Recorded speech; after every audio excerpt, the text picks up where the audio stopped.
yn ein dwylo ni ein hunain, i ni wedi cyrraedd sefyllfa lle mae Llywodraeth yn gadael i'n sefydliadau addysg uwch wywo ar y pren. Yn hytrach na dangos arweiniad a sefyll cornel y sector o amgylch bwrdd y cabinet, mae'r gweinidog addysg uwch a phellach wedi penderfynu anwybyddu ei chyfrifoldeb am y sector a chwifio'r faner wen yn wyneb cannoedd o ddiswyddiadau a chyrsiau yn cael eu torri. Conference following countless warnings to the Welsh Government from Plaid Cymru and the higher education sector more broadly regarding the financial sustainability of our universities, the dominoes have sadly begun to fall. Prifysgol Drindod Dewi Sant, Trinity College, Carmarthen, threatening to close the oldest campus in Wales. Prifysgol Aberystwyth effectively using a credit card to cover their financial problems. University of South Wales, 90 jobs at risk as well as several course closures. Prifysgol Bangor, 200 jobs at risk. Cardiff University, 400 jobs at risk and courses of vital national significance facing the chopping block. It beggars belief that the Welsh Government have let the situation get to this stage. Last year, around 2,500 jobs were lost as the flames went out for the very last time at Tata in Port Talbot. Now, with 1,000 jobs already cut from the higher education sector in recent years, with more potentially on the way, we could end up seeing a similar number of jobs at risk at our universities. It didn't have to end that, but and it certainly doesn't have to end this way now with our universities. For Plaid Cymru, waving the white flag is simply not an option. The Welsh Government could and should do far more. But we also recognise that with a sector as crucial as this, which is facing such a complex set of challenges, we don't have the monopoly of ideas of what could be done to save our universities.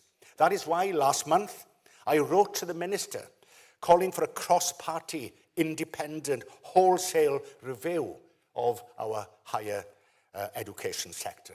Now, such a review would be a collective effort on the part of all those who care about staff, learners, and our educational institutions.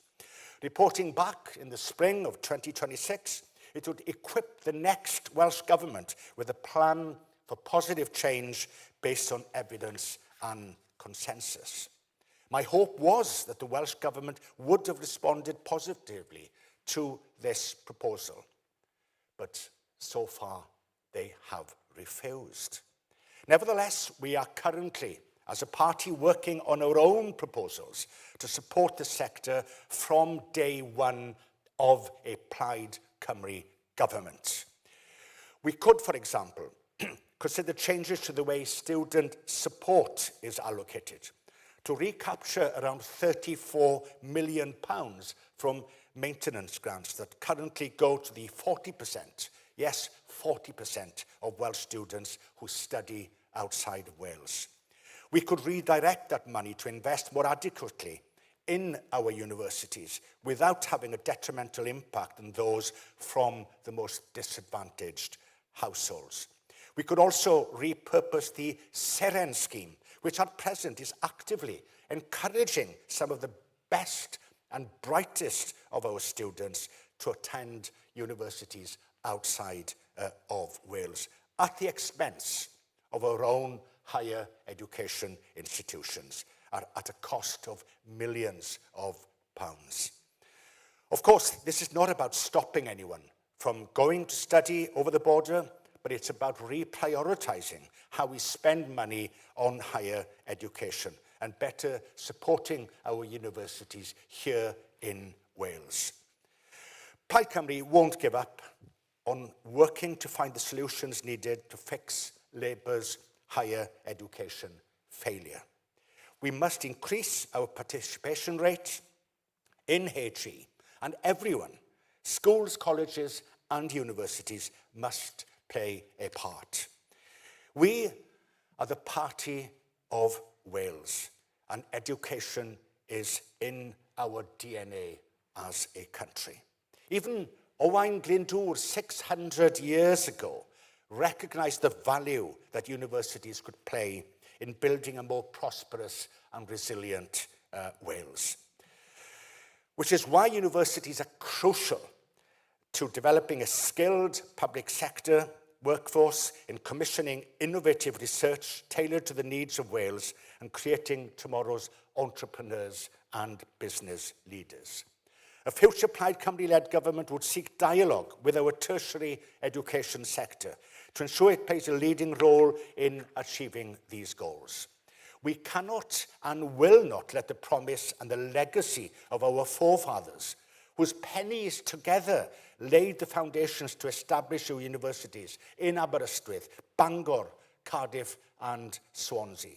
The quarrymen, the colliers, the farm labourers, to be taken away from generations to come. Of course, the foundations of a strong, thriving higher education sector lie in the quality of education provided in our schools. But Labour are also failing here as well.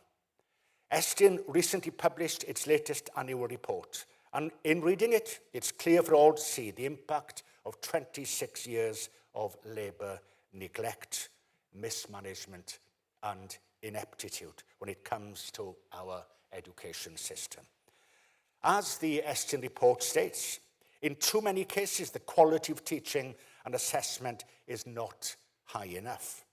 Another quote, there are notable gaps in how our providers plan for the development of learners' literacy, numeracy, and digital skills. Recruiting suitably qualified teachers remains a risk for the education system. Estyn's conclusions are also borne out in Wales's international PISA results. We have, incredibly, the worst PISA results in our history, worse than any other UK nation. Results in science, down. Results in maths, down. And results in reading, also down. What Wales needs is a refreshed reading plan and a new numeracy strategy to get to grips with the basics in our schools once again. That is what Plaid Cymru must and will deliver. Gyfeillion i ni hefyd ar hyn o bryd yn gweithio'n galed iawn i sicrhau bil addysg y Gymraeg ac addysg sydd gyda'r potensial i draws newid rydyn ni'n addysgu'r Gymraeg yn yn ysgolion ni, fel pwnc a fel cyfrwng. Mai bil y Llywodraeth yw hwn erbyn hyn sydd yn mynd drwy'r Senedd ar hyn o bryd, i ni yn parhau i'w gwthio nhw mor gadarn a mor bell a phosibl, mwyn sicrhau bod disgyblion y dyfodol yn dod yn siaradwyr Cymraeg hyderus, ac ymhlith y rhai a fydd yn cyfrannu at y nod o greu miliwn o siaradwyr Cymraeg erbyn 2050. How can we expect our students to achieve the highest standards if they aren't being educated in the best learning environments? Just like the NHS estate, our school building estate in Wales is facing an enormous maintenance backlog. At least £500 million. That is the bill faced by our schools and local authorities after 26 years of Welsh Labour negligence. The total urgent maintenance backlog is at least £93 million. At least 355 schools require urgent maintenance. 24% of all schools in Wales. We need a full and detailed national survey of school buildings to get a clear picture of the state of the school estate in Wales and a plan in place to fix it. But it's just not about the physical state only of the 4 classroom walls through that impact our schools. It's everything else as well. Issues with behaviour and absenteeism continue to hold our schools back. A recent survey of school teachers in Wales found that over 75% of them had received verbal abuse from a pupil, whilst a quarter had been pushed or shoved by a pupil. Additionally, the latest statistics show that the average attendance rate in 2023-24 was 90.5%, almost 4 points down on the situation 5 years ago. For those in free school meals, the rate was 84.8%, a fall of over 6 points in 5 years. At the current rate of improvement, it will take a decade to recover to pre-pandemic levels of attendance in our schools. This is completely unacceptable. With their futures at stake, the next generation, especially the most disadvantaged, simply cannot wait that long for the Welsh Government to resolve this. The burden of resolving these kinds of issues has too often, in too many cases, fallen on the teaching workforce. In our schools, and Plaid Cymru will recognise that this cannot continue. Teachers are teachers, and it's time they be given the opportunity to be able to focus on that once more. Whether it's tackling disruptive behaviour, high levels of absenteeism, improving ALN and mental health provision, providing wraparound support will enable teachers to reach their full potential, no matter what the challenges they face. That is why we want to build on the Welsh Government's current community school model, which, whilst has good intentions, doesn't go far enough. In creating a community school plus model, if you will, we hope to be able to bring support staff and services and relevant organisations together to improve support and outcomes for our young people on the school campus as far as that is possible. We will also ensure that all learners have the right learning pathway available to them, so that no matter the journey, the destination of reaching their potential is the same. Plaid Cymru's guiding principles in government when it comes to education are clear. If it does not improve outcomes for our young people, we won't do it. Labour in Wales have failed when it comes to education for far too long. Where Labour have failed, Plaid Cymru will put things right. Where Labour have built walls around sectors, Plaid Cymru will bring those sectors together. Where Labour have levelled down on literacy, Plaid Cymru will level up. Where Labour have let our school buildings crumble, Plaid Cymru will build them up again. Where Labour have let staff go without replacement, Plaid Cymru will recruit and retain an education workforce fit for the future. Where Labour have let pupils and parents down, Plaid Cymru will help unlock their potential. It's time to give our schools a fresh start with a Plaid Cymru government. Dim ond Plaid Cymru gyfeillion bydd yn buddsoddi'n ddigonol mewn addysg mwyn sicrhau gwell dyfodol i'n plant a'n pobl ifanc. Dyna pam mae rhaid i ni'n ymdrechu yn ddiflino dros y flwyddyn nesaf i sicrhau mae Plaid Cymru fydd y blaid fwyaf yn y Senedd ym Mai 2026. Ac mae ni, fel Plaid, fydd yn llywodraethu lles Cymru. Diolch o galon i chi.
panel for this morning's first discussion, What Will It Take to End the Housing Crisis? Sponsored by the Bevan Foundation.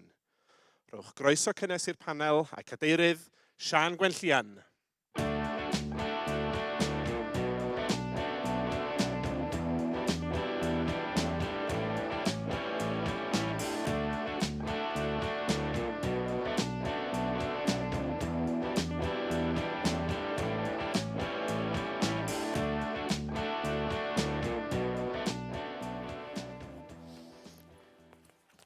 Bore da, Cynhadledd. Braf iawn gweld gymaint ohonoch chi yma bore yma. Ac croeso i'r llwyfan i Wendy, Elen a Llinos. Gan nhw gyflwyno hynna'n yn y munud. Ond yma bore yma i drafod sut i geisio o leia dod â digartrefedd i ben. A tra da ni'n ista fan hyn ac falle wedi cerdded drwy'r heulwen braf yn Llandudno bore yma, mae yna broblema mawr yn y sir yma sydd falle yn guddiedig i ran fwyaf ohono ni. Mae'r argyfwng costa byw yn creu trafferthion mawr i nifer o deuluoedd ac mae digartrefedd yn uchel yn y sir yma. Yng Nghymru mae digartrefedd ar ei lefel ucha erioed. Ar ei lefel ucha erioed. Mae'n anodd coelio. Yma yn Sir Conwy ar ddiwedd llynedd, roedd na 604 o unigolion mewn llety dros dro, oherwydd heb fod mewn llety dros dro fyddan nhw'n wynebu digartrefedd. O'r 604 o'r unigolion yma, roedd na 178 ohonyn nhw yn blant o dan 16 oed. Ac o'r 178 na, oedd na 25 o'r plant mewn llety gwely a brecwast. Rwan, ar y llaw arall, yn yr un cyfnod, mi oedd na 1,473 o ail gartrefi yng Nghonwy. Tai sydd yn wag am y rhan fwyaf o'r flwyddyn. Dyna'r ddau eitha yn y sefyllfa. Ac mae'r argyfwng tai yn arwydd clir o anghyfartaledd dwfn a strwythurol sy'n nodwedd o'r Gymru fodern. Anghydrafoldeb ac anghyfiawnder mae Plaid Cymru, wrth gwrs, yn benderfynol o fynd i'r afal ag o. Felly fydd y sesiwn yma bore yma yn trafod digartrefedd ac yn trafod y datrysiadau posib sydd angen i rhoi ar waith. A felly dwi'n mynd i ofyn yn gyntaf i Wendy Reardon o Sefydliad Befan i drafod y gwaith da chi fel sefydliad wedi bod yn neud ar yr argyfwng tai a be ydy'r canfyddiadau da chi wedi i canfod yn ddiweddar. Cyn hynny, falle na i jyst gofyn i chi gyflwyno'ch hynna'n y dair ohonoch chi, a wedyn ddon ni nôl at Wendy. Wendy did yn dwi, dysgwyr Cymraeg dwi, felly rhaid i mi siarad yn Saesneg heddiw. I'm the Senior Research and Policy Officer at the Bevan Foundation. Diolch, dwi'n yn siŵr os ydy'r microffon yna'n gweithio. Un fi? Elen, credu bore. Bore da. Elen Grantham ydw i, dwi'n gweithio i Shelter Cymru, dwi'n canolbwyntio ar y polisïau i wneud gyda'r sector renti preifat gyda Shelter Cymru. A Llinos, da ni'n nabod Llinos wrth gwrs? Ie, Llinos Medi, aelod seneddol Ynys Môn, ond yn gyn arweinydd cyngor Ynys Môn a chyfrifoldebau tai yn amlwg fyna. Iawn, felly dwi'n meddwl bod gennych chi microffon gwahanol wan, Wendy. Da chi am drio hwnna. Sefydliad Befan, wrth gwrs, yn gwneud gwaith aruthrol o bwysig yn y maes tai yn gyffredinol, ond yn maes digartrefedd yn benodol mae Wendy yn gweithio. Soniwch wrthyn ni am y gwaith da chi wedi bod yn gwneud yn ddiweddar. So, thank you. I love the tech when it doesn't work. It's a great way of kind of just quelling the nerves when you're on stage, isn't it? I've been at the Bevan Foundation for 12 months now, doing a lot more work in the housing sphere. You've seen that there have been previous housing reports from us. We do lots of work around poverty, inequality, and it's really nice to kind of frame our housing crisis in that way as well. So one stat to throw at you that from some research we did last year is that 1 in 10 people in Wales are likely to need to move in the next 6 months due to affordability, repair issues, or facing evictions, being asked to leave by the private sector landlord. And one thing I wanted to say is our housing crisis is kind of hitting every corner of our housing market. Every tenure, from owner-occupiers seeing huge increases in their mortgage payments on a monthly basis, to private sector rents going up. You'll see our previous work has been around local housing allowance and the shortfall between the benefits that you can get towards helping you when you're renting privately and private sector rents. Those reports were actually done before rents started to soar even further. We heard yesterday from Shelter Cymru in one of the sessions we did about rents going from £850 a month to well over £1,000 overnight. And how do you plan for that when actually everything else around you, food, petrol, everything is just increasing? What we're doing more work on now is actually the shortage of social homes in the system as well. If we talk about the wonderful right to buy, and I don't want to get political in this sphere at all, but we've looked at what our social housing stock looked like in 1981 before the right to buy kicked in. And at that point, there were 33 social homes for every 100 households in Wales. So about a third of the population will be living in a social home. Now that figure across Wales is 18 for every 100 households. And figures are much, much smaller. In local authority areas such as Conwy and also Ceredigion, we have very big regional differences in the number of social homes we have available. The main message I wanted to say is that actually homelessness used to be over there. It used to be something we talked about that people over there were experiencing. It is becoming closer and closer. A colleague of mine talks about how her son in high school, his best friends are living in temporary accommodation. It's our cousins, it's our hairdressers, it's even our people working in homelessness services who might be affected. There are people having to contact the local authority for assistance who've never needed that before because they haven't got that power in the housing market to go and find their own home because of the affordability issues and the lack of suitable accommodation. I think that's it for now. I'm not going to talk about temporary accommodation because I think I'll be stealing Ellen's thunder. Okay, Ellen? Fi credu'r sialens fwyaf sydd gyda ni ar hyn o bryd yw yn fras y niferoedd o bobl sy'n gwynebu digartrefedd yng Nghymru ar hyn o bryd. Fydd y chreu sy'n ngyrfa i yn y sector tai dros 20 mlynedd yn ôl. MSc yn housing yn Prifysgol Caerdydd a wedyn ni fel gweithio gyda Cymdeithas Tai Cantref. A wnes i byth dychmygu 20 mlynedd yn ôl bydden ni yn gwynebu'r sefyllfa ein ni'n gwynebu nawr. A dwi'n gwybod bod y bobl yn ni'n gweithio gyda nôl pryd hynny byth wedi dychmygu'r sefyllfa yma chwaith. Achos ni wedi trafod e drosto, chymod. Mae gyda ni 11,000 o bobl yng Nghymru ar hyn o bryd yn byw mewn llety dros dro. A mae hynny'n cynnwys 3,000 o blant. Wedodd rhywun ddoe, wedodd Debbie yn crisis a dweud y gwir. Nath hi wneud comparison a dweud, mae'r 20,000 na yn digon i llanw'r motorpoint arena yng Nghaerdydd. A mae eisiau cofio, mae pob un yn bwrw'r ffrigyrau yma mas o hyd, ond mae pob un o'r rheina yn berson ac yn byw yn y llety dros rona reit nawr. 3,000 o blant, right? Mae'n plentyn ni a lan i'r uwchradd nôl yn mis Medi. 500 o blant sydd yn yr ysgol uwchradd hynny. Mae 3,000 o blant yr un peth a pob un disgybl yn yr ysgol honno yn ddigartref, yn byw mewn llety dros dro 6 gwaith drosto. 11,000. O'n i'n treol meddwl beth mae 11,000 o bobl yn edrych fel. So quick look ar yn ffôn i bore yma. Beth, chymo fain o bobl sy'n byw fan hyn a fan draw yn dyfa tra bod fi'n yfed yng Nghoffi. Mae yn ôl ystadegau y census diwetha, mae 11,000 yn mwy na beth yw holl poblogedd tref Llambed, Aberteifi, Llandysul, Aberaeron a Thregaron. Dwi'n dod o Ceredigion gyda'r llaw.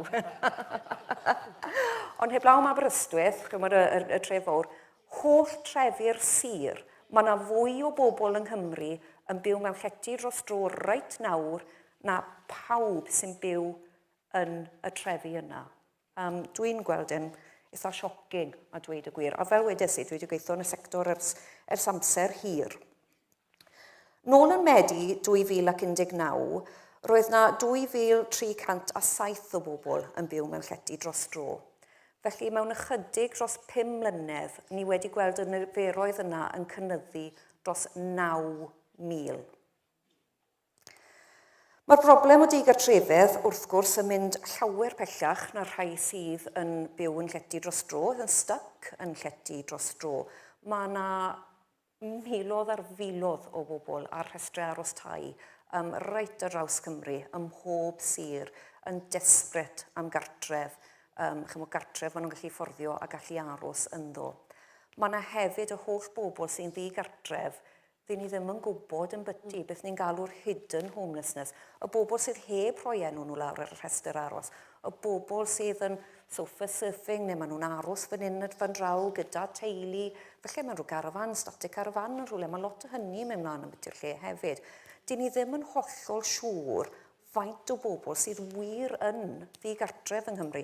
Ni dim ond yn gweld y tip o'r iceberg mewn ffordd yn yr ystadegau yma. Mae'r galw am wasanaethau Shelter Cymru yn cynyddu o hyd. Yn y flwyddyn diwethaf, wnaethon ni helpu dros 21,000 o bobl trwy'n gwasanaethau cyngor a chymorth, a hyn yn cynnwys 6,000 o blant. Mae'r ffigurau yma, y ffigurau digartrefedd, maen nhw'n erchyll. Maen nhw'n codi ofan arna I a dweud y gwir. A jyst cofiwch, mae pob un o'n nhw yn berson. Lycen ni ganolbwyntio'r trafodaeth yma yn hytrach na ar y gwasanaethau ni'n ddarparu, ond ar y bobl I ni'n helpu, a'r fath o profiadau maen nhw'n cael yn byw mewn llety dros dro. So mae pob math o resymau pam bod rhywun yn mynd o lan yn ddigartref. A maen nhw'n resymau eang, a mae sefyllfa pawb yn eitha unigryw mewn ffordd, ond yr un peth sydd yn common gyda hyn, y gwreiddyn y broblem yw, ni'n byw gyda dysfunctional housing market. Dyna yw'r broblem. Nag yr ffordd mae bobl yn byw, dewis byw, nag unrhyw beth maen nhw'n wneud neu ffili wneud, dyma yw gwreiddyn y broblem, a mae fe allan o control y bobl sydd yn dioddef. A diffyg cartrefi addas a fforddiadwy hefyd wrth gwrs. Mae'r argyfwng costau byw, cost of living crisis, mae hynny wedi bod yn catalyst mowr. Ni'n gweld llawer mwy o bobl yn dod I Shelter Cymru am help. Bobl sy'n gweithio llawn amser. Bobl mewn swyddi da. Dim y fath o bobl byddech chi'n meddwl bydden angen ein gwasanaethau ni a dweud y gwir. Blynyddoedd nôl na bydden nhw wedi. Fel oedd Wendy'n dweud, chi'n bod, maen nhw bobl I ni'n nabod. Maen nhw'n bobl sydd yn rhedeg ein gwasanaethau ni, chi'n bod? Gweld athrawon, nyrsys, key workers, y bobl sy'n torri'n gwallt ni. Garantid I ni gyd yn nabod rhywun sydd ar risg o ddigartrefedd. Mae'r profiad o fod yn ddigartref yn un hollol erchyll, a mae cael eich rhoi mewn llety dros dro yn un sy'n teimlo'n dehumanising iawn, dwi'n credu, i'r rhan fwyaf o bobl. A pam ni'n siarad am llety dros dro, dyw e ddim y fath o bethau ni'n gweld yn y papurau, chymod yn y red tops, mae pawb living it up yn y 5-star hotels ma, neu 4-star, neu 3, neu beth bynnag yw e. Dim na beth ni'n siarad yn byty fan hyn. Ni'n dibynnu llawer, mae rhan fwyaf o'r temporary housing ma. Gwely a brecwast dyn nhw neu gwestai, a dyn nhw ddim yn gwestai neis. Chi'n gwybod, maen nhw yn aml ar ochr sort of a motorway. Mae rai bobl yn gyda chi car I ddod mewn, car I ddod mas, a dim byd I gael na, ond y gwesti, rhywle I gael petrol am y car sydd ddim gyda chi, a chi'n dibynnu wedyn ni ar bita yn y llefydd, chi'n bod, sydd yn clwm i'r motorway service station. Chi jyst yn stuck na. Mae'r term llety dros dro yn, mae hynny'n misleading iawn. Yn credu bod e mor agos I fake news a gallech chi gael y gweud y gwir, llety dros dro. Mae rhan fwyaf o bobl yn mynd yn sôn am 6 mis o leia, blwyddyn, 2, ambell waith rhagor. Sdim byd yn dros dro yn byti llety dros dro dyddiau yma. A reality yw, mae bobl yn byw mewn un stafell. Maen nhw'n byw gyda popeth maen nhw'n berchen. So dychmygwch goffod paco pob beth chi angen mewn i bags, mewn i bocs, mewn i beth bynnag, a chi'n goffod mynd ar cwbl. Eich teulu yn grwn i fyw mewn un stafell wely. A mae pob peth goffod bod fyna gyda chi. Os ydych chi ddim adnoddau i gael i goginio, os ydych chi ddim adnoddau i gael i storio bwyd, dim jyst bod chi ffili goginio fe, chi ffili storio fe. Chi ffili storio moddion, os mae gyda chi moddion sy'n angen bod mewn ffridge. Chi'n meddwl, sy'n mor ffridge na. Mae lot o bobl, maen nhw'n goffod rhannu ystafell ymolchi, a bathroom. Ni wedi clywed achosion, chi'n gwybod, oedd ni'n siarad â un mam y caseworker yn dweud wrtho ni, oedd 2 blentyn bach gyda hi, a ddi ddim yn teimlo'n ddiogel, oedd y tŷ bach reit lawr y corridor, os oedd hi angen defnyddio'r tŷ bach yn y nos, oedd hi ddim yn teimlo bod e'n digon ddiogel i gadael y plant na yn ei gwely ar ben ei hunain, oedd hi'n goffo codi nhw, dihuno'r plant yn ganol nos, codi nhw a mynd â nhw gyda hi lawr i'r tŷ bach a nôl eto. Nawr, dychmygwch yr effaith mae na'n cael. Dyw'r plant na ddim yn mynd nôl i gysgu, o dwi'n nhw am un peth. Ond yr effaith mae na'n cael ar ei iechyd nhw, ar ei ability nhw i gallu wneud eu gwaith ysgol. Mae hynny'n mater arall. Mae plant yn byw mewn un stafell. Siwt maen nhw fod gallu wneud eu gwaith ysgol? Siwt maen nhw'n gallu wneud? Plant, chymod, bobl ifanc yn wneud eu tygau, yn byw mewn un stafell wely, dim iman i wneud eu gwaith. Wel, mae'n codi cwilydd arna i a dweud y gwir, taw dyma yw ein sefyllfa ni. Mae rhai bobl yn rili stryglan i aros yn y llefydd yma, achos maen nhw mor chaotic gallu bod. Mae real cymysg o bobl yn gallu bod mewn llety dros dro. Mae gyda chi teuluodd, mae gyda chi bobl sy'n sengl ac yn y blaen. Mae'r mix yn gallu fod yn eang a diwedd jyst ddim yn gweithio chwaith yn dyfa. Peth arall mae bobl yn gwynebu yn rhai o'r llefydd yw curfews. Felly, mewn rhai llefydd, mae bobl yn goffo bod mewn yn ei stafelloedd nhw erbyn gwedwch fel 9 gloch y nos neu rhywbeth. A os maen nhw'n breachio hynny, os maen nhw'n gadael, wel, maen nhw'n colli'r hawl i'r llety na wedyn ni. Duty is discharged because they've breached the conditions yn dyfa. A dyw hynny ddim yn siwto. Lot o bobl, mae gyda ni achosion i gael ble o bobl yn gweithio shifts, a maen nhw'n ffili cyrraedd nôl cyn 9 gloch, a maen nhw wedi colli y llety dros dro achos bod nhw ddim nôl erbyn 9 gloch. O gyda ni achos arall i gael mam gi. Oedd wedi colli chartref i, oedd hi'n rentyn preifat, a oedd y landlord wedi syrfo notis, a bydd rhaid i fynd i fewn y llety dros dro yma am gyfnod hir, oedd e ddim yn dros dro, oedd e'n gyfnod hir. Ond oedd hi moyn bod gallu edrych ar ôl i wyres hi, fel oedd hi wastad wedi wneud, dim hawl gyda hi cael yr wyres draw. Felly mae'r system o gyda nhw fel teulu wedi colapso'n llwyr. Y broblem arall gyda llety dros dro yw y suitability. Yn aml, mae bobl yn cael eu gosod llefydd sydd yn bell iawn o ble o'n nhw'n byw yn wreiddiol, sy'n bell o'i ysgolion nhw, mae fe'n bell o'i gwaith nhw, mae fe'n bell o'i teulu, ei ffrindiau, chymod pob beth sydd gyda nhw, eu gymuned nhw, eu cynefin nhw, maen nhw'n cael eu tynnu wrtho fe. A mae rhai o nhw, dyn nhw ddim jyst yn cael eu tynnu chymod ambell rhai milltirodd, maen nhw'n dod allan o'r sir, maen nhw'n mynd dros y border i Lloegr ambell waith, chymod mae fe mor bell a hynny mae bobl yn cael eu gosod. Mae fe'n gostus iawn, chymod mae'r rhedeg hyn yn gostus iawn i Gymru. Roedd bil llety dros dro Cymru llynedd yn 99 miliwn o bunnoedd. Dwi jyst really yn meddwl gallen ni wneud rhywbeth llawer gwell gyda'r arian yna. Fel o'n i'n cyrraedd lan i Llandudno bore ddoe, o'n i'n gwrando i rhin ar y radio, ar Radio Cymru. A nes i wrando iddo fe ar y llwyfan ddoe hefyd, wrth gwrs, fel nath pawb arall. A un gair oedd rhi'n dweud llawer gwaith oedd gobeith. Gair wedodd e sawl gwaith fyna. Wel, i'r bobl sydd heb gartref, dos na ddim llawer o beth. Diolch yn fawr iawn i ti, Elen. Wyt ti wedi rhoi darlun clir iawn, darlun torcalonus a deud y gwir. A dwi'n meddwl bod i yn bwysig i ni dreulio amser yn dychmygu y math o fywydau mae nifer o'n cydwladwyr ni yn fyw ar hyn o bryd, ar y funud hon, fel mae rei pobl yn byw yn de. Ac ers i fi gael yn ethol i'r Senedd yn 2016, dwi wedi gweld cynnydd yn y gwaith achos sy'n dod drwy'n drws ni yn swyddfa Arfon yn y maes tai. Mae'r maes iechyd yn dod â lot fawr o broblemau i'n gwaith ni yn dydy, ond mae'r broblemau yn y maes tai wedi cynyddu'n ddirfawr yn y cyfnod dwytha, yn y 10 mlynedd ers i fi fod yn aelod o'r Senedd. Materion o gwmpas pobl ar fi'n colli i cartra oherwydd bod y rent newydd fynd i fyny'n uchel ofnadwy, neu oherwydd newid yn yr amgylchiadau teuluol. Problemau pobl just yn stuck ar restr aros am gartra fforddadwy, cartra cymdeithasol, am flynyddoedd lawer a ddim llawer obaith o fedru cael cartra cymdeithasol. Mae'r problemau yna yn cynyddu. A dwi'n teimlo na dyda ni ddim fel cymdeithas yn rhoi digon o sylw i'r maes yma.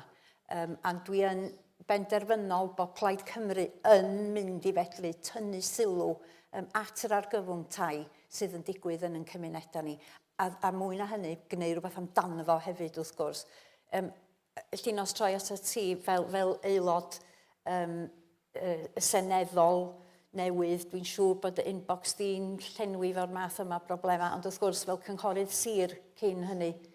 Wyt ti wedi gweld newid yn y sefyllfa? Wel, dwi'n meddwl, yr adag ddoth o fwyaf amlwg oedd yn ystod Covid, achos yn ystod Covid o'r diwedd mi nath y gwleidyddol sylweddoli nad oedden nhw eisiau bobl ar y strydoedd, felly nath nhw newid rheoliadau a gwneud o'n orfodol bod bobl ddim yn cael bod ar y stryd o gwbl, sy'n golygu wedyn mi oedd na edrych yn wahanol ar ba fath o letu fysa rhywun yn gallu ei roi, nad ydy lletu ar gyfwng yn ddelfrydol, mae o'n lot gwell na bod me fel sleeping bag ar y stryd yn dydy, a dyna yn anffodus, dyna.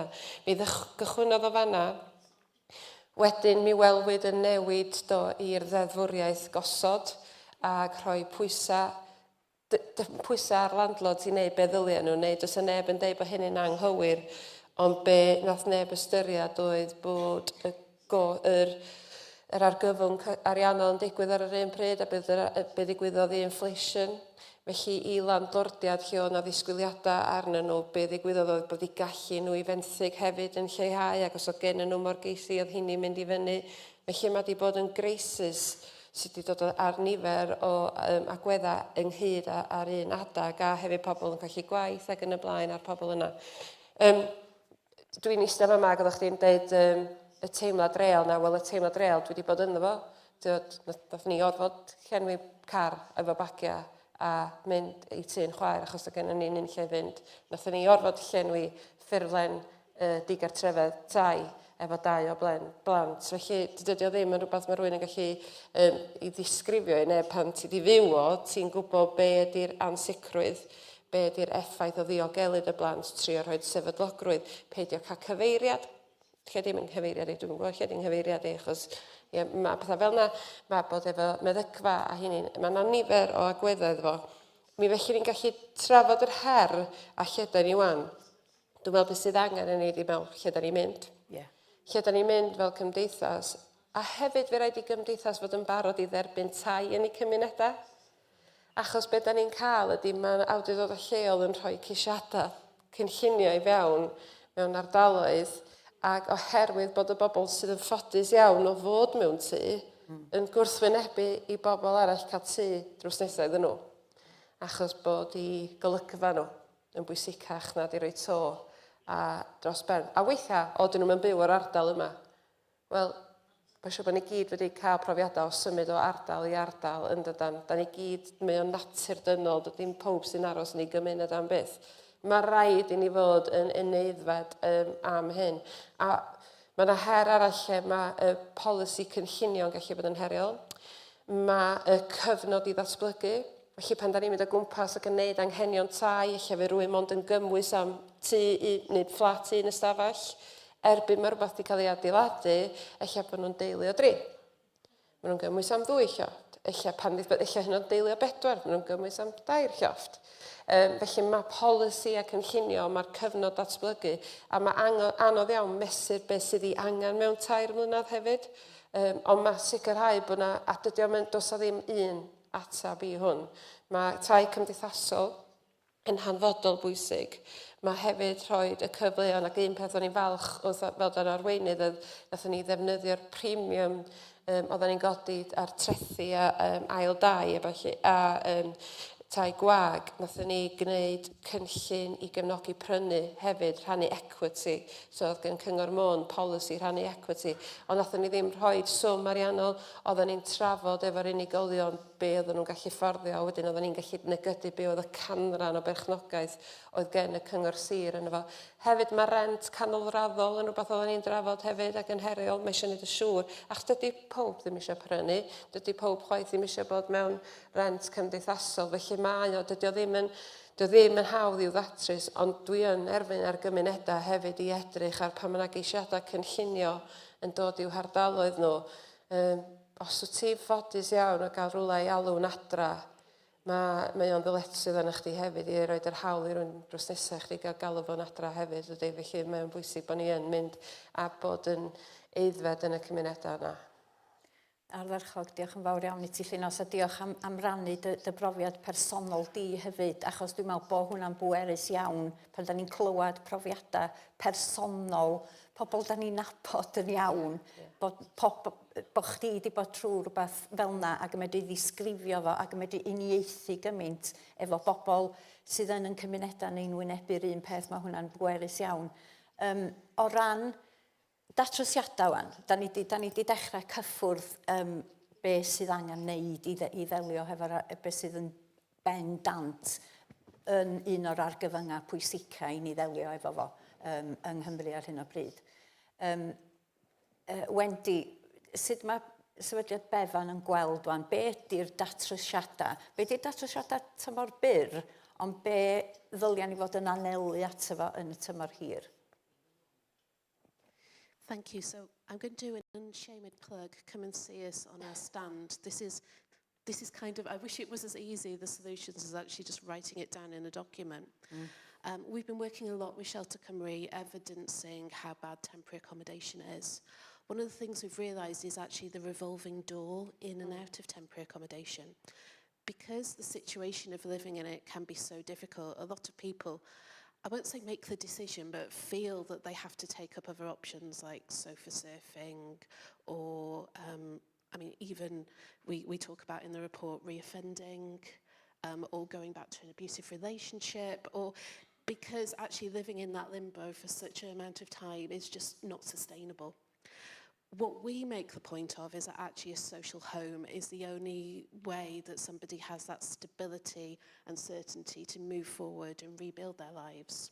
So in 2014 we had a change in the homeless legislation that said that a local authority's duty could be discharged into the private rented sector. Really, that was admitting that we don't have enough social homes for the number of people that need homes. So we were using the private rented sector to prop up what we needed. But since then, we've had greater regulation of the private rented sector, turmoil in terms of how universal credit is paid and everything else. But we've put more vulnerable, low-income households into the private rented sector and never really worked out what the private rented sector is for, apart from it has grown to kind of fill that gap. So our focus on solutions is very much about how do we get more social homes built? Because just at the time that we need them, you wouldn't believe how difficult it is to build them and deliver them, and the number of conflicting policies that are getting in the way. You mentioned the planning system. That is just one small bit. First of all, we talk about making better use of the ones that we've got.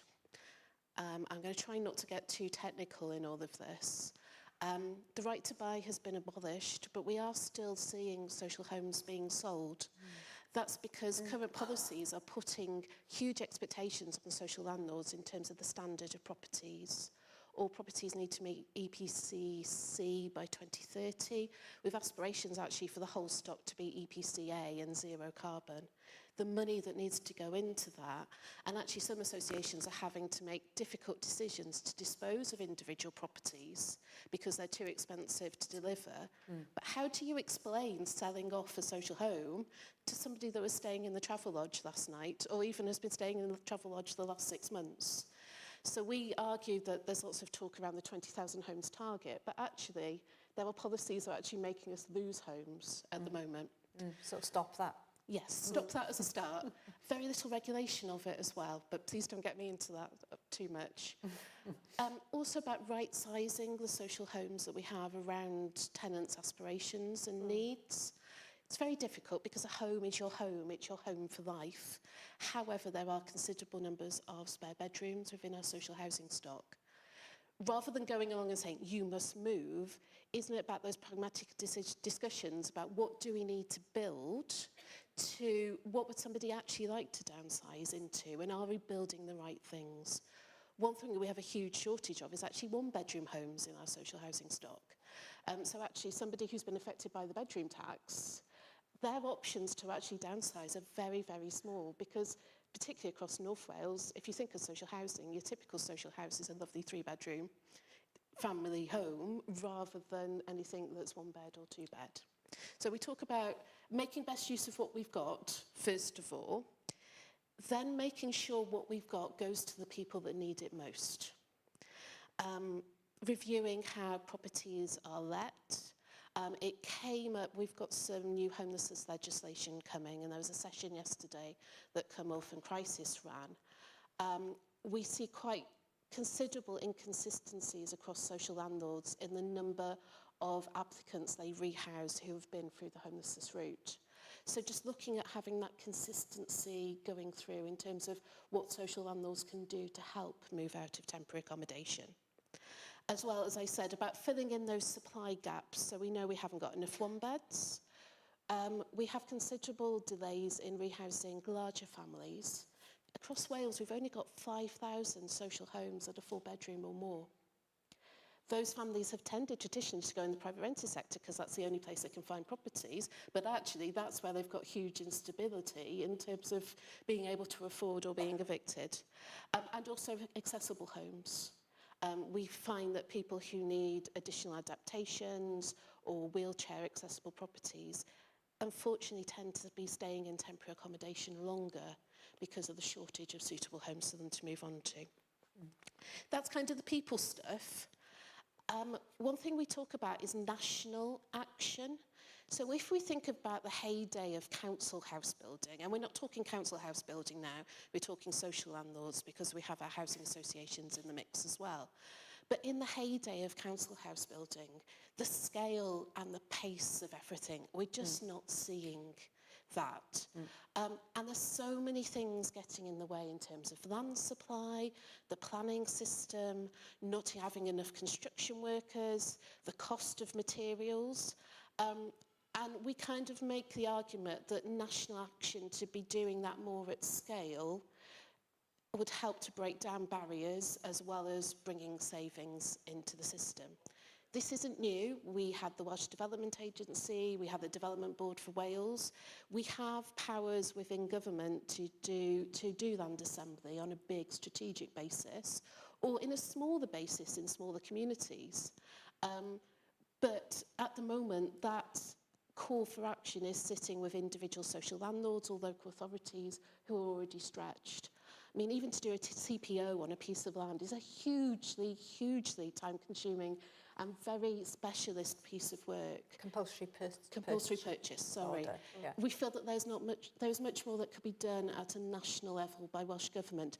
And when I say done, I don't mean just you should be doing that, you should be doing that. Actually, physically doing things, assembling land, doing some of the practical stuff to do stuff at scale. One of the final ones we talk about is it's not actually about building new.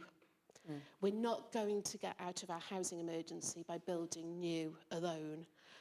We recently did a report working with Housing Justice Cymru looking at old churches and chapels across Wales and the potential for them to be turned into social homes. If we can crack places of worship with all their listed building consents and all the other pieces that come with them, then actually that opens a whole discussion about all the unused buildings in our communities, the banks, the things that the local authority might be disposing of because they've remodelled the school service and that sort of thing. There is lots of potential in our existing building stock, as well as using up the embodied carbon. But more importantly, not allowing properties need a purpose. If they don't have a purpose, they will decline and have a negative impact on the community. What better way to bring them back into use than to actually provide homes for that community? The last one we talk about is just needing more money. And record levels are going into something called social housing grant, which is the main capital money that social landlords use. However, that money at the moment is not ring-fenced on social homes. It also goes into things like low-cost home ownership. And okay, there is a place in the market for all the different affordable models, but given the record numbers we have got who would really benefit from just having a social home, we feel that there ought to be some prioritisation at this point.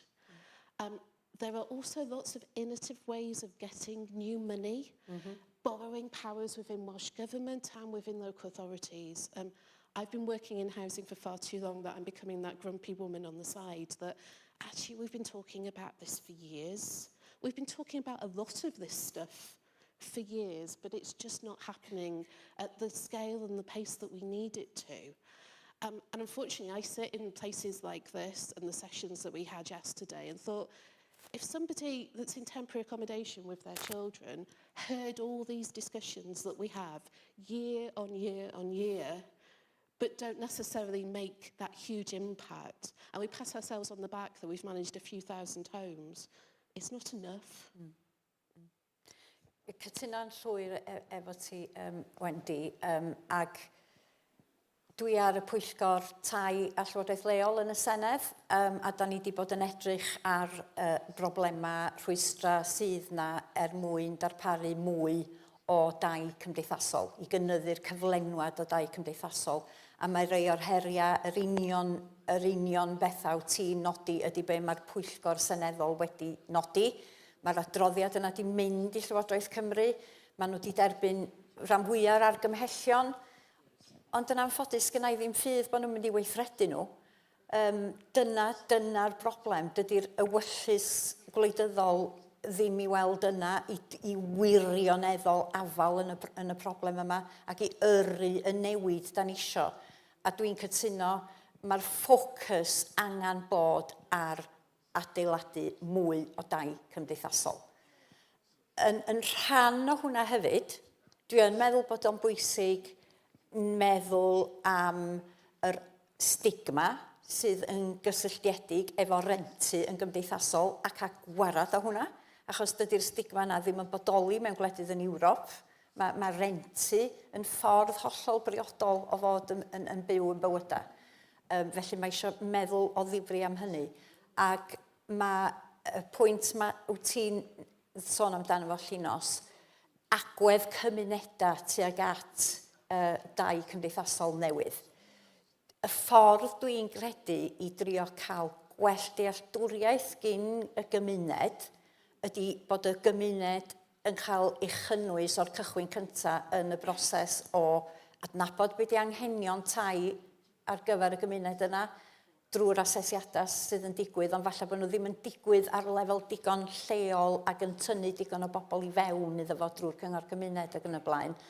A wedyn bod y gymuned hefyd yn deall bod yna angen yn y gymuned ac yn mynd ati'n fwriadol i feddwl, reit, pa diroedd neu pa hen gapal neu hen eglwys fysa'n addas ar gyfer rwan cynnwys mewn cynllun datblygu lleol.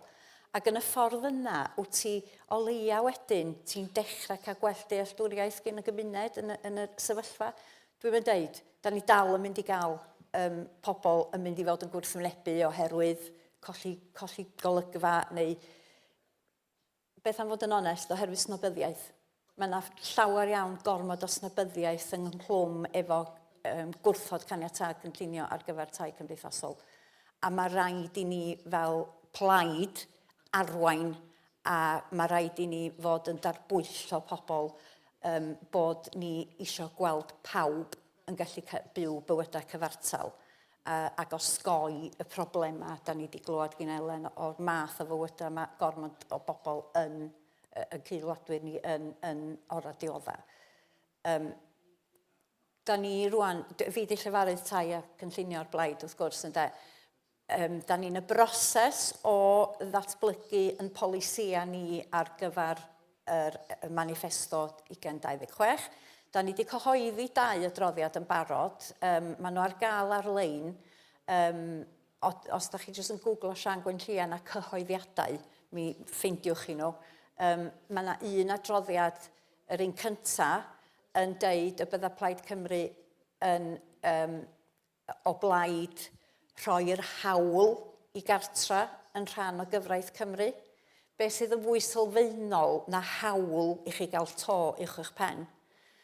Mae'r adroddiad yna hefyd yn edrych ar rentu teg yn yr sector preifat, a mae o hefyd yn edrych ar broblemau fforddiadwyedd mewn cymunedau gwledig. Mae'r ail bapur sydd newydd fynd ar-lein yn trafod yr heriau efo cynyddu y cyflenwad o dai cymdeithasol, ond mae o hefyd yn cynnig atebion, yn cynnig ffordd ymlaen i gael gwarad ar rei o'r heriau yma ac i wirioneddol symud cyflymder ar hyn.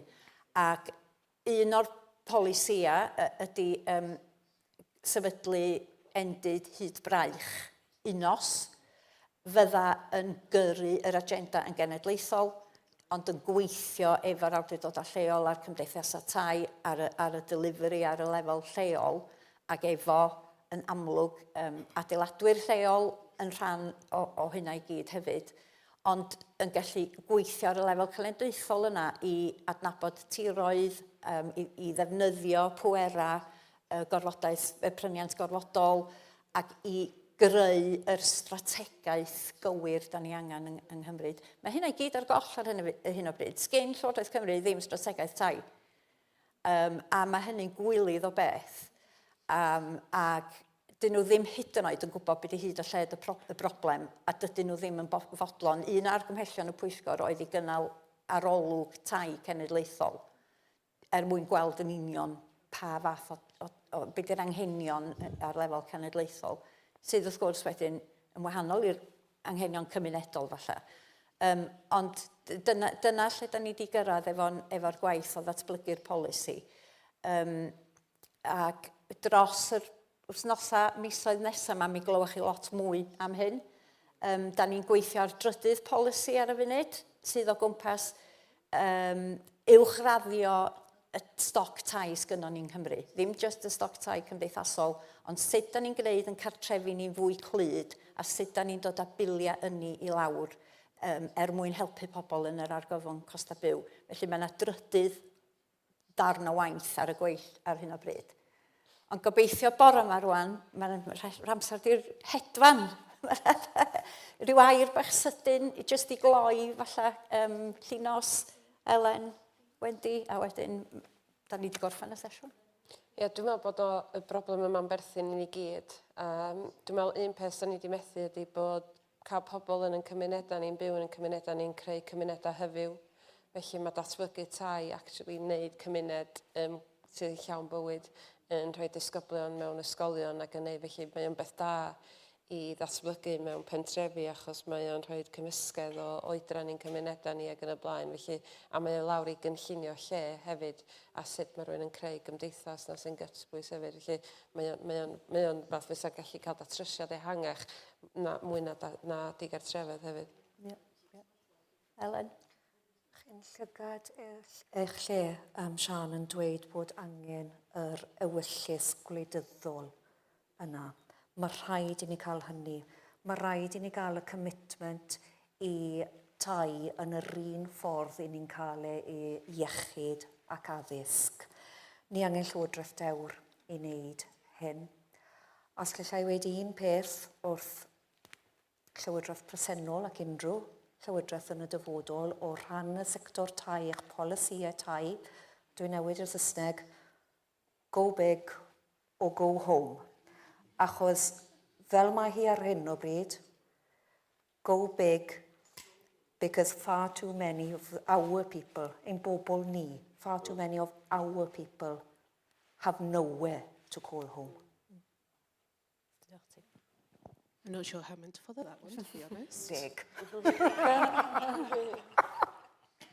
I think it's, following on from what Ellen said, it's not forgetting the people stories in all of this.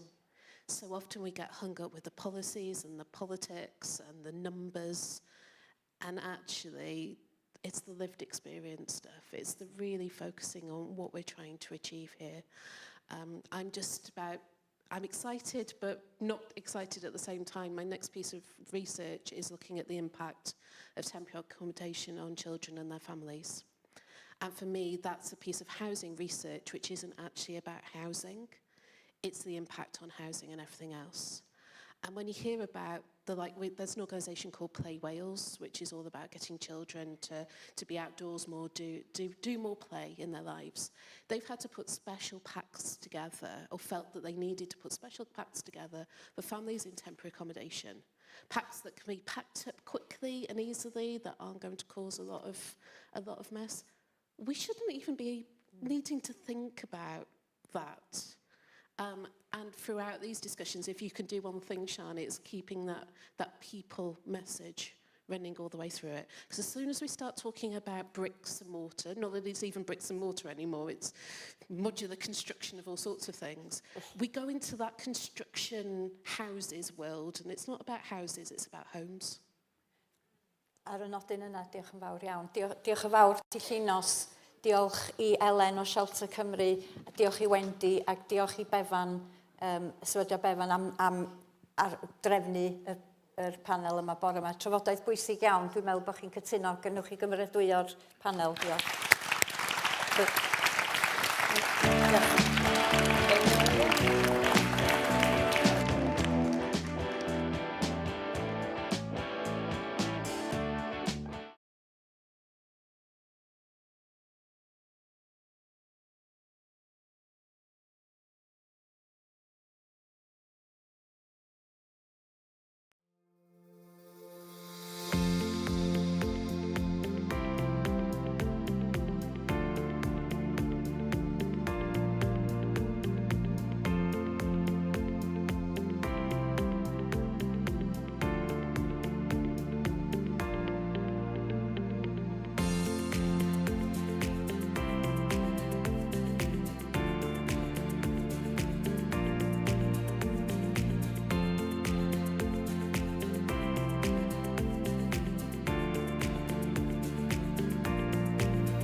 Diolch yn fawr i'r panel ac i sefydliad Befan am ei nawdd. Nesa ar lwyfan y gynhadledd, cawn groesawu llefarydd Plaid Cymru ar Lywodraeth Leol a Thrafnidiaeth. Next on stage, Plaid Cymru's spokesperson for local government and transportation. Please give a very warm welcome. Rhowch groeso cynnes i Peredur Owen Griffiths.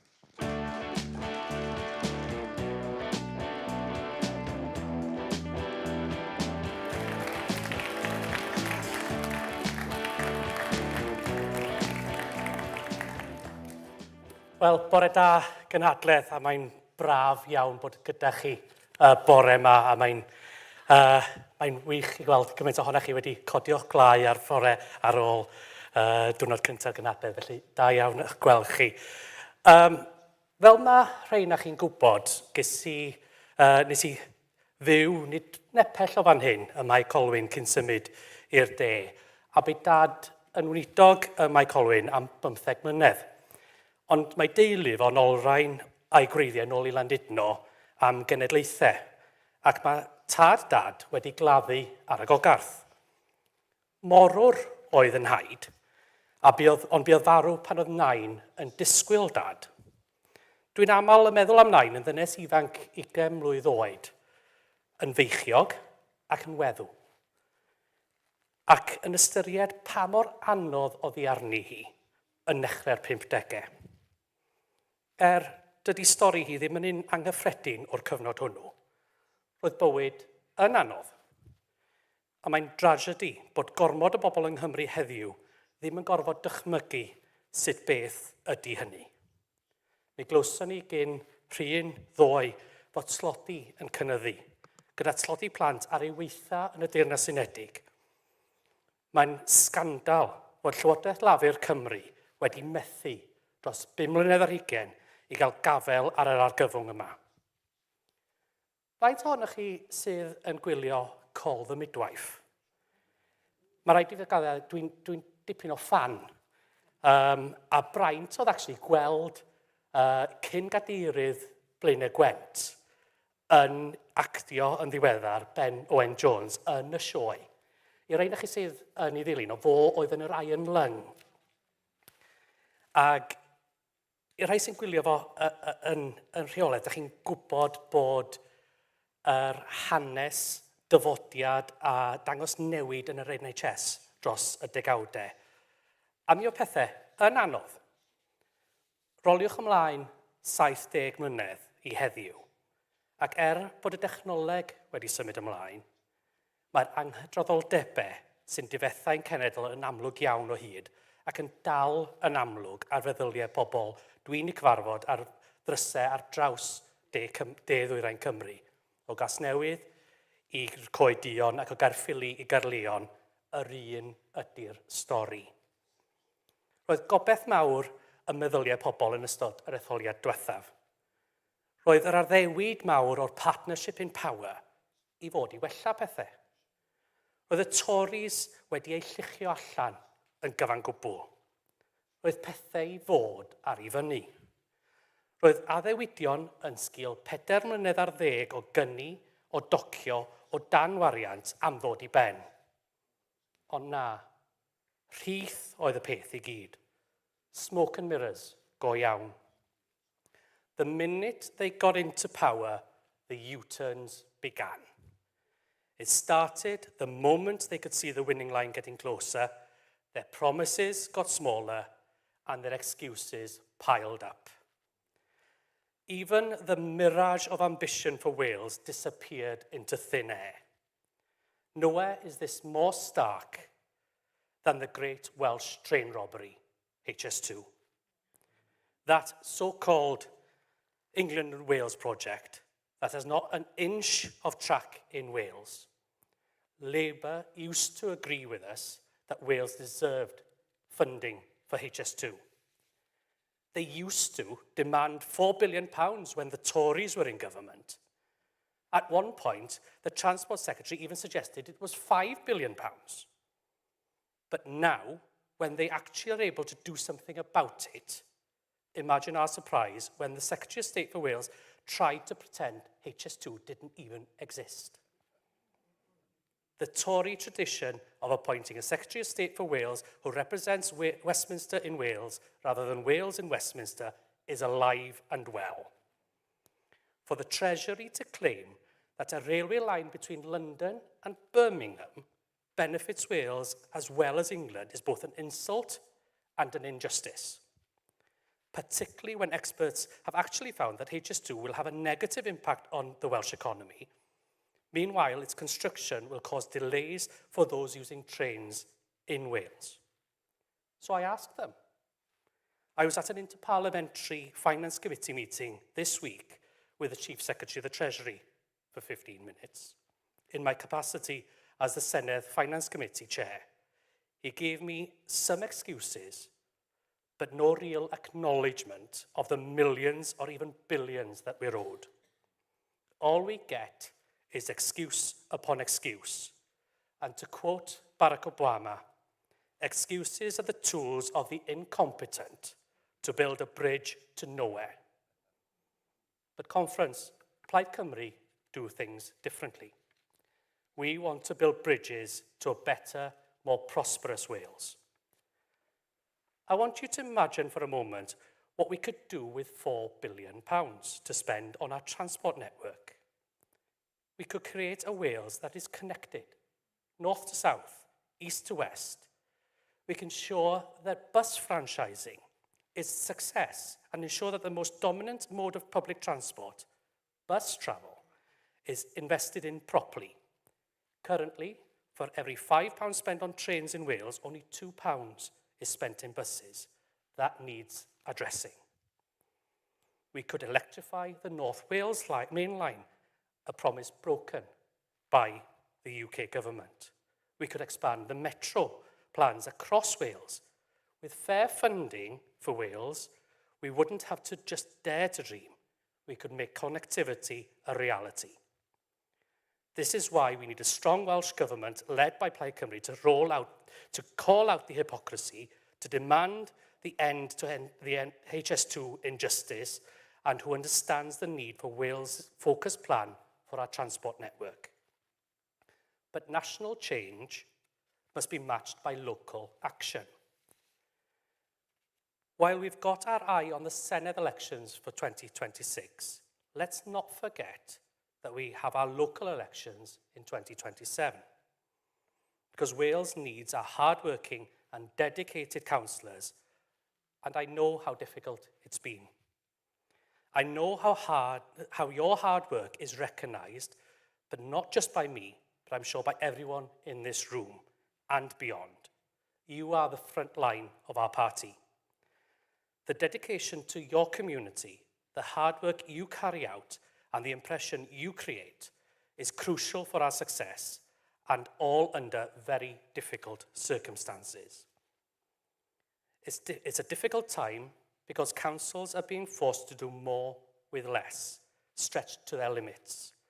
It's a difficult time because you are left to fill gaps created by the failures of the Labour government. It's a difficult time because you are battling to balance the books while demand for vital services soars. Labour promised an end to austerity, but that promise has been exposed as a lie. Labour's claim that they are not raising taxes on working people is ringing hollow, when the reality is that Labour are hitting people in the pocket. Be in no doubt that the council tax increases are a direct result of austerity, devised by the Tories and continued by Labour, which again left councils having to do more with less. They want us to believe that the most recent budget is perfect, that they've done an amazing job, that they want a pat on the back. But it simply doesn't meet the need.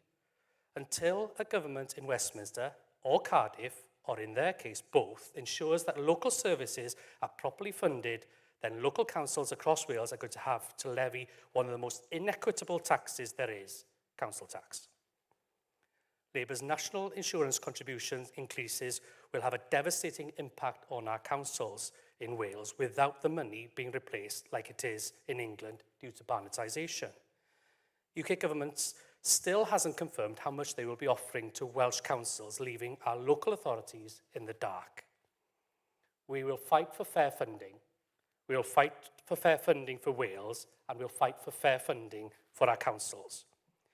We will review the funding formula for councils and make sure we build on the use of a funding floor as a possible mechanism for delivering this. The other aspect I want to finish after the next election is the reform of council tax and ultimately replacing it completely. We made great progress with the cooperation agreement.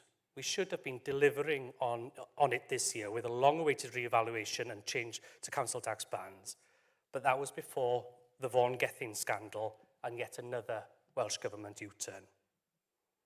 I have regular meetings with our group of council leaders and the Council Association. I hear what it's like on the ground in our councils across Wales. Ensuring the link between local government and the Senedd is a strong one has been a key priority for me. Strengthening the link between local government and the Senedd has been a key focus during my Senedd term and my role as the Plaid Cymru local government spokesperson. And it's been fantastic to see local authorities championing campaigns like devolving the Crown Estate. Equally inspiring is the success of the free school meals programme, now being rolled out across Wales.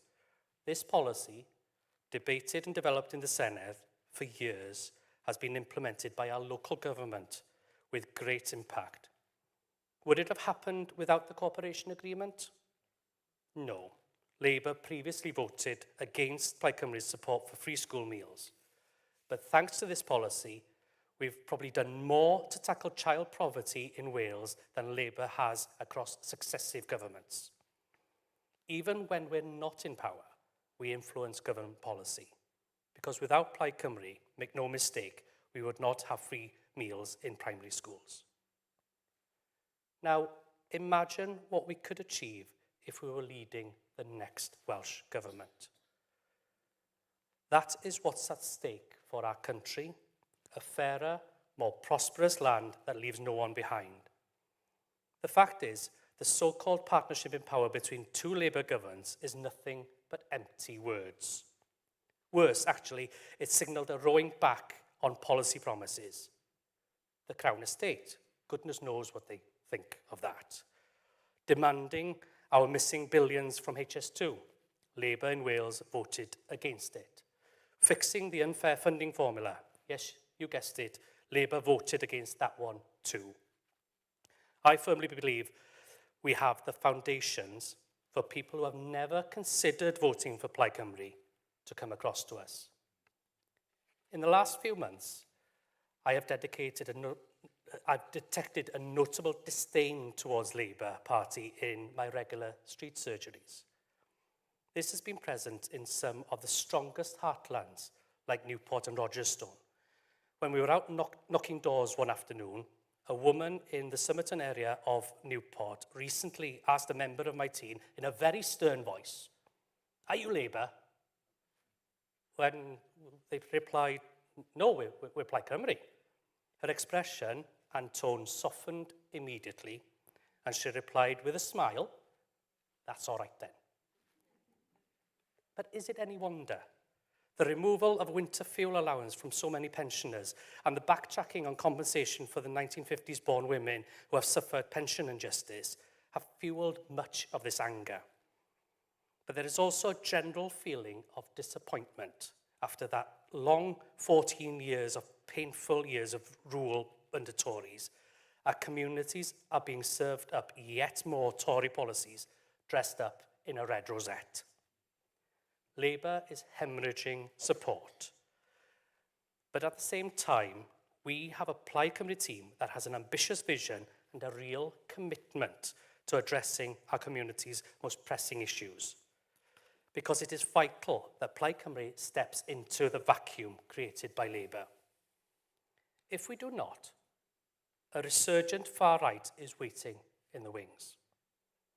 They may be led by the usual snake oil salesmen and grifters, but they are better organised and they're better funded than they have ever been before.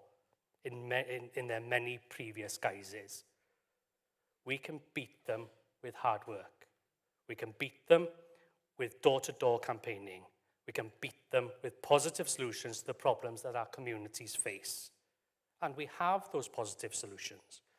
We know what needs to be done in health, social services, transport, housing, education, the economy, agriculture, and the environment. And I'm proud to be part of the team ready to take on that challenge. Conference, for the sake of our communities, for the sake of our country, we must beat them and earn the trust of the people of Wales to deliver a government of renewed energy and fresh ideas and build a bridge to a better future. Diolch yn fawr.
Conservatives spokesperson on the economy to the stage, Luke Fletcher.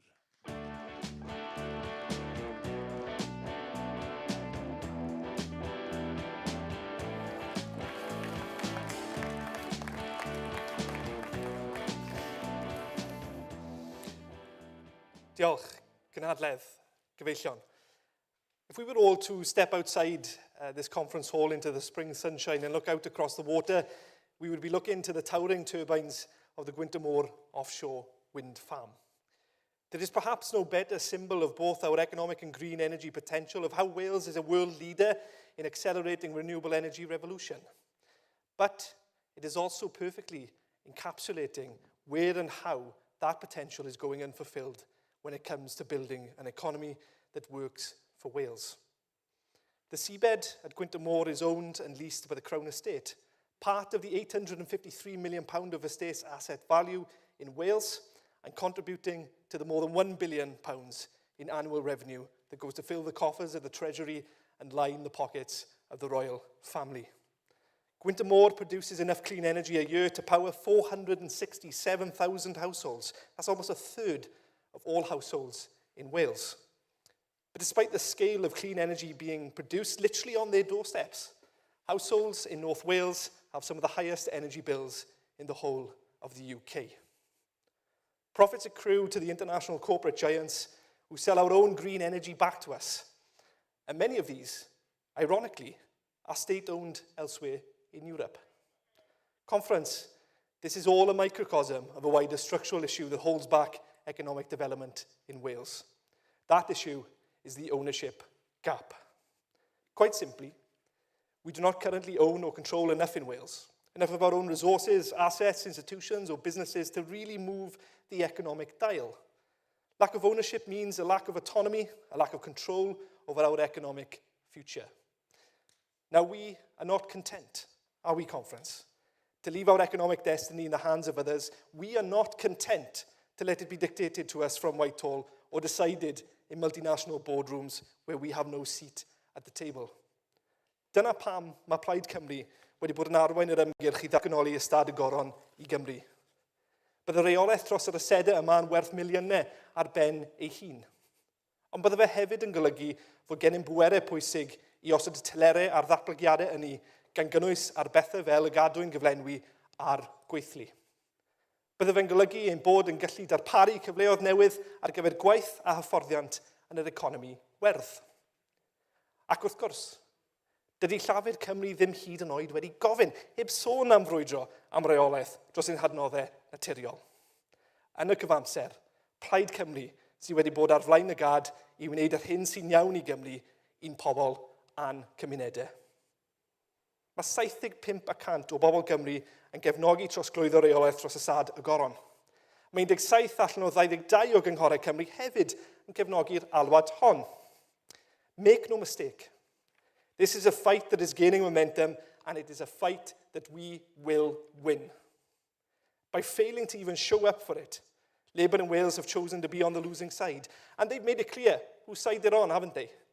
And that's not on the side of the most vulnerable in our society. It's not on the side of our businesses or our communities, and it's not on the side of Wales. Now, in my role as economy spokesperson, there is nothing I enjoy more than travelling the length and breadth of Wales, this country brimming with creativity, talent, and ambition, and meeting with Welsh businesses. And yes, I'll admit, getting to sample craft-brewed beers, artisan coffees, and world-beating Welsh produce in my travels are all just a sweetener. But what I really love is the passion, the drive, not only to turn a profit, but to deliver a high level of service or a quality product, to build a business with real roots in its community, and to provide high-paying jobs and high-quality jobs. It is this combination of entrepreneurialism and social responsibility, this mix of business nous and sense of community that defines Welsh business. It gives me hope, a vision of what Wales's economic future can and should be. But Conference, how often do I hear from Welsh businesses that they don't feel that the Labour Welsh Government is on their side? How often do I hear that they struggle to find the support or even just the information they need to grow? How often Do we see successful Welsh businesses bought and dismantled, their capital, social, human, and economic, lost to regional economies and exported across the border? The answer is far, far too often. And just as Gwynter Moore is a symbol of the wider ownership problem in the Welsh economy, our high streets provide a lens on the challenges facing Welsh businesses. Challenges that Labour in Wales has failed to address, or more accurately, actively made worse over a quarter of a century in power. It's a story we're all too familiar with, isn't it? On high streets across Wales, there are empty buildings and shuttered shops where thriving local businesses should be. Pubs, cafes, restaurants, all struggling with the cost of doing business crisis, a crisis made worse by sky-high taxes on businesses and Labour's scrapping of business rates relief. Take Aberystwyth, where business rates in the town centre are, as one local business owner put so rightly, just silly. An independent store owner on the high street pays nearly 10 times more than a major chain on the town's outskirts, and significantly more than would be an equivalent business in England. Or take my home county of Bridgend, the home, and of course I recognise my bias in this, of the best coffee shop in Wales. A locally owned and managed coffee shop and bakery pays the same level of non-domestic rates as this multinational competitor just around the corner. There are countless examples, the length and breadth of Wales, of businesses' full potential going unfulfilled, to many of what should be successful businesses going to the wall.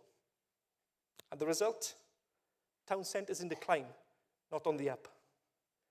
Now I am proud that more and more businesses are looking to Plaid Cymru for the solution. And I'm even more proud that we are able to offer one. If we want our town centres to thrive, then we need to change how we tax the businesses on our high streets, to better support the kinds of successful Welsh-owned shops, cafes, bars and restaurants we all go to our towns for. And I'll let you in on a secret. This is hardly rocket science. There's a solution that is well within our grasp. Now, I'll spare you the level of technical detail that would make the rest of my speech very boring, and that's, of course, is assuming that you're not bored already. But through varying the multiplier, the business rates multiplier, we have the power to reduce rates for independent businesses in retail, leisure, and hospitality. It really is that simple. And by looking at how we charge rates so that those who can afford to pay contribute more, it would also be cost neutral. Plaid Cymru's wider plans for our town centres are a further reflection of this kind of common sense, this kind of practical policy development that I make the hallmark of my politics. Where small and medium-sized businesses currently struggle to access both information and finance, we will create a new National Development Agency for Wales, a real one-stop shop for business support geared towards growing domestic businesses and keeping our successful companies in Wales. Where the hospitality sector is currently under-supported and underrepresented in Welsh Government, we will learn from international best practice and we will look to create a new nighttime economy advisor. Where buildings on our high streets are lying empty, we will make it easier to convert them into residences, bringing people back into our town centres and building in footfall for local businesses. And where valued local assets, including businesses, buildings and land, come up for sale, we will make it easier for them to be brought into community ownership, including through a community right to buy. Ledled Cymru, mae pob math o enghreifftiau, lle mae cymunedau wedi dod at ei gilydd I achub tyfandau, siopau a chaffis lleol. Mae'n holl bwysig ein bod yn dysgu oddi wrth yr enghreifftiau hyn wrth I ni geisio adfer canol ein trefi I fod yn llefydd cymdeithasol sy'n llawn bywyd newydd, diwylliant a chelf. Ystyriwch hyn, Cynhadledd. O'r tyfandau sydd wedi dod o dan berchnogaeth gymunedol ers pandemig Covid, does dim un wedi cau. Mae'r enghreifftiau hyn yn dangos pam bod angen I ni fod yn uchelgeisiol wrth annog modelau perchnogaeth cymdeithasol, cymunedol a chydweithredol ac yn profi hefyd bod fusnesau sydd wedi ei greiddio yn eu cymunedau yn fusnes llwyddiannus a chynaliadwy. Rôl Llywodraeth Plaid Cymru fydd cefnogi'r gwaith o adnewyddu canol ein trefi o'r lawr gwlad a darparu adnoddau fydd yn galluogi ein cymunedau I yrru eu hadnewyddiad cymdeithasol a'i datblygiad economaidd eu hunain. And in the coming weeks, I will formally be launching Making Wales Work, Plaid Cymru's new economic plan. Now, I'm proud of the amount of hard work that has gone into this plan, and the new and ambitious vision for the Welsh economy that it represents. That vision and that ambition extends from our seedbed to our high streets and covers everywhere in between. Our plan will see capital built, retained and recycled in our communities instead of it leaking and in some cases flooding out of Wales. It will grow and sustain Welsh-owned businesses, delivering good jobs, reviving our town centres and boosting living standards.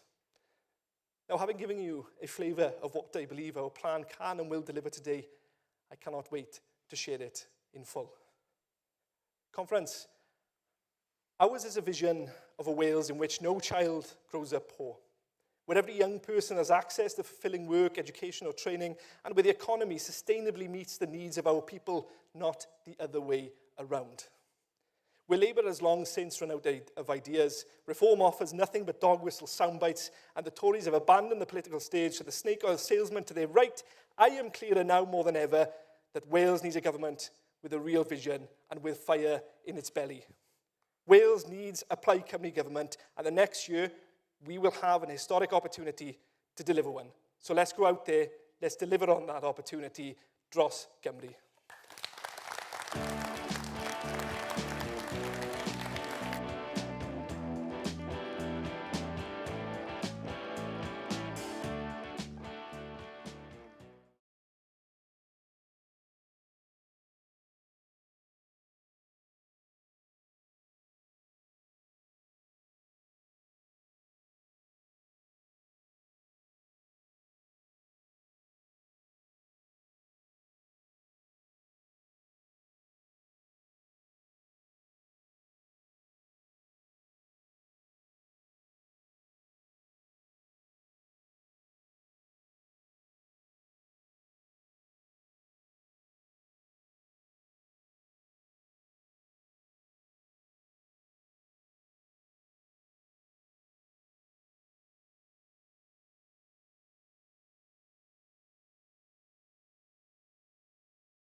Gyfeillion, mae'r sefyllfa wleidyddol fyd-eang yn gynyddol ansefydlog, heriau ddemocratiaeth ar gynnydd, a threfn etholiadol newydd i Gymru ar y gorwel.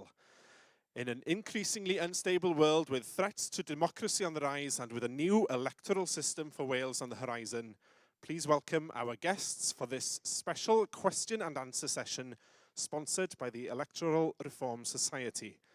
Rhowch groeso I Jess Blair ac arweinydd Plaid Cymru, Rhun ap Iorwerth.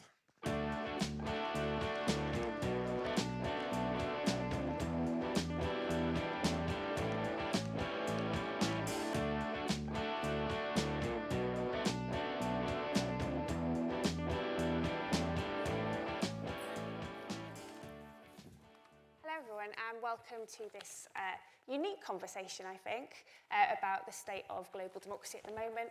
I'm Jess Blair, I'm Director of the Electoral Reform Society Cymru, and I don't think our guest today needs any introduction. Rhun ap Iorwerth, Leader of Plaid Cymru, thank you for joining us. It's very good to be here. Thank you very much for putting on this event. Now, I'm excited, it should be really interesting. 2025 obviously has started with Trump back in the White House. Elon Musk is weirdly there with him. There's war in Ukraine, threat of Which one's the boss? We're not quite sure. The child? Unclear.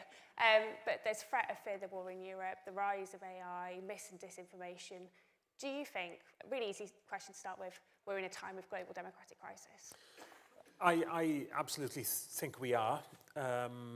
When values that are core to us and we perhaps believed were going to be constants are undermined to the extent to which they have been undermined. In recent years, and in particular in the most recent of times, it is deeply, deeply worrying. You fear about the direction we're going in and the pace at which that we're moving in that direction. It's been a genuine shock and awe under the new regime in the White House. I guess we were told to expect it, but perhaps none of us quite expected the extent to which there would be a tearing up of so many of those things that are important to us, be they international agreements, alliances that have stood us in good stead for a long time, climate change accords, World Health cooperation, or deeper values. The importance to me of being decent and being kind in politics, being undermined by people in the most public and influential of roles. These are things that worry me greatly. And it all serves to undermine, I think, faith in democracy. But we either walk away and let it pick up pace, or we decide that democracy and these values are important enough to make a stand for and fight for. And that's where I am. And that's where I think I'm speaking on behalf of all of us here. We all are. In your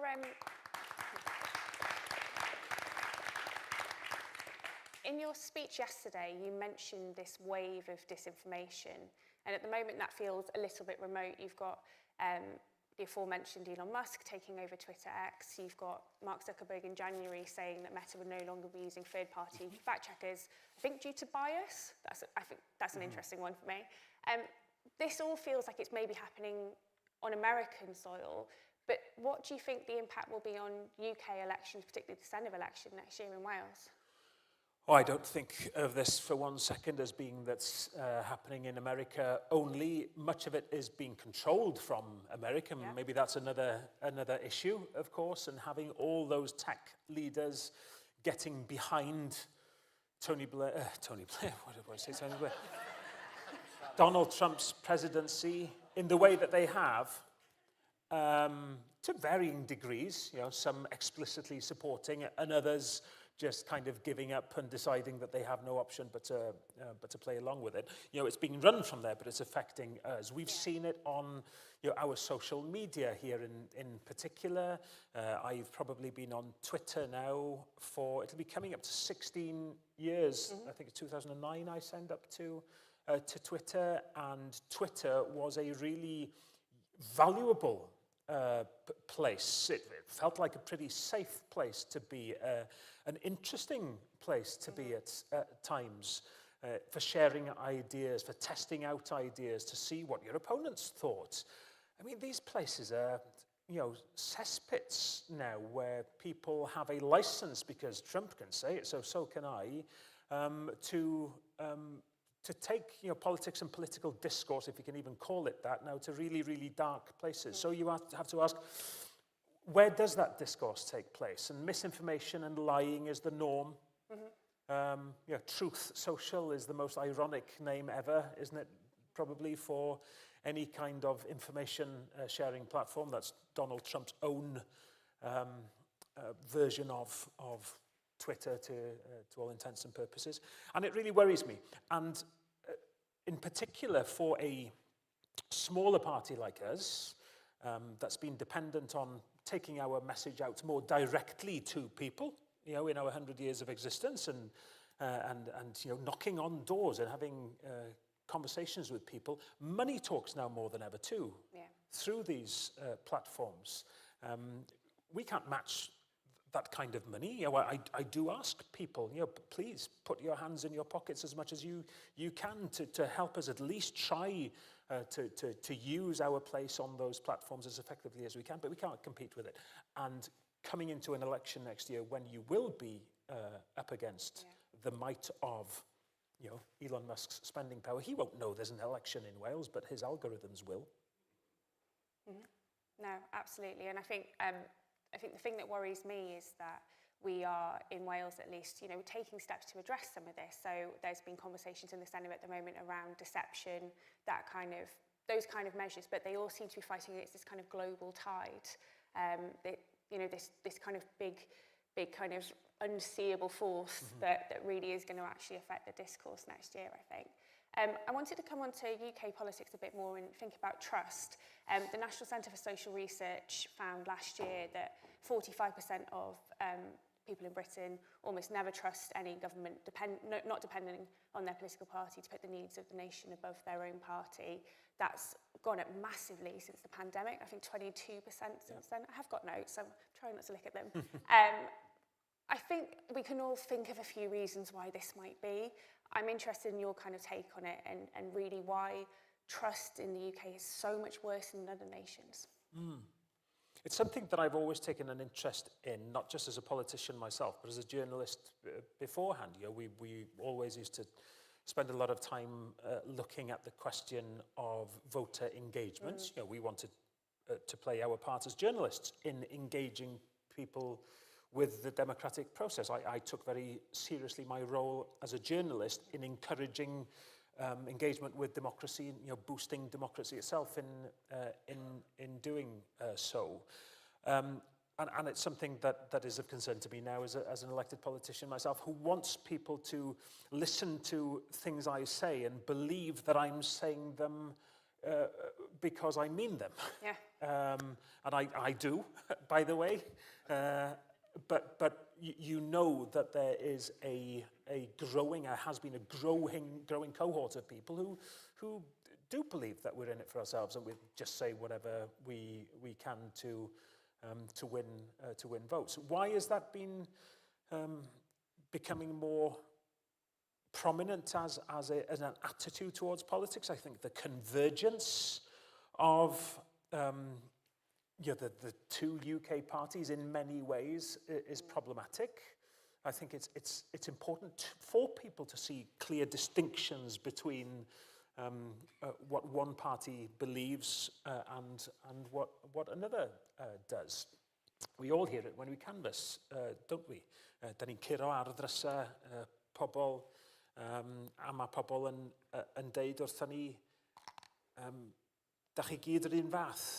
Does na ddim gwahaniaeth rhyngddoch chi fel pleitiau gwleidyddol, a mi na i drio siarad am pam y mod i yn credu wirioneddol bod yna wahaniaeth rhwng ymhlaid i a be mae pobl yn ei glywed gan bleidiau eraill. Wel, mae o'n broblem os ydy un blaid yn arwain austerity am flynyddoedd. Is it working? There's no translator there. No. He's gone. Oh, there's no translation. Popped off quickly. I'll backtrack a little bit. What did I say? No, where you do have convergence, it's a problem. And we all knock on people's doors and they say, oh, you're all the same, every political party. And I don't believe every political party is the same. I believe my party, and on the question of Wales in particular, an ambition for our nation and the kind of nation that we want to build, I think there's a very distinct offer from Plaid Cymru. But where you have, years of austerity and one party saying, we're going to be the ones that stop the austerity, and then they come in and they offer more austerity, and there doesn't seem to be any difference between them. I think that undermines trust that, the old sort of blue versus red is what it was, that it serves people well, and it opens the door. I talked about this in my speech yesterday. It does open the door to forces on the right of politics who promise disruption, and at a time when an appetite has developed for disruption because they don't believe that the old ways of doing things work. But you mentioned the moves that have been led, and Adam's here on wanting to make it a legal duty on us to tell the truth. Sounds pretty fundamental to me. Let's do it as part of a suite of measures to build confidence in people that we are actually what we say we are. Yeah. Translation has returned. Thank you, Phil, our technical expert in the front here. Diolch o galon. Your timing. One thing that really worried me last year, and I'd be keen to know your thoughts on this too. The general election last June, turnout across the UK was down. Turnout in Wales was the worst of the UK nations. And that isn't a trend that's necessarily carried through previous elections. It feels like quite a new thing. Yep. Why do you think that is overall, and why do you think Wales is worse? Dwi ddim yn gwybod. Mae Ynys Môn yn etholaeth tan rwan, yr etholaeth yn tyfu rwan. Wrth gwrs, mae Ynys Môn wedi bod yn etholaeth lle mae turnout wedi bod yn arbennig o uchel dros y blynyddoedd. A dwi'n cofio nes i ffonio y tîm yn yr cyfri yn Llangefni ar noson yr etholiad llynedd a gofyn be di'r turnout. A ges i'r ffigwr 60%. A mi ddwedes i'n eitha hyderus, wel, na, dydy hwnna ddim yn iawn. Cerwch yn ôl a checio be di'r turnout, ond oedden nhw'n iawn. Oedd Ynys Môn wedi disgyn lawr o 70 i 60% mewn un etholiad. A da ni wedi gweld turnout yn mynd lawr drwy'r 90au a mewn i'r millennium yma. Chydig bach o gynnydd wedi bod, ond wedyn yn y cwimp yma rwan. Pam convergence eto? Dwi'n credu yn broblem. Diffyg gweledigaeth glir gan y Llywodraeth oedd yn dod i mewn. Dwi'n meddwl bod Plaid Cymru wedi galw hi'n dda iawn. I think we called it quite well in the election last year, where we could see that people wanted change. After 14 years of pretty awful governments, led by the Conservatives, everybody needed a breather and everybody needed a change. And Labour were offering change, but I could tell, and I think we could all tell, that nobody was really convinced about what this change was going to be. So they got the change, and because of the quirk of the electoral system that the UK had, they got with that depressed vote and a smaller majority, a smaller turnout, a thumping, massive, big majority. If there was ever an argument that we have a broken electoral system in the UK, it was the election result last year. So people weren't convinced that there was change. And as it happens, I would like to think that it wasn't coincidental. Plaid Cymru was, I think, offering a clear message in the election last year. And hey presto, we got our best ever UK general election result. People want parties with values and with clear messaging and distinction.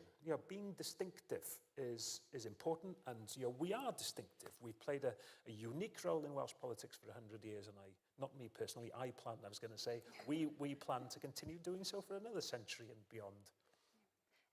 Turnout, I think, is only one democratic indicator, right? It's only one kind of indicator of the health of our democracy. But broadly, the fact that turnout in Wales was much lower at the general election, I think 3 percentage points down on UK average, that really worries me ahead of a Senedd election. Yep. And I know that there's been lots of measures to kind of try and improve engagement. So we extended the franchise back in 2021 to 16 and 17-year-olds and foreign nationals. The Welsh Government is setting up a new voter information platform. There are pilots around automatic voter registration. Are you worried that these things kind of pick up the surface and that there is something fundamental going on in Wales? I mean, it is deeply worrying that Wales, that has had historically a good relationship really with democracy and the Chartists, and we've really embraced the power of the vote, and yes, it's massively worrying that has come under attack. All I can say is that all of us in politics have to persuade people that it's worth their while to vote. It does not help when you've had one party controlling Welsh Government or leading Welsh Government for 26 years. I tell people, it's not normal. And I've just said in a podcast upstairs, when Plaid Cymru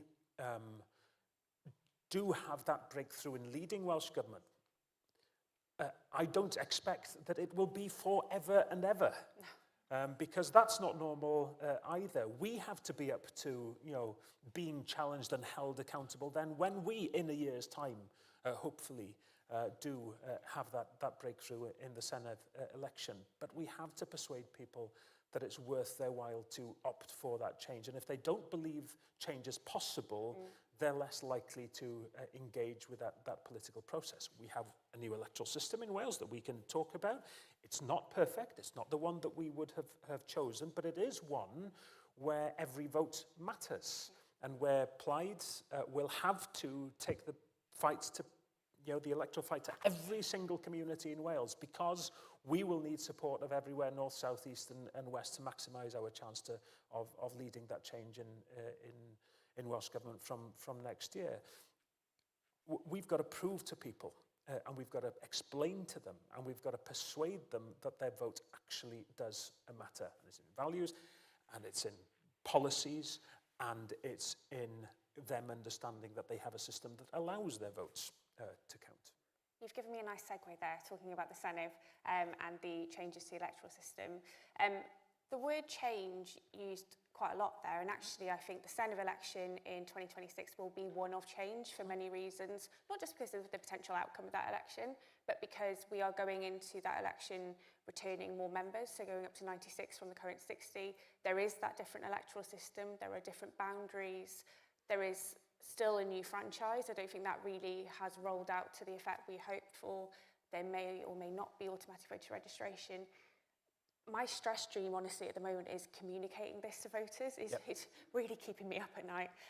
How worried should we be about communicating all of this to voters? And how difficult is it for politicians who are going to be on the doorstep saying, actually you should vote for me, but there is a different system and you should bear this in mind. How difficult will that be for you? Dwi yn ei weld o fel her, yn hytrach na meddwl amdano fo fel rhywbeth anodd. Mae o'n her oherwydd ei fod o'n newid, a dwi'n meddwl bod yr cyfle i egluro be ydy'r newid yn rhan o y cyfle i egluro wrth pobl pam ddylen nhw bleidleisio dros Blaid Cymru.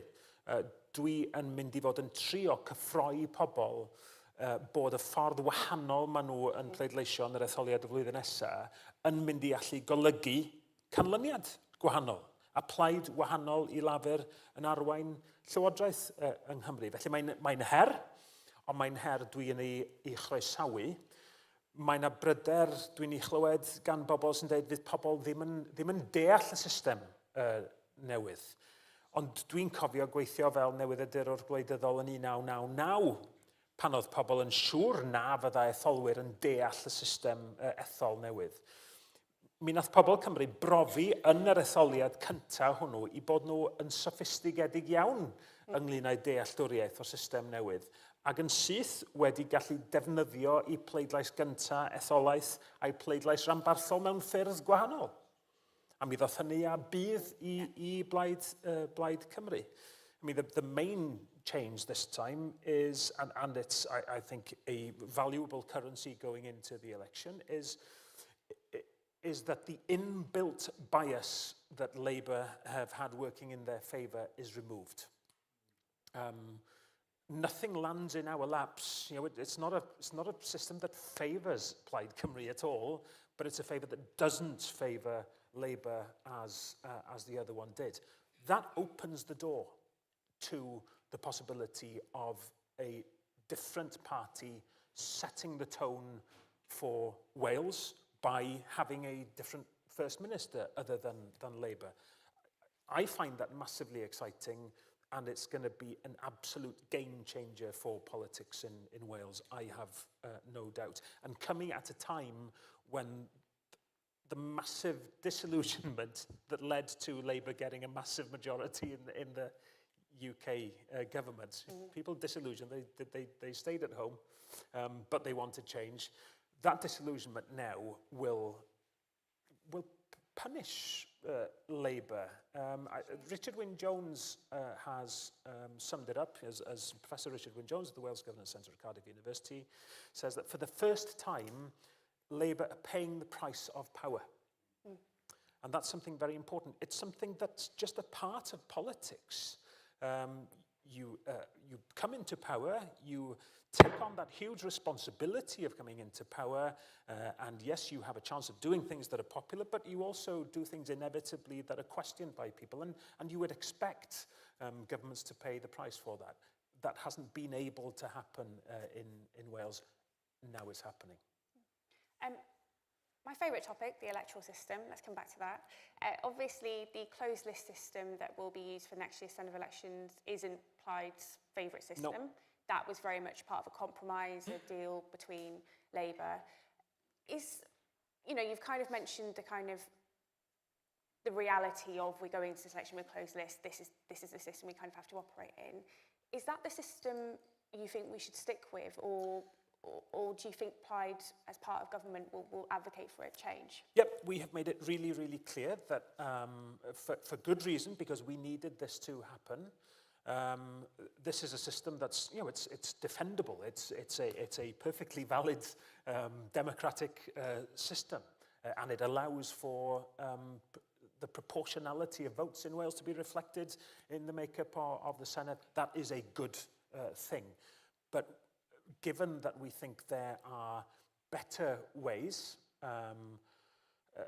we will absolutely try to instigate a change. There is going to be a review. The review is built into the legislation that enacted this change in the first place. Well, we want to use that review. It'll mean, though, of course, working cross-party. There's very good reason why one party can't just on its own agree, unless it has, 3/4 of the members of the Senedd, which isn't going to happen. There's good reason why there has to be cross-party working on this, and our position is really clear. But there's a lot of misunderstanding about how the system works. People saying, we won't even know who's standing. People think that closed lists means secret list.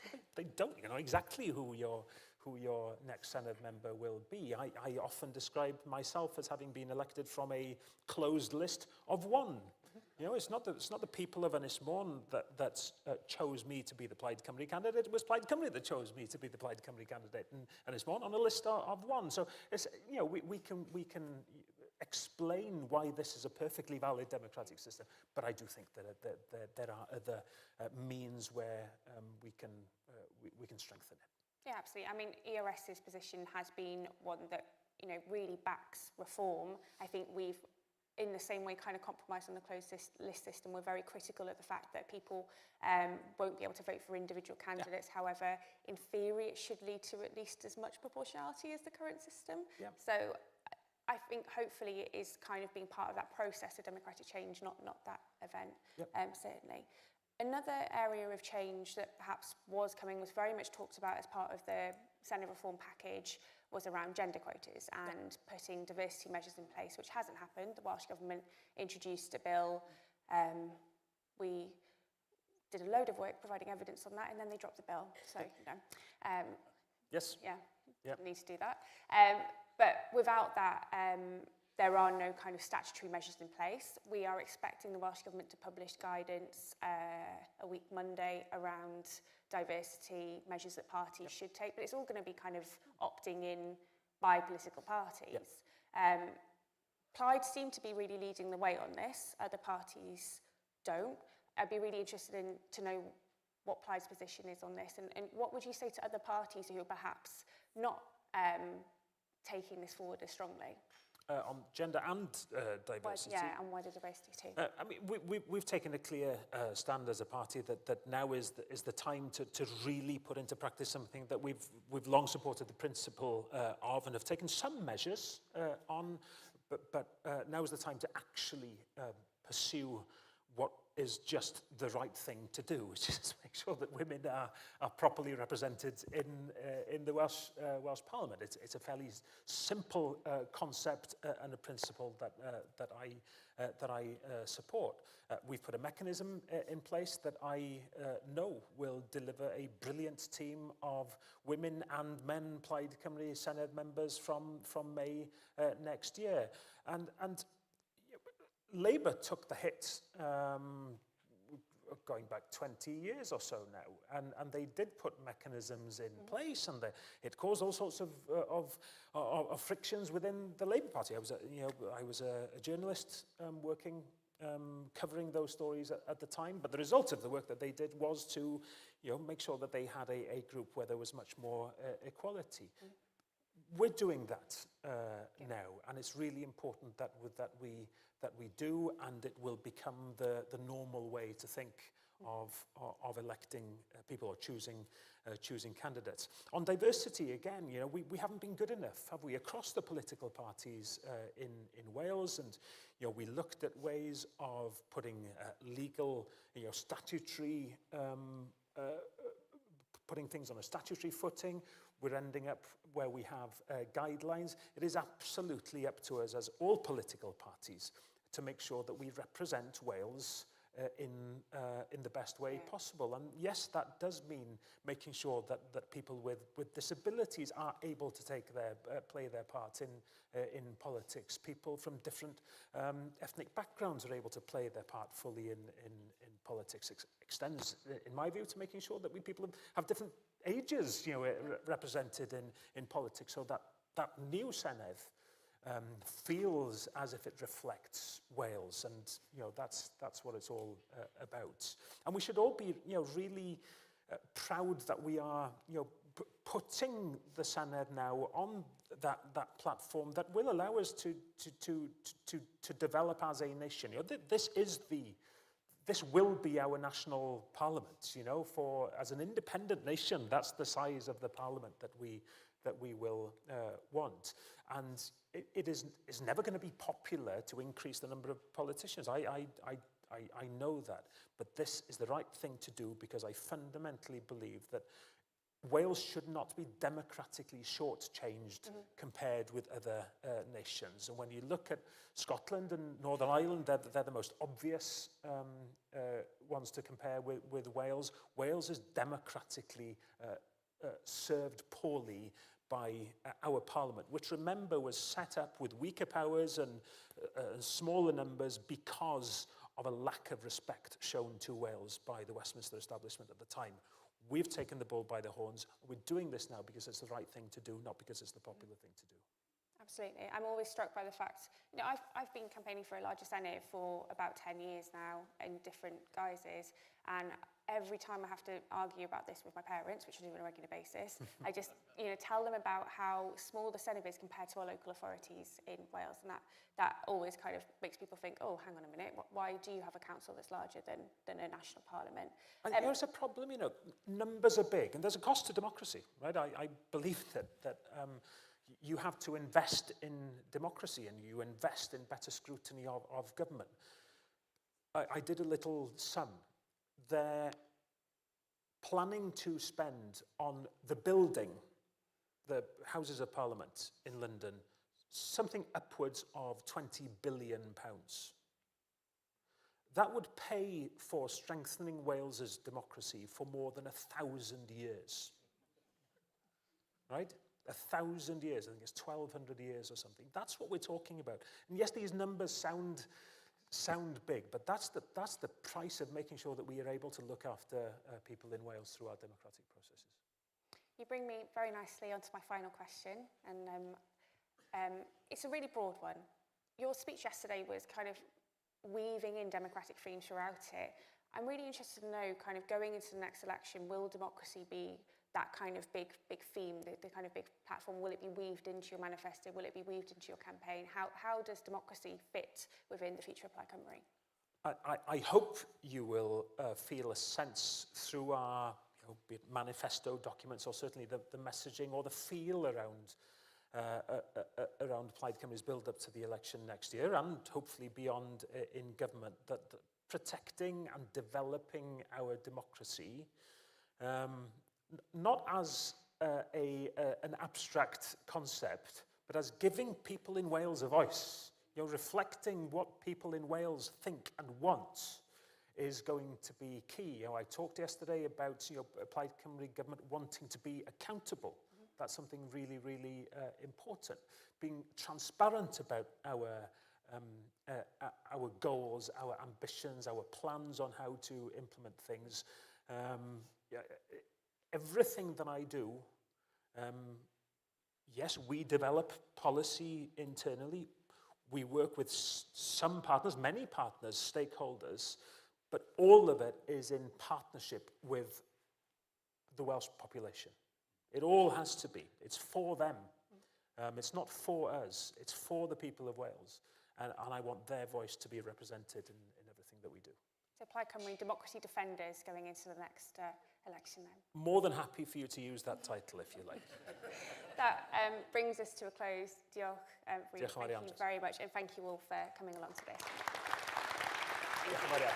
Thank you.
Croeso nôl.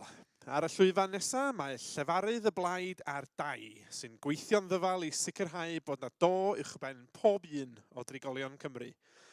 Working to ensure that every single person who lives in Wales has a place they can call home, please welcome Plaid Cymru's spokesperson on housing, dyma Sian Gwenllian.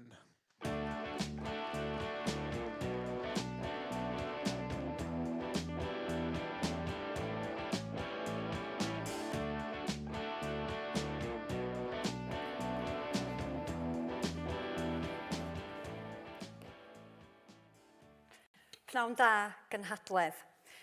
Dwi'n cael y fraint o fod yn lefarydd tai a chynllunio Plaid Cymru yn y Senedd ers 6 mis bellach, a fyswn i'n licio rhannu chydig o ngweledigaeth i efo chi heddiw yma. Dros y misoedd dwytha, dwi wedi bod yn gweithio ar bolisia penodol i fynd i'r afal ar argyfwng tai sydd yn effeithio ar filoedd o bobl yn ddyddiol yng Nghymru. Ac mi fydd y polisia rheina yn cael eu cyhoeddi dros y misoedd nesaf yma. Mae sicrhau fod gan pob person a phob teulu gartra, addas a chynnes yn greiddiol fod gan pawb y cyfle i gael to uwch eu penna a chartra clyd i fyw ynddo.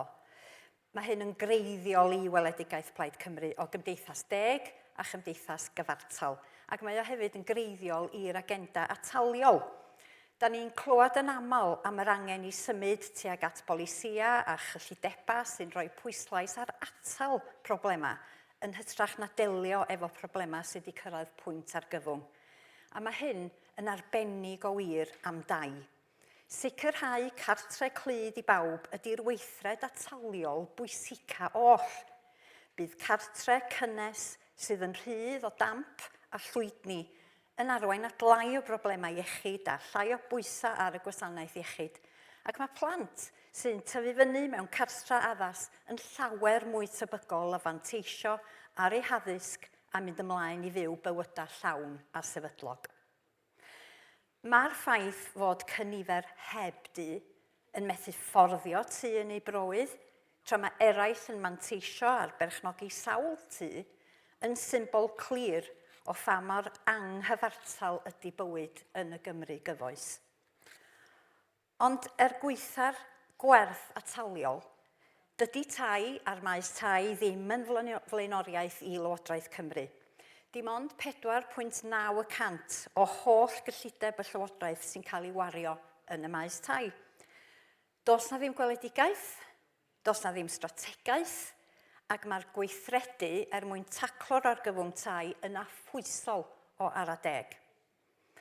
Mi fydda Llywodraeth Plaid Cymru yn rhoi ffocws clir ar y maes tai fel rhan ganolog o'r weledigaeth ataliol, rhan ganolog o'r agenda iechyd cyhoeddus a rhan greiddiol o ddileu anghydraddoldeb. Mae gan bawb yr hawl i gartra digonol. Mae Plaid Cymru yn credu mewn ymgorffori'r hawl i gartra yng nghyfraith Cymru. Beth sydd yn mwy sylfaenol na'r hawl i gartra? Bydda deddfu hefyd yn rhoi ffocws clir ar weithredu. Ond, gyfeillion, mae angen gwneud llawer mwy na chreu hawl, mor bwysig ydy hynny. Yn syml, mae angen digon o dai ar gyfer cartrefu pawb a'r rhenti sydd yn deg. Ac mae angen newid diwylliant fel bod rhentu tŷ yn opsiwn synhwyrol i bobl o bob oed, fel y gymau o mewn llawer o wledydd ar draws Ewrop. Mae'r stoc tai presennol yn diflannu o dan ein llygyd yn rhai o rannau mwyaf prydferth ein gwlad. Ail gartrefi drydfawr yn brithon broedd, yn wag am rannau helaeth o'r flwyddyn, ond yn gyrru prisiau tai tu hwnt i gyrraedd pobl leol sy'n gadael yn broedd ac yn gwagio yn cymunedau ni.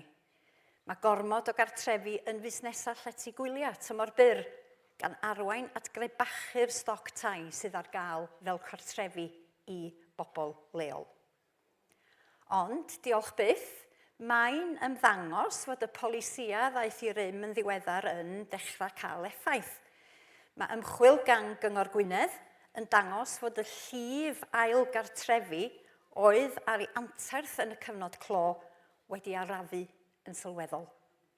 Mae prisiau tai yng Ngwynedd wedi gostwng 12%, ac fod hi'n rhy fuan eto i wybod yn union pam fo hyn yn digwydd, wel dyma newyddion ardderchog i bobl ifanc lleol sydd wedi eu prisio allan o'r farchnad ar hyn o bryd.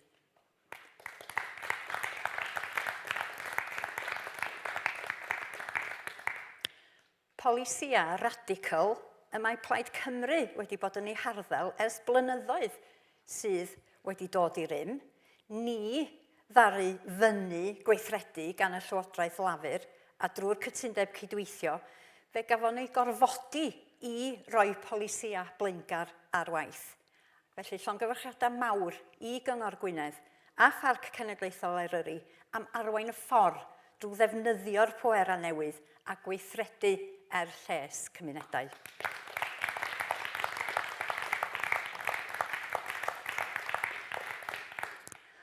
Ond mae angen newidiadau llawer mwy sylfaenol mwyn creu gwir newid. Bydda creu'r hawl i gartra digonol yn gyrru'r gwaith yn ei flaen. Mi fydda gan Lywodraeth Plaid Cymru ffocws clir ar gynyddu'r cyflenwad o dai cymdeithasol. Bydda'r gwaith yn dechrau o'r diwrnod cyntaf, y Mai 2026, gan ddilyn ôl troed 2 wleidydd blaenllaw o Gymru. Yn syth ar ôl yr rhyfel byd cyntaf, fe wnaeth y prif weinidog bryd hynny, David Lloyd George, addo gwneud tai yn flaenoriaeth. Ac Aneirin Bevan ddaru gyflwyno deddf tai 1949. Erbyn diwedd y 70au, roedd yna 5 miliwn o dai. Treuan o'r holl stoc tai yn dai cymdeithasol oedd yn cynnig sefydlogrwydd a sicrwydd i deuluoedd. Roedd tai cymdeithasol yn ased yn aelor wladwriaeth. Mi gafodd hyn i ddifetha a'i ddatgymalu'n llwyr gan un wnaeth ddifrod mawr i Gymru, sef Margaret Thatcher, a'r polisi hawl i brynu oedd yn rhan o ddeddf tai 1980. Hanerwyd y nifer o dai cymdeithasol. Wnaeth Blair a Brown ddim oll i adfer y sefyllfa. Fe ddiddymwyd y polisi hawl i brynu yng Nghymru yn 2018, ac o'n i'n un o'r rhai gafodd y fraint i siarad o blaid hynny yn y Senedd. Coelwch chi beth, mae'r polisi'n dal i fodoli yn Lloegr o dan y Llywodraeth Lafur bresennol a dim golwg bod nhw am newid hynny. Does dim dwywaith fod y polisi hawl i brynu wedi cyfrannu'n sylweddol at yr argyfwng tai presennol yng Nghymru. Ychydig iawn o dai cyhoeddus newydd gafodd ei adeiladu yn lle y rhai gafodd ei gwerthu yn gwbl groes i'r addewid. Heddiw, mae 140 o filoedd o bobl ar restra aros am dŷ rhent cymdeithasol yng Nghymru. Mae'r argyfwng costa byw yn brathu, mae'r argyfwng tai yn dyfnhau. Teuluoedd yn rhannu tai sydd llawer rhy fach i'w anghenion. Pobl ifanc yn symud o soffa i soffa gan ddibynnu ar rheilioni ffrindiau. Pobl yn defnyddio trafnidiaeth cyhoeddus i gael cwsg. Yn byw mewn ceir a fania. 11,000 o bobl yn byw mewn llety sydd i fod yn lety dros dro, am ei bod nhw'n wynebu byw ar y stryd fel arall, ond y dros dro yn aml yn parhau am flynyddoedd. 3,000 o blant Cymru yn rhannu stafall mewn gwesty. Teuluoedd yn byw mewn ofn dyddiol o golli eu tŷ rhent preifat. Nifer y digartra wedi cyrraedd ei lefel ucha erioed. Mae'r mudiadau sy'n cefnogi rhai sydd yn wynebu digartrefedd yn gwneud gwaith arwrol mewn sefyllfaoedd heriol o ddydd i ddydd, ond mae'r cynnydd mewn yswiriant gwladol am ei heffeithio yn drwm a rhai'n gofidio y bydd rhaid iddyn nhw gwtogi ar ei gwasanaethau neu ddwy'n rhai elfennau i ben yn llwyr. Mae'r gwaith maen nhw yn wneud angen ei barchu yn llawn. Mae gan llawer o'n trigolion mwyaf bregus anghenion dwys a chymleth ac mae angen cefnogaeth arnyn nhw yn ogystal â tho uwch i penna. Ond, does dim rhaid iddi hi fod fel hyn. Mae gan Gymru y gallu i wedd newid y sefyllfa yn llwyr. Mae'n dod yn fwy amlwg. Mae'n dod yn fwy amlwg. Mae'r ffordd parhaol mwyaf effeithiol o ddelio efo'r argyfwng tai ydy creu mwy o dai cymdeithasol, fforddadwy a safonol. Mi fydda Llywodraeth Plaid Cymru yn gweithio efo Llywodraeth leol a chymdeithasau tai i adnabod y gwir angen, i glustnodi safleoedd ar gyfer tai newydd, o resi teras i stada o bob math. Y math cywir o dŷ yn y lle cywir. Tai newydd fydda'n agos at drafnidiaeth cyhoeddus ac yn rhan o gynllunio bwriadus i greu'r is-adeiledd cywir o'i cwmpas. Bydde angen newid ein system gynllunio, symud i ffwrdd o system sy'n cefnogi datblygwyr a chreu system lle mae anghenion pobl a chymunedau yn dod gyntaf. Mi fedrwn ni wneud hyn, mae'r gallu yn dwylo ni. Bydda Llywodraeth Plaid Cymru yn gweithio efo partneriaid lleol i droi tai gwag yn dai rhent parhaol, yn defnyddio manna addoli gwag, yn defnyddio gofodau gwag uwchben siopa ar un stryd fawr a'i troi yn gartrefi rhent cymdeithasol gan ddod â bywyd yn ôl i ganol trefi a dinasoedd. Fe fyddan ni'n gweithio efo cymunedau a'r gynlluniau sy'n cael eu harwain gan y gymuned, prynu eiddo sy'n dod ar y farchnad a'i troi yn gartrefi i bobl yn eu cymunedau, codi rhenti teg ac ailfuddsoddi i brynu mwy. Mae angen polisia cadarn a chynllunio strategol. I wneud hyn, mae angen penderfyniad. Penderfyniad i weithredu ac ewyllus i wireddu, a dyna mae Plaid Cymru yn ei gynnig.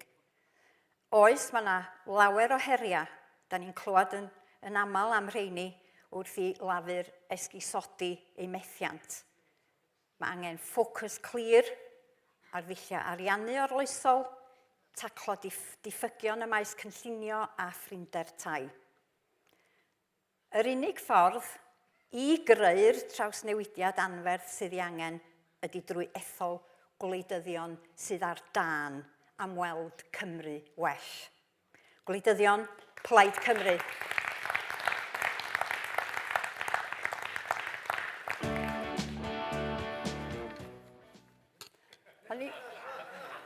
Gada fi jyst chydig bach mwy i ddeud. Gwleidyddion Plaid Cymru sydd efo'r tân yn ei bolia i greu Cymru well. Mae gynnon ni gyfla gwirioneddol i daclo'r argyfwng tai a chreu atebion hir dymor fel nath Lloyd George a Bevan.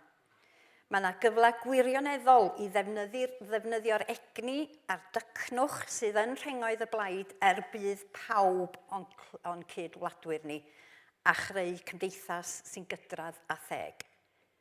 Mae maes tai yn galw am drawsnewidiad mawr. Dewch i ni weithio dros ethol Llywodraeth Plaid Cymru a rhoi cychwyn yn syth a rhoi chwyldro ar waith yn y maes tai. Diolch yn fawr.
Cyn i ni dynnu raffl, a ffindio allan, achos ydych chi di ennill gwobre, gennym ni ddatganiad brys. Dwi'n gweud datganiad yn hytrach na cynnig.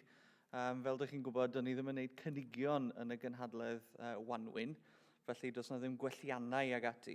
Ond mae yna gyfle i ni fynegu barn fel cynhadledd ar fater brys, ac wrth gwrs, yn ystod yr wythnos diwetha, mae'r Llywodraeth Lafur yn San Steffan wedi cyhoeddi cynlluniau pellgyrhaeddol i dorri buddsoddiadau ar gyfer rhai o'r pobl mwy anghennus yn y gymdeithas.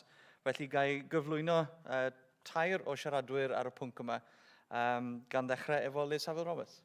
Diolch yn fawr iawn, Owen. Cynhadledd, wrth gwrs, heddiw, da ni'n wynebu ymysodiad arall eto byth ar rhai o'r bobl mwy o bregus yn cymdeithas. A hynny, nid o dan llywodraeth geidwadol, ond o dan llywodraeth lafur yn San Steffan. Gathon ni addewid o newid, ond be da ni'n wynebu rwan ydy llymder eto, austerity mark 2. Nid newid polisi yn unig di hwn, ond mae yn bradychu'r bobl sydd angen cymorth fwyaf. Mae Llywodraeth Lafur San Steffan wedi cyhoeddi cyfanswm o 5 biliwn o doriadau lles. Penderfyniad fydd ond yn cynyddu pwysau ar yn gwasanaethau iechyd sydd yn barod o dan bwysau. Dyma enghraifft eto arall o lymder tymor byr yn cael ei flaenoriaethu dros atebion hir dymor i faterion strwythurol. A bydd yr toriadau hyn yn taro Cymru yn arbennig o galed. Mae gennym ni'r gyfran ail ucha o bobl yn abal o oedran gweithio yn y Deyrnas Unedig. Allan o'r 10 awdurdod lleol ym Mhrydain sydd â cyfraddau ucha o anweithgarwch economaidd oherwydd salwch hydymor, mae hanner nhw yma yng Nghymru. Bydd effaith uniongyrchol ar o leia 270,000 o bobl anabal hynny yng Nghymru. Gallai rai ardaliadau annibyniaeth personol colli rhwng 4,200 o bunnau a 6,300 o bunnau y flwyddyn. Bydd newidiadau i gredyd cynhwysol yn golygu hyd yn oed llai o gymorth i hawlwyr presennol ac yn y dyfodol. Tydi effaith lawn y toriadau hyn ddim yn hysbys eto oherwydd bod Llywodraeth San Steffan heb gyhoeddi asesiad ar effaith y bydd hynny yn gael ar cydraddoldeb eto. Ond o'n i'n gwybod hyn. O'r bobl na sy'n cael ei cyfeirio at Banc Bwyd Trussell Trust, mae dros 75% ohonyn nhw yn byw mewn cartre lle mae yna rhywun yn abal yn byw gyda nhw. Roedd 65% o rai oedd yn ceisio cymorth gan gyngor y bopeth ym mis Ionawr eleni yn anabl neu a chyflwr iechyd hir dymor. Mae angen dros 1,000 o bunnau y mis ychwanegol ar olwydydd anabl dim ond i gael yr un safon byw ar gweddill ohono ni. Cynhadledd, mae yn bwysig bod ni'n siarad yn glir gyda'r un llais. Rhaid trin pob person yn abol yn y system les ag urddas ag affarch. Dyle bobl yn abol allu fforddio hanfodion sylfaenol bywyd gan gynnwys costau ychwanegol oherwydd bod yn anabol. Yn hytrach na chosbi'r tlota, dyle Llywodraeth y Deyrnas Unedig gyflwyno treth cyfoeth. Bydd y codi treth o 200 ar asedau dros 10 miliwn o werth yn fynd i'r afal yn uniongyrchol a thlodi ac anghydraddoldeb iechyd.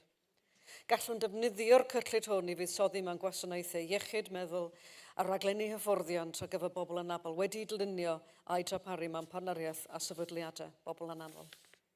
Mae angen newid arno ni. Rhaid i Gymru cael yr un pwerau dros weinyddu lles ar Alban. Dylid sefydlu systemau fuddiannau i Gymru i ddarparu fframwaith tosturiol ac effeithiol ar gyfer mynd i'r afal ac anghydraddoldeb at athlodi. Rhaid i Lywodraeth Cymru fyny datganoli gweinyddiaeth nawdd cymdeithasol i amddiffyn yn cymunedau rhag polisïau newidiol San Steffan. Mae angen asesiad effaith ar unwaith i ddeall yn iawn sut bydd y toriadau hyn yn newidio bobl Cymru ac yn rhoi pwysau ar gyllid Llywodraeth Cymru. Felly cynhadledd i gloi. Dydy aros yn dawel byth yn opsiwn i ni ym Mhlaid Cymru. Tra bod Llywodraeth Lafur Cymru yn sefyll o'r neilltir, byddwn ni, Plaid Cymru, yn sefyll i fyny dros bobl anabl. Byddwn yn ymladd dros y rai sydd angen ein cefnogaeth fwyaf. A dewch i ni ddeud, a hyn yn glir, nid y toriadau creulon hyn fydd yr ateb. Gadewch i ni fyny system les tecach a mwy tosturiol yn unol a'n gwerthoedd ni yma yng Nghymru. Diolch yn fawr iawn, Cynhadledd.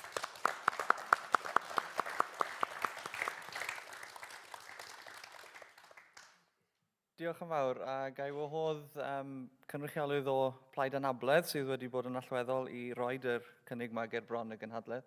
Wendy Alsop. Thank you.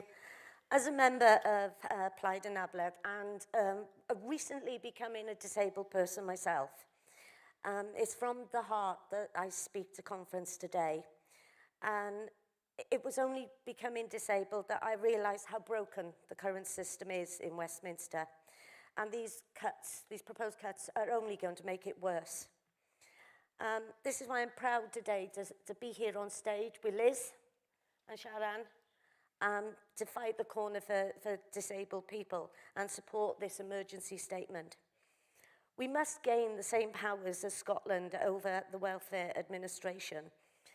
We've got to protect our own vulnerable and disabled people. I'm lucky in a way.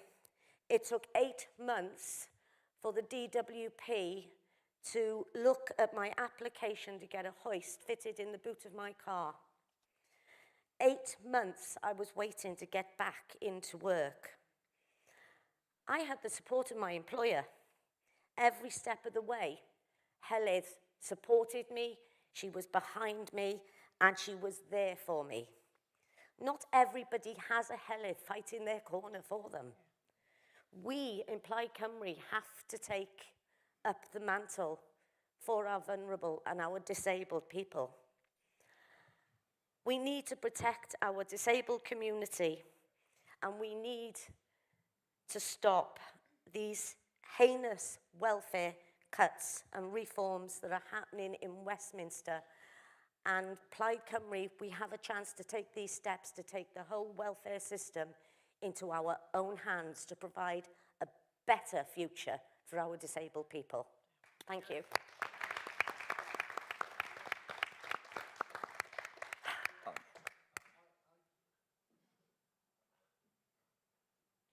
Mae Mark.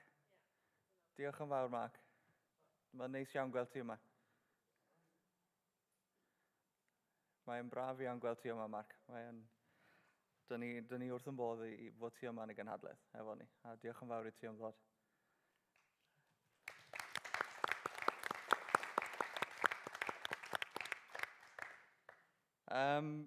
Gai galw ar Sharon Williams, jyst i gloi drafodaeth. Diolch.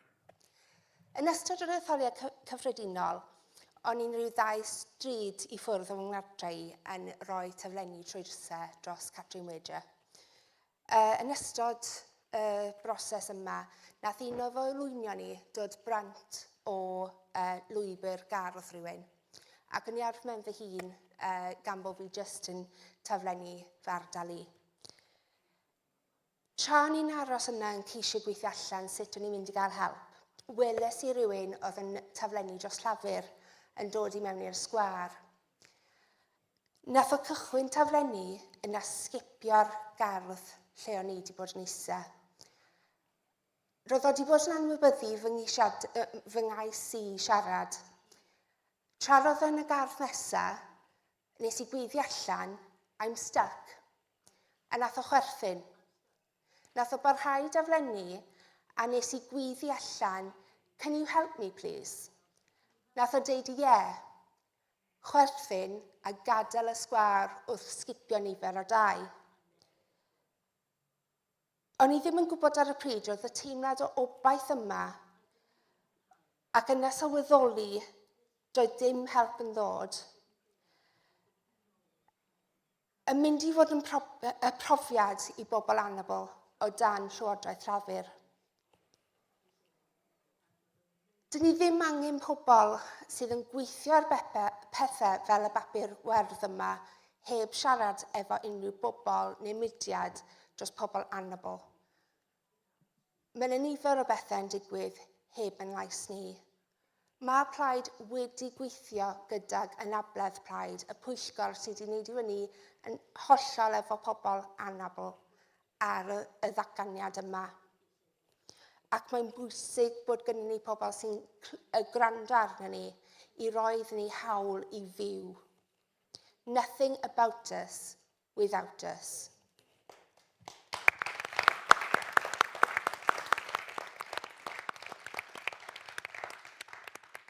Diolch yn fawr iawn i chi'ch tair. Nawr, mae'r datganiad wedi bod yn dod rownd ar bapur.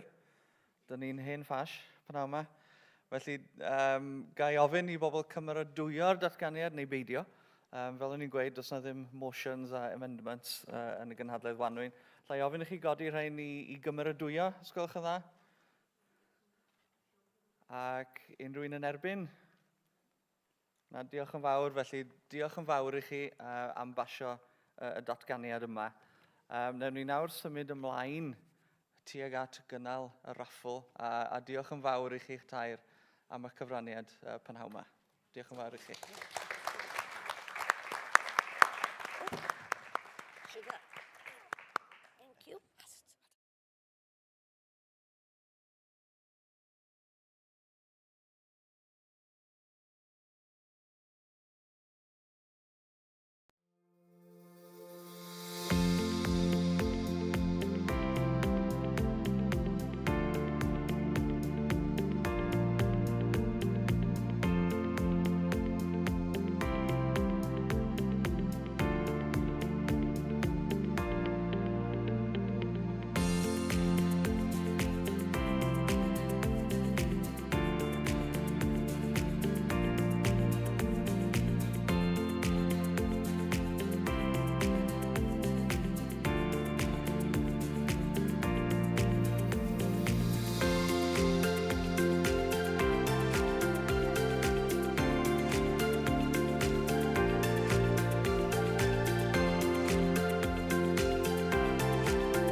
Gyfeillion, mae'n amser deffro efo 1 o bob 5 yn byw gyda chyn-diabetes neu diabetes yng Nghymru. Nesa ar y llwyfan mae panel trafod ola'r gynhadledd dan nawdd caredig Diabetes UK Cymru. Next on stage, the wake-up call. 1 in 5 living with pre-diabetes or diabetes in Wales. This is our final discussion panel, sponsored kindly by Diabetes UK Cymru. Please welcome the panel on stage. Rhowch groeso i'r panel a'i cadeirydd Llunos Medi.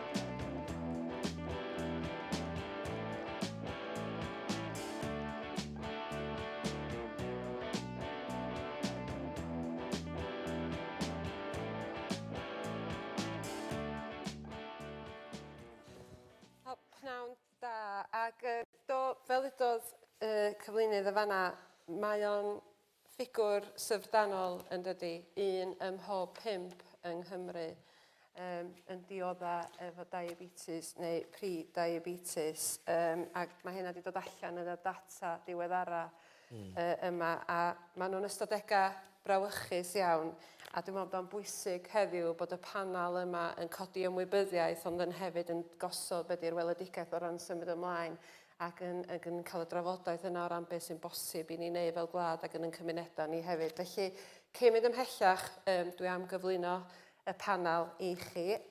Wrth yn ochr i fama, mae Dr Graham Thomas, sydd yn feddyg teulu, Dimbych, ac hefyd efo diddordeb yn y maes y galon, ac hefyd yn feddyg sydd yn arwain ar y cardiovascular drwy Gymru yn dydach, felly croeso cynnas i chi.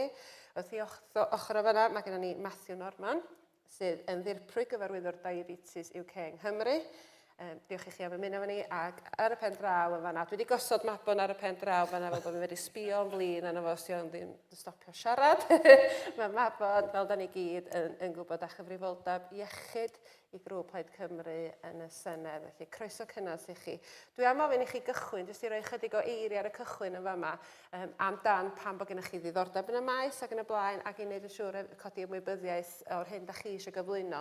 Mi fyddan ni'n mynd drwy cwestiynau, a mi fydda'n rhoi cyfle i chi gloi hefyd os da chi'n meddwl fydd yna rhywbeth fyddwch chi ddim wedi cael cyffwrdd yn ystod o drafodaeth. Felly, na i gychwyn efo chi, Graham. Diolch yn fawr, prynhawn da. Dwi'n gwisgo het meddyg teulu te, ond gobeithio rhywun gyda diddordeb fwy eang hefyd.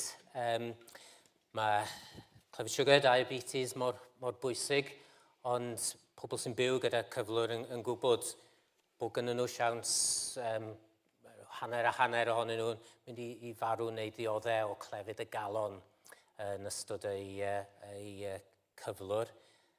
A dyn ni'n gwybod fel gwasanaeth iechyd bod ni wedi bron cyrraedd pen draw o'r hyn sy'n bosib fel gofal iechyd, meddygon teulu ar ysbytai. Dyn ni'n teimlo bod y system, y capacity yn llawn.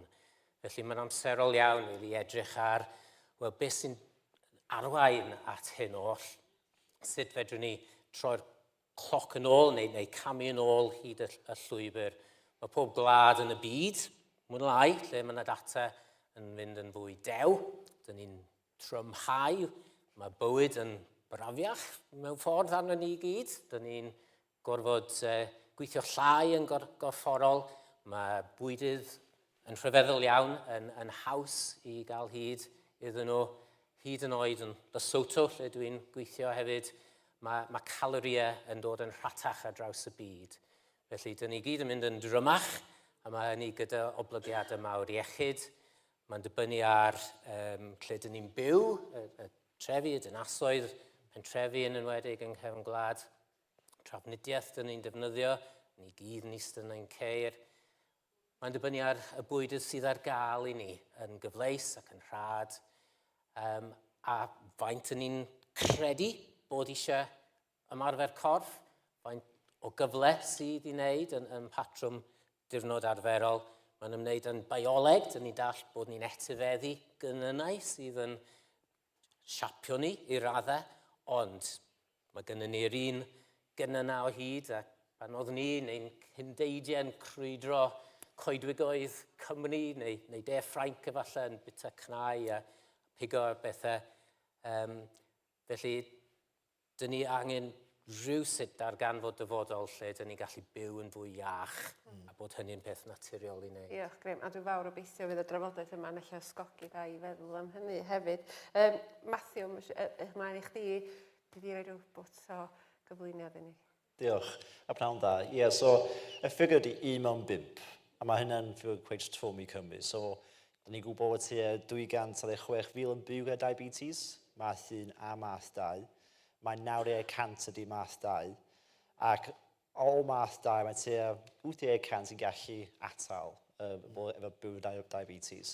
Mae ffigurau eraill, tua 270 yn byw gyda pre-diabetes, so pobl mewn risg. So, mae lefel siwgr nhw'n uchel, ddim digon uchel bod yn poenus, ond mae'n cychwyn cynyddu, ac felly dechrau mewn risg wedyn o cael math 2 diabetes. Ac wedyn ben hyn yn meddwl bod y tua 60,000 o bobl yn byw gyda math 2 diabetes, ond ddim yn gwybod.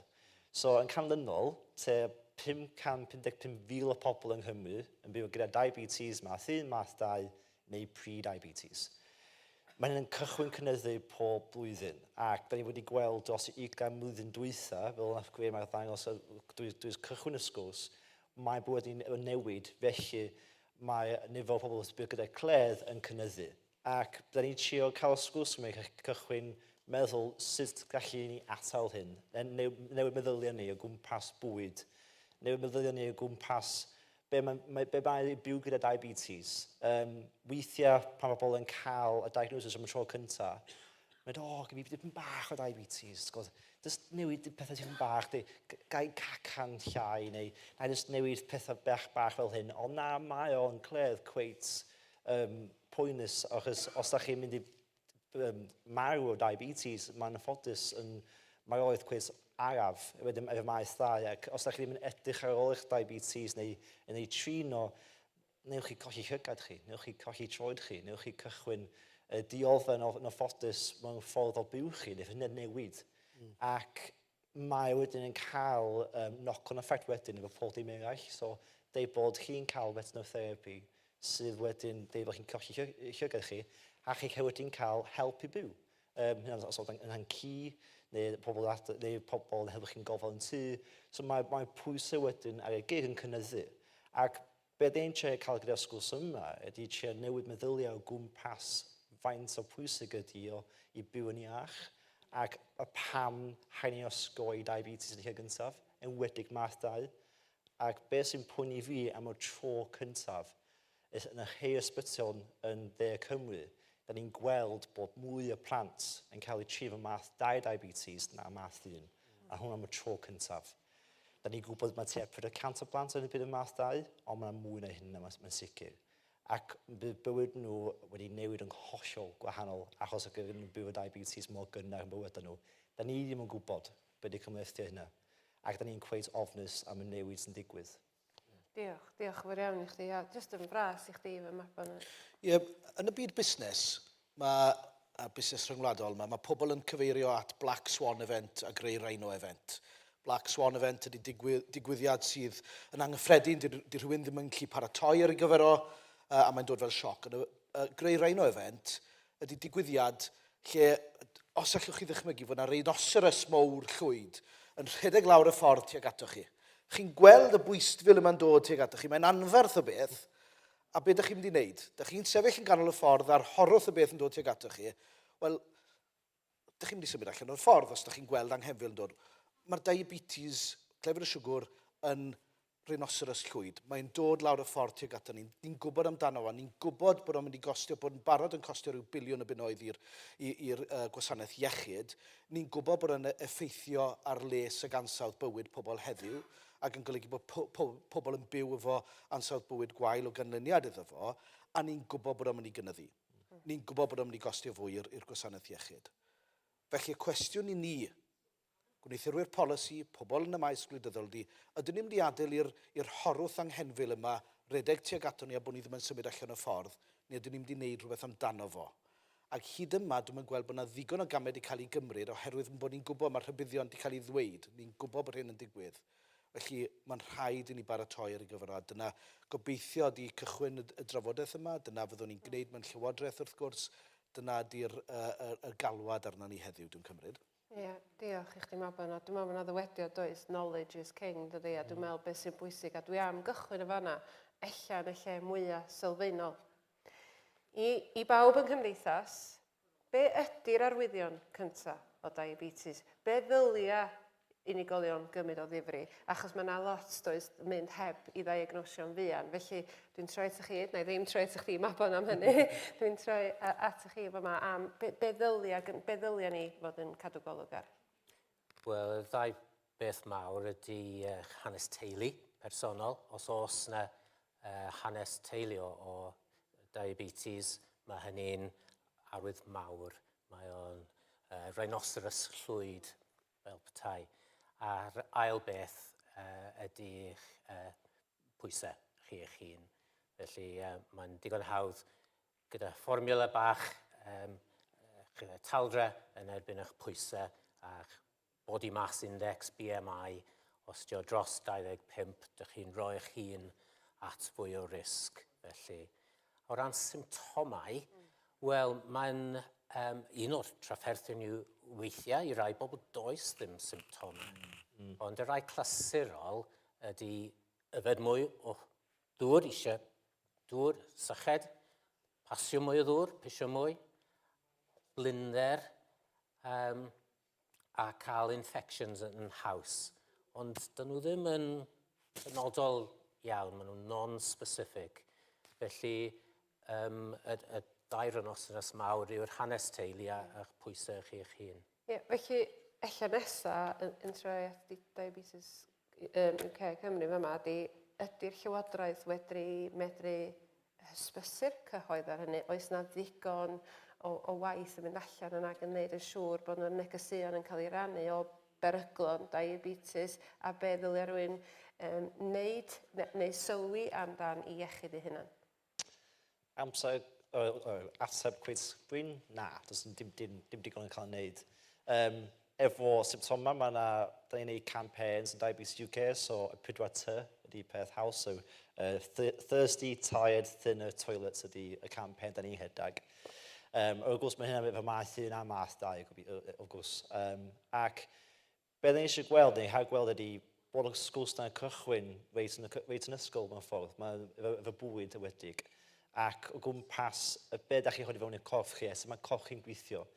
Dwi'n meddwl bod pobl yn deall, dyn wedig, mae yna mwy o gwmpas jabs o gwrs, Ozempic jabs a felly. GLP-1 ydy'r term yddygaeth. Da ni'n creu GLP-1 yn hynny. Pan ti'n bita bwyd, ydych chi plat o bwyd o flaen chi, dwi'n dweud bita y lleisiau gyntaf, wedyn dweud bwyta y cig, a wedyn dweud bwyta y carbohydrates. Bydd eich corff chi cychwyn fel hynna, newch chi llenwi yn gyfymach, a newch chi teimlo mwy llawn. Os ydych chi'n cael curry, mae yna mwy o siawn sy'n gwneud chi bach o sweet tooth ar diwedd, achos mae yna lot o siwgr yn y jars creu da chi'n prynu yn y siopa. Mae peth fel hyn, mae gen i gwybodaeth ar wefan Diabetes UK, ond dwi'n ddim yn dysgu hynny pobl, it's yn off. Ac y lle gyntaf, dylsyn ni dysgu ydy yn yr ysgol. Wedig pan ni'n gweld wan plant o math 2 am o tro cyntaf, mae'n poeni fi bod ni ddim yn siarad am bwyd. Ac hefyd pan ni'n edrych am bwyd a systemau bwyd ni, da ni'n meddwl weit o cesa, sut am mynd i'r siops, beth sy'n mynd i prynu? Wel, mae'r holl system y siop wedi cael ei adeiladu chi prynu pethau sydd yn hatach i nhw creu. Ac fel arfer, mae'n peth fel hynny ydy pethau wedi cael ei prosesu. Y siocled, y creision. Ac dweud bod chi plant a chi teulu, da chi'n mynd i fewn i'r siop, da chi'n campins, da chi'n gweld y boc-off deals o gwmpas chi, da chi'n mynd i prynu nhw. A mae hynny'n mynd i'n lleihau wedi faint o pres, da chi'n mynd i gwario ar llesia, bethau iachach, ffaibr, bethau da chi angen i byw. Ac wedyn os da chi'n llenwi fyny ar bethau sydd wedi cael ei prosesu, wneud corff chi ddim gweithio mor dda i gallu fo. So, da ni eisiau mwy o gwybodaeth o gwmpas pam da ni'n newid pethau o gwmpas regulations. So, wythnos nesaf, bydd yna dadl yn y Senedd o gwmpas regulations bod y llywodraeth dod i fewn, sut mae siopa yn gallu gwerthu beth fel y bog-off deals, beth sy'n eich meal deals chi. Of gwrs, da mae'n banio fo, nid eisiau newid beth da chi'n prynu nes o cinio. Achos eto, os da chi'n meddwl dan fo, mae'n bit o siocled pob dydd, a bit o creision, a bit o carbohydrates massive yma o'r meal deals, dim yn dda i chi nes o cinio. Bydd hyswm pa mae pobl yn teimlo bach mwy yn cysglyd ac yn bach mwy yn diwedd y diwedd dydd ydy be maen nhw'n bita. Ac da ni eisiau cael y sgwrsio yma o gwmpas, da chi'n gallu teimlo lot well os da chi'n bita'n well. Ac mae hynny'n gallu cefnogi dim just sut da chi'n bywyd, ond yn waithlu, sut da chi'n prosesu pob dydd. Ac da ni angen cael y gwybodaeth yna allan. Ac wedyn, os da chi'n creu system o bwyd sy'n iachach dim just i ni, ond i'w gwlad. Os da ni'n mynd i gwerthu pethau yn y siop, dylse fod pethau da ni'n creu yng Nghymru. Dylse bod y llesiau da ni'n creu, y cig da ni'n creu. Dylse bod y pethau sydd yn cael eu creu yng Nghymru, cael eu prynu yng Nghymru. Ac fydd hynny'n lleihau dim just y stymog ni, ond hefyd y carbon emissions ni hefyd. Mae'n lot well dim just i ni, ond i'r byd. A wedyn, ar ben hynny o gwmpas, y siarad o gwmpas bwyd, da ni hefyd eisiau meddwl, so os da chi yn mynd i gorbwyta, beth bydd y problemau yn y dyfodol, ac beth bydd hynny yn paratoi chi i byw bywyd pan da chi'n hynach. Os chi'n mynd i cael diabetes, bydd yn ffodus yn dim yn bywyd mor dda. Os ga i ddod fewn ychydig ar beth mae Matthew wedi dweud yn fanna, dwi'n aelod o Bwyllgor Iechyd a Gofal y Senedd, a da ni'n gwneud ymchwiliad ar hyn o bryd i fewn i ordewdra, a mae'n gyswllt amlwg rhwng clefyd y siwgr a gordewdra. A'r hyn sydd ddifyr ydy, yn un peth y diwylliant bwyd sydd ganddo ni fan hyn, a rôl addysg yn hynny. Os di rhywun yn edrych ar Japan, mae diwylliant bwyd yn rhan mawr o'i cwricwlwm nhw yn y Japan, lle maen nhw'n cael pobl yn dod mewn ac yn dysgu plant o oedran cynnar iawn, nid yn unig sy'n mae paratoi bwyd, ond beth di gwerth y bwyd na, beth di gwerth calorie'r bwyd na, beth di'r cymysgedd yn union o fwyd sydd angen ar rywun i gael y maith a i gael yr egni. Fel bod plant yn deall o oedran cynnar beth di anghenion y corff. A mae hynna'n clymu fewn i rhywbeth da ni wedi bod yn sôn dipyn yn y blaid, sef yr angen i wella llythrenedd iechyd, health literacy. Di pobl jyst ddim yn dall i corff, di pobl ddim yn dall effeithiau pethau ar eu corff, sef y bwyd, caloriau. Ac mae'r Llywodraeth yn San Steffan wedi pasio ambell i ddedd dros y blynyddoedd dwytha, lle mae gennych chi ar eich pacedi bwyd, mae'n dangos faint o siwgr, faint o galoriau yn y blaen sydd yn y bwyd, ond di pobl ddim yn dall yn union beth maen nhw'n olygu. Felly mae angen rhaglen o waith yn esbonio be di ystyr y lliwiau a ystyr y ffigurau yna, pan fod rhywun yn gweld bod o'n dweud bod hyn a hyn o grams o siwgr neu halen yn y bwyd, di rhywun ddim yn gwybod mewn gwirionedd os ydy hynna'n uchel neu'n isel. Felly mae yna elfen o ddysgu llythrenedd iechyd a bwyd yn y fan hyn. Ac hefyd sicrhau ynghlwm i hynny, nid yn unig y caloriau mae rhywun yn cael cymryd fewn, ond y caloriau mae rhywun yn ei losgi, sef yr elfen ymarfer corff. A'r hyn sydd wedi dod yn rhyfeddol ac yn amlwg i fi yn ystod yr ymchwiliad yma ydy nid gordewdra o reidrwydd ydy'r broblem sydd yn arwain at clefyd y siwgr, ond diffyg bod yn heini.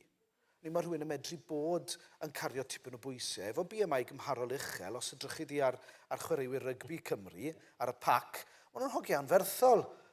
Maen nhw'n 19 stôn, 20 stôn rai ohonyn nhw, ond maen nhw'n heini. A mae angen i ni sicrhau bod ni'n cael newid diwylliant o ran bod yn heini eto. Dwi'n imperti siarad, dwi'n mynd digon o marfer corff, dwi'n gwybod hynny, a mae'n siŵr bod hynna wir am nifer ohono ni. Ond mae rhaid ni gynyddu'r ymwybyddiaeth ac yna incentifeisio, annog ffyrdd o gael pobl i wneud yr ymarfer corff yna'n fwy aml, sydd yn ei drom ni arwen at leihau gordewdra, lleihau y braster sydd yng nghorff rhywun, wneud rhywun yn gryfach yn gorfforol i ymladd yn erbyn clefyd siwgr. Fy nghwestiwn i chdi yn sydyn oedd yn mynd i fod o hynny oedd sut da ni'n grymuso, achos y peth ydy mae rhywun yn gweld efo smygu a felly, da ni wedi grymuso pobl hefo'r tystiolaeth, a mae pobl wedi gwneud penderfyniadau dros di hynna a peidio smygu.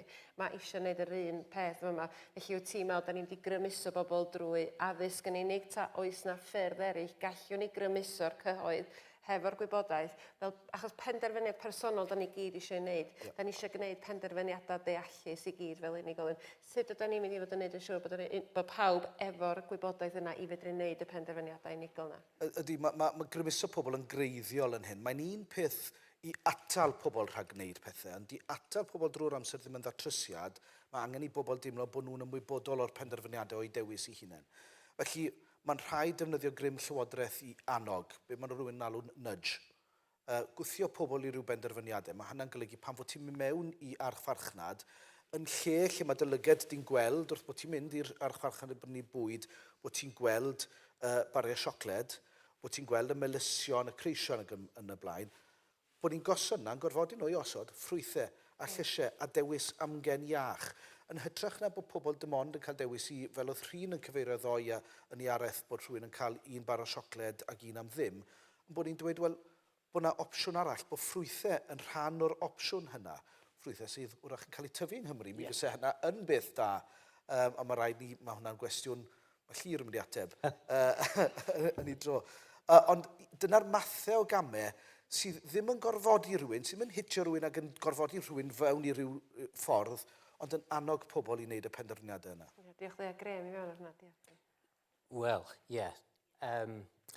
Annog, wneud o'n haws, ie, pawb o blaid, pethau felly, a dyna'r ffordd cywir o cychwyn y sgwrs, yn siŵr. Ond os ni'n edrych ar smygu, enghraifft fel siampl, hyd fy ngyrfa fel meddyg, dwi wedi bod yn awgrymu wrth bobl ella. Sa'ch chi'n o iach heb smygu ac yn y blaen. Ac mae pobl yn gwybod hyn, dydyn, a dyn ni yn gwybod bysa bod yn fwy iach, fwy ffit yn mewn theori yn peth da iawn. Ond be nath troi pethau rawn yn llwyr gyda cyfraddau smygu oedd dyfodiad vapes. Ac wrth gwrs fel meddygon oedd ni reit yn erbyn vapes i ddechrau, ond wrth gwrs mae wedi bron hyneru maent smocio yng Nghymru ac yn Prydain. Beth yw'r cyfateb gyda ymarfer corff, gyda pwysau gwaed uchel, gyda diet a bwydydd? Beth yw'r vape sydd yn mynd i wrthdroi a haneru y drwg? Ac os fedrwn ni ffindio'r y levers yno, byddwn ni gyda siawns, achos mae pob gwlad yn y byd yn dweud y pethau fel mae Mabon wedi sôn, ond dyn ni'n methu cyflawni.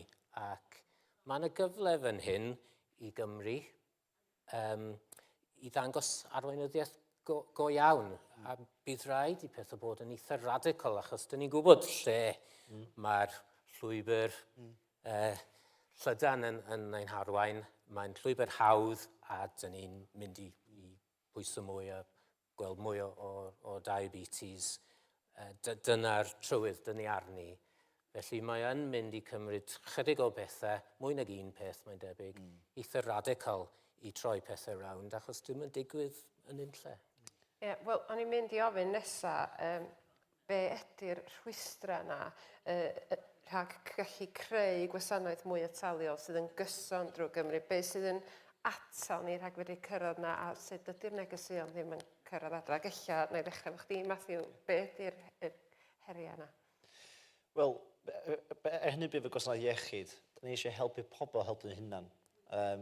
Os di iechyd dos Cymru, da ni wedi colli leisure centres ni. Da ni wedi colli ffordd i pobl helpu i bod yn iach. Ac dwi'n meddwl bod mae'n rhaid ni cychwyn ail feddwl sydd bod ni edrych ar system dim jyst yn iechyd, ond tu allan iechyd hefyd. So mae gen ti Healthy Wales, Healthy Wales yn Nghymru. Yna ffôn gethin, yna ffôn lansio y rhaglen, yna ffôn deud dylso Cymru cael y lefel ar obesity lawr erbyn 2030. Hwn fydd y gwlad gyntaf yn neud o. Da ni hanner ffordd drwy'n ewan. Dwi'n meddwl wneud yna digwydd erbyn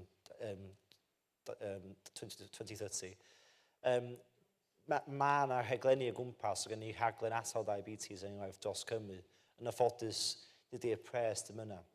Be sy'n dda i glwyd ydy, gwrs bod Matt wedi dweud bod Plaid Cymru mynd i rhoi budget lefel i fewn i prevention. A mae hynny'n step dda, mae hynny'n step yn y ffordd direction dda i Gymru. Ac hefyd, os mae yna gweinidog, fel chi dweud, sydd canolbwyntio prevention, mae hynny hefyd yn dda, achos bydden nhw edrych dim just mewn materion dyd iechyd, ond efallai dros y gwlad i gyd, sydd yn gallu helpu pobl i helpu nhw hynny'n bod yn iachach. Ac hefyd cael pobl meddwl am corff mewn ffordd o pensiwn. So, da ni'n talu fewn y pensiwn i wneud siŵr bod ni edrych o hynny pan ein hun. Mae'n un peth o ymarfer corff a beth sy'n dda. Os yn edrych o'r corff i pan ifanc, pan sy'n hyn, ti'n bod lot mwy iachach. A wedyn os ti'n mynd i fi tri, pan ti'n 70, gobeithio byddai'n gallu. Mae'r pensiwn dda, o gyfi corff fa hefyd i mwynhau y dyriolau fi. So, rhaid ni cochi meddwl o'r hynna. Ond hefyd efo materion yn gwmpas deud bwyd ac edrych o'r hynna'n, mae pan ti yn byw gyda diabetes, mae pobl ddim yn gwybod bod yna gen nhw checks pob blwyddyn i gael, ac yna 8 checks dos chi gael pan ti'n byw efo diabetes. Yn anffodus, hyn y byd, dim ond 30% o pobl sy'n byw efo diabetes math 1 a math 2 sy'n cael checks o pob blwyddyn. A mae hynny'n ofnadwy isel. Ac os ydych chi ddim yn cael y checks yn eich gyntaf, mae yna cymethau yn gallu digwydd ar ben hynny sy'n gwneud y cledd yn waith, ac yn gwrs gewch chi wedyn colli llygad chi neu cael amputations, a felly as ydych chi heb di catch pethau yn gynnar iawn. So, mae'r system angen bach o newid reit o'r cychwyn, ac mae'r mabel wedi bod yn siarad yna fel blaen, technoleg ydy un o'r ffordd da ni'n gallu gwneud hynna. Mae yna pethau'n digwydd yn y cefndir efo apps y felly. Dylsyn ni cychwyn fel hynny pethau allan yng Nghymru, a defnyddio data sgynny ni i wneud siŵr pobl yn gallu helpu nhw hynna'n, ni just efo mabel corff, ond hefyd ar ffordd yn symudol yn deud fod i be bydd i pwysau nhw, sut mae pethau'n mynd, os gen nhw symptomau newydd, ac bydd hynny wedyn gallu adeiladu a helpu dweud pan maen nhw'n gweld y doctor, gen nhw o gwybodaeth o flaen nhw a helpu nhw allan, yn ei siwm edrych o hynna'n hefyd. So, da ni ar newid y system yn gyfan gwbl, dwi'n meddwl, ac pan da ni'n dal dyryddio papur yn Gogledd Cymru, mae hynna'n just yn sioc masif. Dwi'n meddwl, mae yna nifer o bethau ti wedi cyffwrdd fan'na, elfen ataliol o ran ganolfan a hamdden, yr elfen ataliol o bobl ddim yn ymwybodol o'r gwasanaethau maen nhw'n fod i gael mynediad i hefyd. Mabon, ydy hynny yn bethau ti eisiau bod yn gweld yn digwydd o dan arweinyddiaeth di a Phlaid Cymru?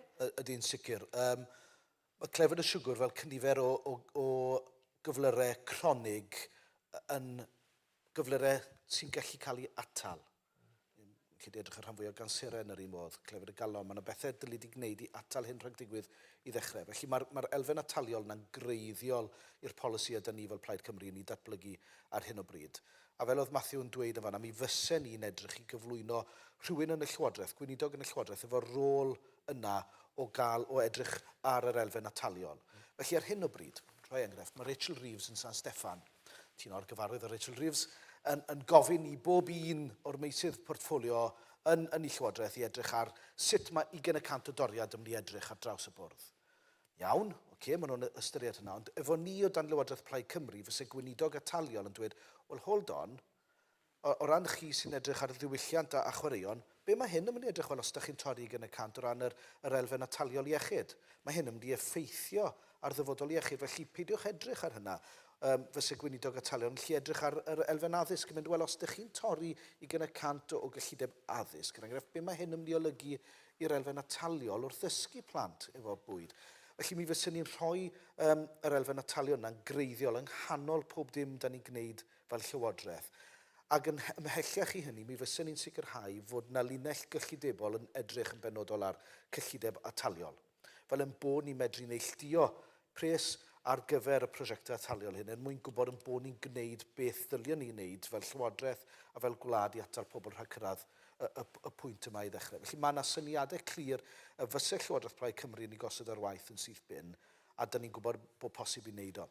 A jyst i gyffwrdd yn sydyn reit ar yr un peth oedd Matthew yn sôn yn fanno, mae gan technoleg rôl fawr i chwarae yn hyn. Mae'r technoleg yn bodoli.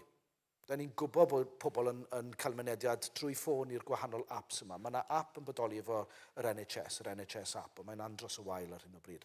Mae bosib defnyddio hwnna well, a sicrhau fod y claf yn cael rheolaeth ar y wybodaeth sydd yn yr app yna, ond yn rhannu'r wybodaeth efo'r meddyg teulu, efo'r clinigwyr, efo y therapyddion, ac yn medru bwydo mewn i'r app yna gwybodaeth o'i bywyd ei hun. Pa fwyd maen nhw wedi cymryd, pa marfer corff maen nhw wedi gwneud. Mae posib lincio fo fyny efo'r pethau yma yn dangos faint o steps maen nhw wedi gwneud. Ac mae'r wybodaeth yna yn mynd i fod yn gyfoethog sydd yn rhoi'r gallu i'r meddyg, i'r clinigwr, i edrych yn mynd, wel, dwi ti ddim yn gwneud digon o marfer corff, neu waw, wyt ti wedi bod yn bwyta yn gwneud diet da ac yn y blaen. A mae posib y term maen nhw'n defnyddio, gamification.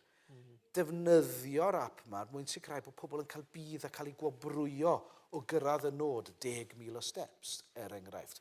Rhedeg 5K, bwyta fwy o lysiau, bwyta fwy o ffeibar.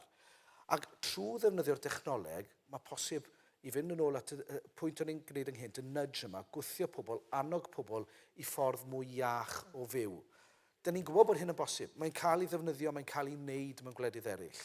Ond mi ydyn ni rhyw 15-20 mlynedd tu ôl i yma yng Nghymru ar hyn o bryd. Mae hynna'n ddigon gwir. Dr Graham, beth sydd wedi cael ei godi yma ydy na dim cyfrifoldeb y gwasanaeth iechyd ydy'r elfen ataliol bron. Da chi'n delio hefo'r cyflwr yn dydych a effeithiau o methu rhannu'r gwybodaeth yna rhag atal unigolion. Felly, be ydych chi'n meddwl fysa gymdeithas yn ehangach yn gallu gwneud wrth cydweithio mwyn codi ymwybyddiaeth a helpu yn enwedig y genedlaeth ifanc na, enwedig y bobl ifanc na. Be ydych chi'n meddwl bod i'r rôl mudiadau gwirfoddol, grwpiau cymunedol a hefyd addysg hamdden. Ydych chi'n meddwl bod o'r gen bawb rôl y fama a sut mae cael y negas yna i'r bobl ifanc? Ie, mae'r gwybodaeth gynnu ni, dyn ni'n gwybod beth ddylsyn ni bod yn wneud. Dyn ni'n gwybod hefyd y rhifau sydd yn iach. Dyn ni'n gwybod beth yw pwysau gwaed iach. Dyn ni'n gwybod beth yw BMI, Body Mass Index, iach. Dyn ni'n gwybod beth yw lefel siwgr iach, faint o camau dydd sydd ei angen, faint ddylen ni smocio neu ddim ac yn y blaen. Felly, ymgyrch cenedlaethol i pawb nabod ei rhif. Rhifau. Ac os di hynny'n app neu jyst trwy'r cyfryngau, trwy'r ysgolion, mae mudiad Weight Watchers yn llwyddiannus. Ella bod yna rôl iddyn nhw mewn ysgolion i'r plant gwybod eu rhifau pwysig felly. Ond hefyd, dwi am gofyn y cwestiwn am hoblogaeth falle, mae'n lot o treth ar alcohol, lot o treth ar tobacco. Dyn ni ddim yn trethu bwydydd sydd yn, dyn ni'n gwybod sydd yn arwain pobl hyd llwybr afiechyd. Felly mae yna rôl, dwi'n meddwl, i wleidyddion cymryd safbwynt ar sut dyn ni'n trethu yn bwydydd, os dio ar lefel Cymru neu Prydain, neu ar lefel llawer mwy lleol, sut mae cynghorau yn defnyddio incwm i hybu bwydydd lleol, bwydydd i ysgolion. Felly, fel pobl proffesiynol yn y byd iechyd, dyn ni mwy na lai wedi cyrraedd diwedd y hyn dyn ni'n gallu cyflawni gyda'r adnoddau sydd ar gael i ni. Dyn ni ddim yn rhagweld bydd y adnoddau yna'n cynyddu yn fuan. Felly, dyn ni yn dibynnu yn fawr ar weithredu tu allan i'r maes iechyd arferol. Da chi wedi taro rhywbeth yma ynglyn â trethu bwyd ac yn y blaen, ond mae yna cwestiwn sylfaenol yma ynglyn â'r ardaloedd mwyaf tlawd hefyd ac mynediad yr ardaloedd yna at bwydydd sydd yn fforddiadwy ac yn iach iddyn nhw hefyd. A dwi'n meddwl eich Matthew na i ofyn chdi, wyt ti'n meddwl bod effaith diabetes yn yn ardaloedd tlota ni, yn yr ardaloedd difreintiedig yna, a bod hwnnw eich wedyn yn rhoi rhwystyr ychwanegol i'r cymunedau yna? O, yndi, 100%. Ac mwy na hynny, deud chi'n byw yn cefn gwlad, deud chi'n byw mewn pentre bach, deud, y ffôr, y bycheli fel enghraifft, lle chi ges i magu. Siop bach yn y colas gynnech chi weithiau. Ac dweud bod chi yn tylyd sy'n dlawd, da chi'n gallu fforddio car, bydde bod y bus ddim yn hedeg fel oedd nhw. Y siawn sy'n chi'n mynd i'n siop fawr yn cweith pryn. Ac da ni'n gael hyn yn food deserts, lle da chi'n byw yn gallu hod effaith enfawr, a byddech chi'n gallu prynu i roi bwyd i'r teulu. A dweud bod chi siop bach fel hynna, ac i maen nhw'n gwerthu ydy wagon wheels, ac siocled, ac pethau bwyd prosesu. Dyna byddech chi'n mynd i hoi i'r bwyd i'r plant. Dyna bydd y teulu yn bwyta. Ac ydy hynny'n cael effaith wedyn ar faint o iach ydych chi. So rhaid ni edrych ar hynny hefyd, ac edrych ar sut mae pobl yn byw. Be sgen nhw outlook i helpu nhw bwyd sy'n iach i nhw. lle mae'r siopa. Ond hefyd hynny edrych ar planning o gwmpas takeaways. Mae yna, pan ni'n meddwl am Pwllheli, os dwi'n dod yna fy hun, dwi'n cyfri tua 6-7 siop takeaway, top 5 yn Henry, so fish and chip shops, curry houses, Indian takeaways, a poblogaeth Pwllheli te, 11,000 tian 6 takeaway yn un lle, pobs ddim, ac maen nhw mor hard hefyd. So dweud bod chi efo budget concerns y teulu ac byddwch chi eisiau bod yn sydyn i'r bwyd y teulu. Efallai nhw chi bita allan o takeaways mwy awn na dylsach chi. So hynny hefyd edrych a sut mae pobl yn byw, dim just cael y siopa mawr i prynu bwyd, ond hefyd lle mae bwyd nhw'n dod o. So os maen nhw'n mynd i cael prynu bwyd o takeaways, ydyn nhw'n gwybod faint o calories sy'n mewn twb o reis. Ydyn nhw'n gwybod faint o sugars yn y curries yn nhw'n bita. Mae gwybodaeth ddim yna o gwbl. So felly, mae'n mwy o siawns na chi bwyta y bwyd yna. Ac felly, os da chi yn mynd i, mae'n siawns enfawr wedyn, newch chi hoi y pwysau ymlaen yn y ffodus, mae'n siawns i cael cleif yn y galon, neu diabetes, neu cancer. Ac hynny edrych mewn ffordd os y system i gyd. Ac yn y ffodus, os da chi yn mynd i bod yn lab, mae gen chi siawns uchel iawn o cael cledd diabetes neu cledd y calon. Ac hefyd, os da chi dod o cefndir sydd yn mwy diverse, mae'r risk factors eto yn cynyddu. So, enghraifft, yn Caerdydd, Bhutan yn Grangetown ydy llef mwy diverse sydd yna yng Nghymru. Ac da ni fel elusen yn ffeindo'n anodd i siarad gyda'r cymunedau yna i siarad am diabetes nhw. Dyn nhw ddim eisiau siarad am nhw'n ffordd, ac hefyd mae bywydau nhw a sut maen nhw yn byw bod yn o gwmpas bwyd, mae'n anodd weithiau i newid y patterns a cael y sgwrsio yn y lle gyntaf. So mae yna lot o waith yn neud o gwmpas hynny, a mae mwy na just y system gwasanaeth iechyd. Mae o'r system planning, mae o'r system o siarad gyda cymunedau lleol, mae o'n edrych o gwmpas sut mae bwyd ni wedi cael ei creu. Ydy o'n haws i chi mynd i'r siop mawr, ydy o'n haws i chi prynu takeaway, ydy o'n haws i chi siarad am y cledd, a da ni angen datrys y problem hynna hefyd. Mae'r cwestiwn yma mynd i'w raidd y drafodaeth, ac o bosib y cwestiwn pwysica wrth yn bod ni'n meddwl am glyfydau fel clefyd y siwgr. Fi di llefarydd y blaid ar iechyd, a mae'n gret mod i'n siarad dwi'n ddiolchgar iawn am y cyfle, ond dwi wedi sôn am addysg, felly wrach dyle Kevin fod yma hefyd, oherwydd mae addysg yn greiddiol. Dwi wedi sôn am rôl cynhyrchu bwyd, amaeth, felly mae angen llir yma, llefarydd amaeth a bwyd. Ond y llefarydd arall sydd mewn gwirionedd eisiau bod yma, mae wedi rhoi atebion gwych i ni heddiw, ydy'r elfen economi yna, sef Luke. Achos os nad ydyn ni'n mynd i'r afel ar economi, ac yn sicrhau fod gan bawb fynediad i lefel o incwm sydd yn caniatáu iddyn nhw fyw bywyd ag urddas, yna dydyn ni ddim yn mynd i fynd i'r afel a chlefyd y siwgr neu'r cyflerau eraill, oherwydd mae'n glefyd sydd yn gysylltiedig a thlodi.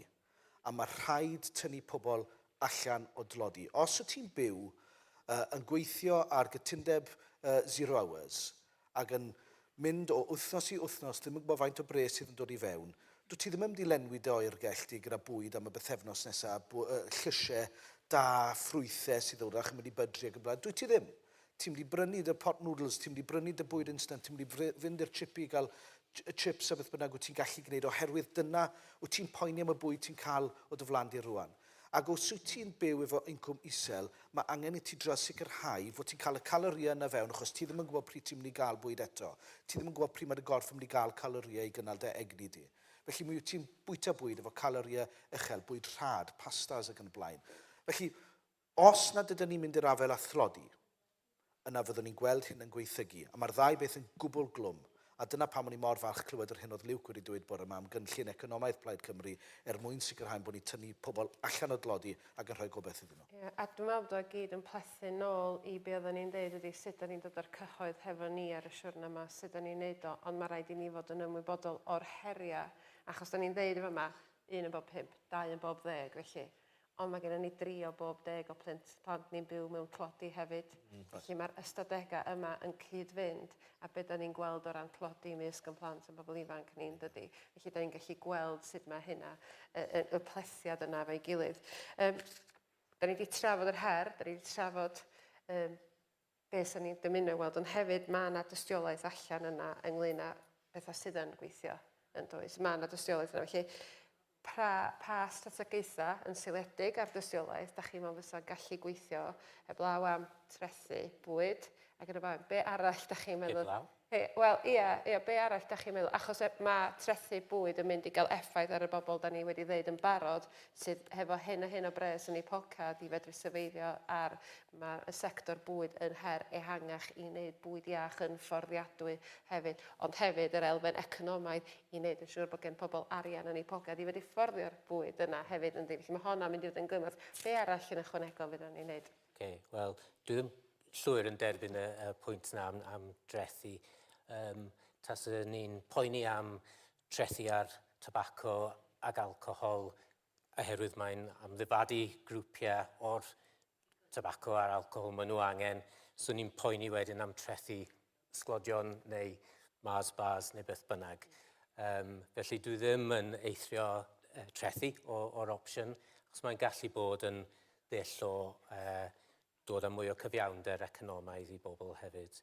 Sori, yn ychwanegol i hynny felly. Diolch yn fawr. Ie, ond dwi'n meddwl bod rhaid i ni fod yn deg efo gymdeithas ac yn gwybod bod ni yr un o'r adegau lle ni fydd yng Nghymru erbyn 2029 fi fydd bron i 35% o'n plant ni'n byw mewn tlodi, so mae rhaid ni fod yn realist ynglyn â'r heriau cymdeithasol hefyd. So beth da ni eisiau gwneud ydy edrych ar opsiwn arall, ond hefyd edrych ar opsiynau sy'n gyryddadwy heddiw mwyn atal y plentyn yna sy'n cael ei eni heddiw o fod yn un o'r ystadegau type 2 yma hefyd.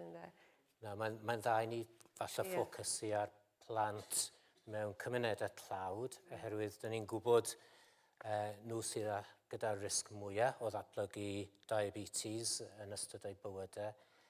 Ac un o'r pethau pwysica oll i'r plant yna ydy'r mynediad at llefydd chwarae a tir agored. Felly, tas ni'n gallu newid un peth, mynediad plant ardaloedd tlawd at llefydd agored, gwyrdd ac adnoddau chwarae. A fel meddyg, yn dymuniad mwyaf fi bysa unigolion gwybod eu rhifau. Pwysau gwaed, cholesterol, siwgr, pwysau corff, fel bod nhw yn gwybod yn iawn beth yw eu statws nhw a sut i cymryd y camau i wella sefyllfa personol. Mae hwnna at mynediad at lefydd gwyrdd a medru mynd allan, achos diolch yn unig plant na di, mae hwnna'n i oedolion hefyd yn dydi, mae'r mynediad yna, wyt ti'n cydfynd, os unrhyw beth arall sa'ch chi'n meddwl? Wel, mae yna heglenni yn barod o gwmpas fel rhaglen atal diabetes enghraifft. Dydy ddim yn pob man yng Nghymru, ond mae'r pres yna o Healthy Wales, Healthy Wales, 1 miliwn bunnoedd pob blwyddyn. Dim yn digon, ond mae yna hwnna'n cychwyn. Mae yna heglenni eraill hefyd, gallwn ni gallu copio gen Lloegr a Alban, so mae yna heglen atal materion y calon yn enghraifft, lle maen nhw yn gweithredu i helpu pobl neu siŵr pan maen nhw mewn risk factor, maen nhw'n lleihau y siawns nhw'n cael y cledd calon neu cledd diabetes. Da ni mwy o heglenni yna. Da ni y siawns i pobl mynd at doctor nhw'n dweud, dwi'n poeni bod dwi yn risg y math diabetes, dwi'n poeni bod dwi'n mor iach a dwi'n gallu. Os yna rhywbeth sy'n gallu helpu fi i wneud siŵr bod dwi'n gallu byw yn iachach, a dwi'n meddwl da ni angen mwy o hynna, da ni angen mwy o haglenni sy'n gallu helpu pobl wneud y dewisiadau dda ac wedyn yn gallu byw bywyd iach. Mae Ozempic o gwmpas, mae pawb yn cymryd o, ddim pawb, mae lot o bobl yn cymryd Ozempic.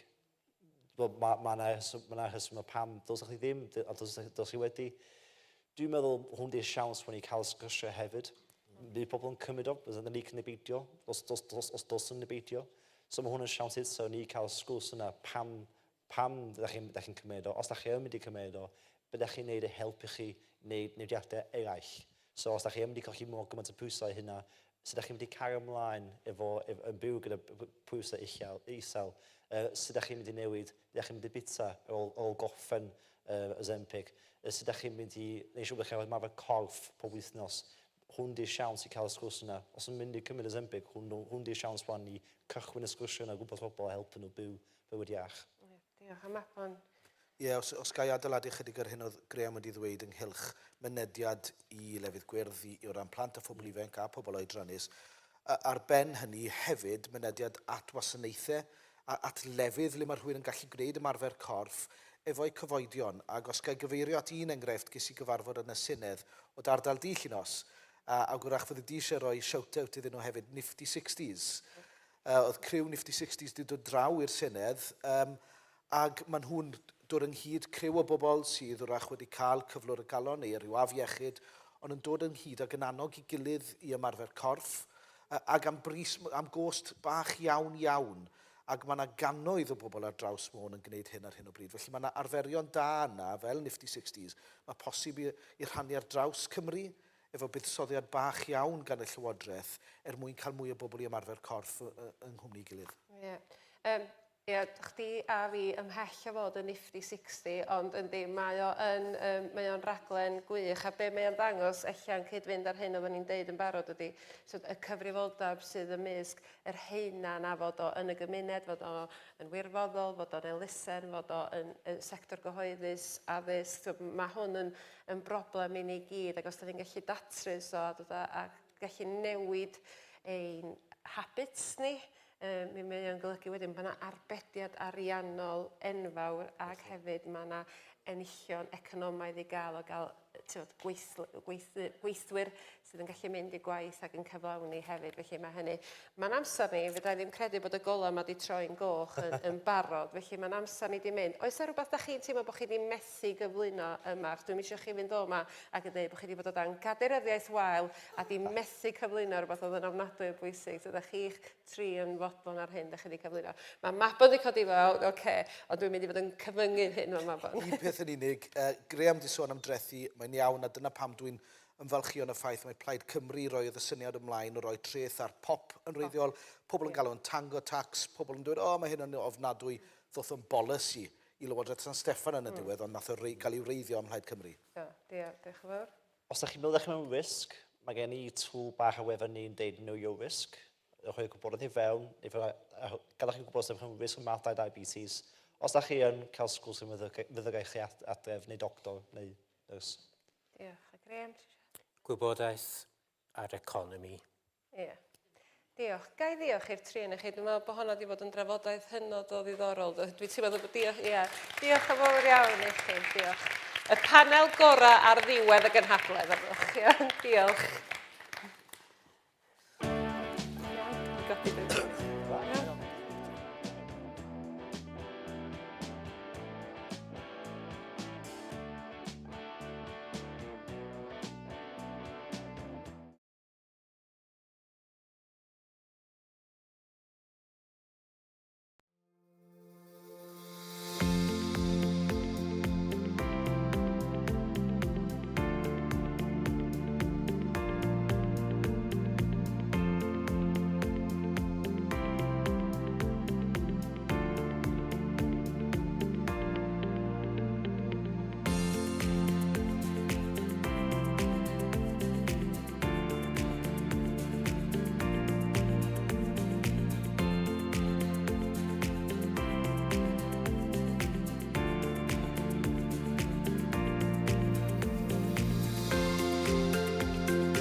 Nesa ar y llwyfan, cawn groesawu Llefarydd Plaid Cymru ar gyfiawnder a materion Ewropeaidd. Please welcome to the stage Plaid Cymru's spokesperson for Justice and European Affairs, Adam Price.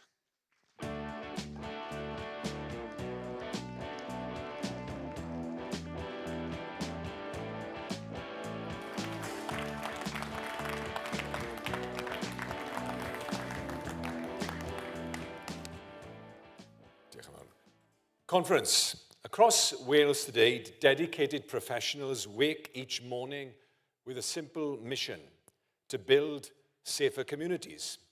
Yet these committed public servants, our police officers, prison officers, probation workers, social workers, are swimming against a powerful tide. The system they serve betrays them at every turn. Conference, the criminal justice system in Wales isn't merely failing, it is actively sabotaging its own purpose.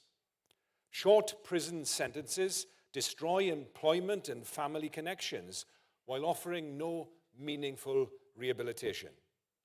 These revolving doors create an endless cycle of reoffending that devastates communities, creates new victims, and wastes millions in taxpayers' money. Anyone who spent time in our courts or visited our prisons knows the truth. We see the same faces return again and again, caught in a system that punishes but rarely rehabilitates. Our prisons aren't just buildings. They're pressure cookers of human despair and dysfunction. Overcrowded, understaffed, underfunded. When that pressure releases, when inmates return to our streets without skills, support, or stability, we all feel the explosion. The ripple effects extend to families torn apart, communities living in fear, and a public losing faith in the very concept of justice. There's nothing tough about a system that makes people more dangerous, not less. The justice system in Wales operates like a broken machine. One gear in Cardiff, another in Westminster. The gears don't mesh, they grind, they break. Nothing works as it should. Our criminal justice landscape has become a bewildering labyrinth of divided responsibilities, with agencies heroically attempting to collaborate while hobbled by limited authority, inadequate funding, and conflicting priorities. Consider the absurdity of our current arrangement. Mental health provision devolved to Wales. Mental health support in prisons dictated by Whitehall. Drug treatment policy devolved to Wales. Drug courts and sentencing controlled by Westminster. Youth services devolved to Wales. Youth justice reserved at Westminster. This isn't just inefficient, it's irrational. The Thomas Commission recognized this fundamental problem, pointing to the fragmented governance that undermines our ability to create a coherent, effective justice system that works for Wales. We cannot ignore the profound human consequences when the system fails. Nadine Marshall's story underscores the tragedy with heartbreaking clarity. Her son Connor was brutally murdered by an offender under probation supervision, an offender whose risks weren't properly managed due to systemic failings. This wasn't just an isolated tragedy, but a symptom of a broken system. Nadine's experience starkly highlights what's at stake. This isn't about abstract policy debates or theoretical governance models. It's about preventing needless tragedies and protecting Welsh communities from harm that could be avoided with proper oversight and Welsh-focused solutions. What Wales needs is a fundamentally different approach, one built on 3 pillars: a Scandinavian-style youth justice system, a rehabilitation-focused probation service, and a national crime prevention agency. These 3 elements working together can transform our broken system into one that truly delivers justice, rehabilitation, and safer communities. Sut allwn ni drawsnewid system sydd mor sylfaenol wedi torri? Mae'r ateb yn glir. Dod â chyfiawnder adref i Gymru. Bydde datganoli cyfiawnder yn rhoi'r cyfle i newid yn ein dwylo ni yng Nghymru. Ein cyfreithiau ni, ein llysoedd ni, ein gwasanaethau prawf ni, ein carchardau ni, ein blaenoriaethau ni, ein gwerthoedd ni. Beth fydde hyn yn ei olygu? System lle mae tai, gofal, iechyd meddwl a gwasanaethau ieuenctid yn gweithio mewn cydgord perffaith gyda pholisïau cyfiawnder, nid y jigsaw presennol gyda darnau wedi gwasgaru rhwng San Steffan a Senedd Cymru, darnau nad ydyn nhw byth yn ffitio'n iawn gyda'i gilydd. Bydde datganoli yn rhoi'r cyfle i ni greu system cyfiawnder i Gymru sydd ar sail ein gwerthoedd a'n anghenion ni. A gadewch i ni fod yn gwbl glir, does dim unrhyw beth meddal am fyny canlyniadau. Nid oes unrhyw beth meddal am bolisïau sy'n seiliedig ar dystiolaeth. Nid oes unrhyw beth meddal am greu llai o ddioddefwyr. Y dull gwirioneddol feddal yw glynu wrth bolisïau methedig sy'n swnio'n galed ond sy'n cyflawni canlyniadau gwan. Y dull gwirioneddol feddal yw derbyn cyfraddau aildroseddu sydd prin wedi symud ers degawdau. Mai datganoli llawn yw ein dyhead ac annibyniaeth wrth gwrs yw ein nod yn y pen draw, mae gennym nawr gyfle ar gyfer cam cyntaf hanfodol, gyda phwerau cyfyngedig newydd wedi gaddo i Gymru dros gyfiawnder ieuenctid ar wasanaeth prawf. Mae hyn yn rhoi cyfle i ni ddangos yr hyn y gall cyfiawnder Cymreig ei gyflawni. Let me outline 3 priorities that will define Plaid Cymru's approach to building a safer, fairer Wales through the powers we've been promised. Our first priority is creating a Scandinavian-style youth justice system that breaks the cycle of offending before it becomes entrenched. Because if we truly want to change Wales, we must begin with our youth. Each child swept into the criminal justice system represents both a personal tragedy and a policy failure. Those working with young offenders know the pattern all too well. Vulnerable young people are disproportionately represented in our youth justice system. The current approach prioritizes punishment over prevention, process over people. We propose transforming it using Scandinavian principles of prevention and rehabilitation. Countries like Norway and Finland have shown that focusing on education and rehabilitation rather than punishment leads to fewer young people reoffending and more successfully reintegrates them into society. Our model will identify vulnerable young people early, not to label them, but to lift them up.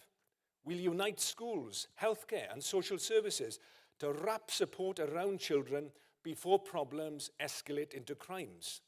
By addressing adverse childhood experiences and providing meaningful intervention at the first signs of trouble, we can divert young people from the criminal justice system altogether. When custody is necessary, it must occur in small therapeutic environments that heal rather than harm. No Welsh child should be processed as an adult criminal. Every Welsh child deserves genuine rehabilitation and a second chance at building a productive life.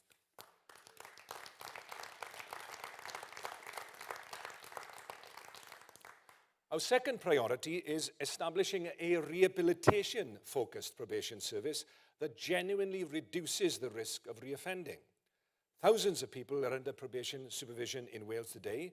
Their success or failure directly impacts our community's safety. The tragic case of Connor Marshall reminds us of the deadly consequences when probation fails. His murder by an offender under supervision demonstrates why probation cannot remain the forgotten pillar of criminal justice. Each probation failure represents a preventable tragedy waiting to happen. The current system has become fragmented and overlooked despite its critical role in community safety. The privatisation experiment with probation services failed so badly it had to be reversed, a costly lesson in what happens when we treat public safety as profit centre, not public service. We will establish a Welsh-led probation service with manageable caseloads, intensive supervision, and person-centred approaches that address the real barriers to rehabilitation, whether mental health, addiction, or housing insecurity. Our probation officers will have the time, training, and resources to build meaningful relationships with those they supervise and intervene before risks escalate.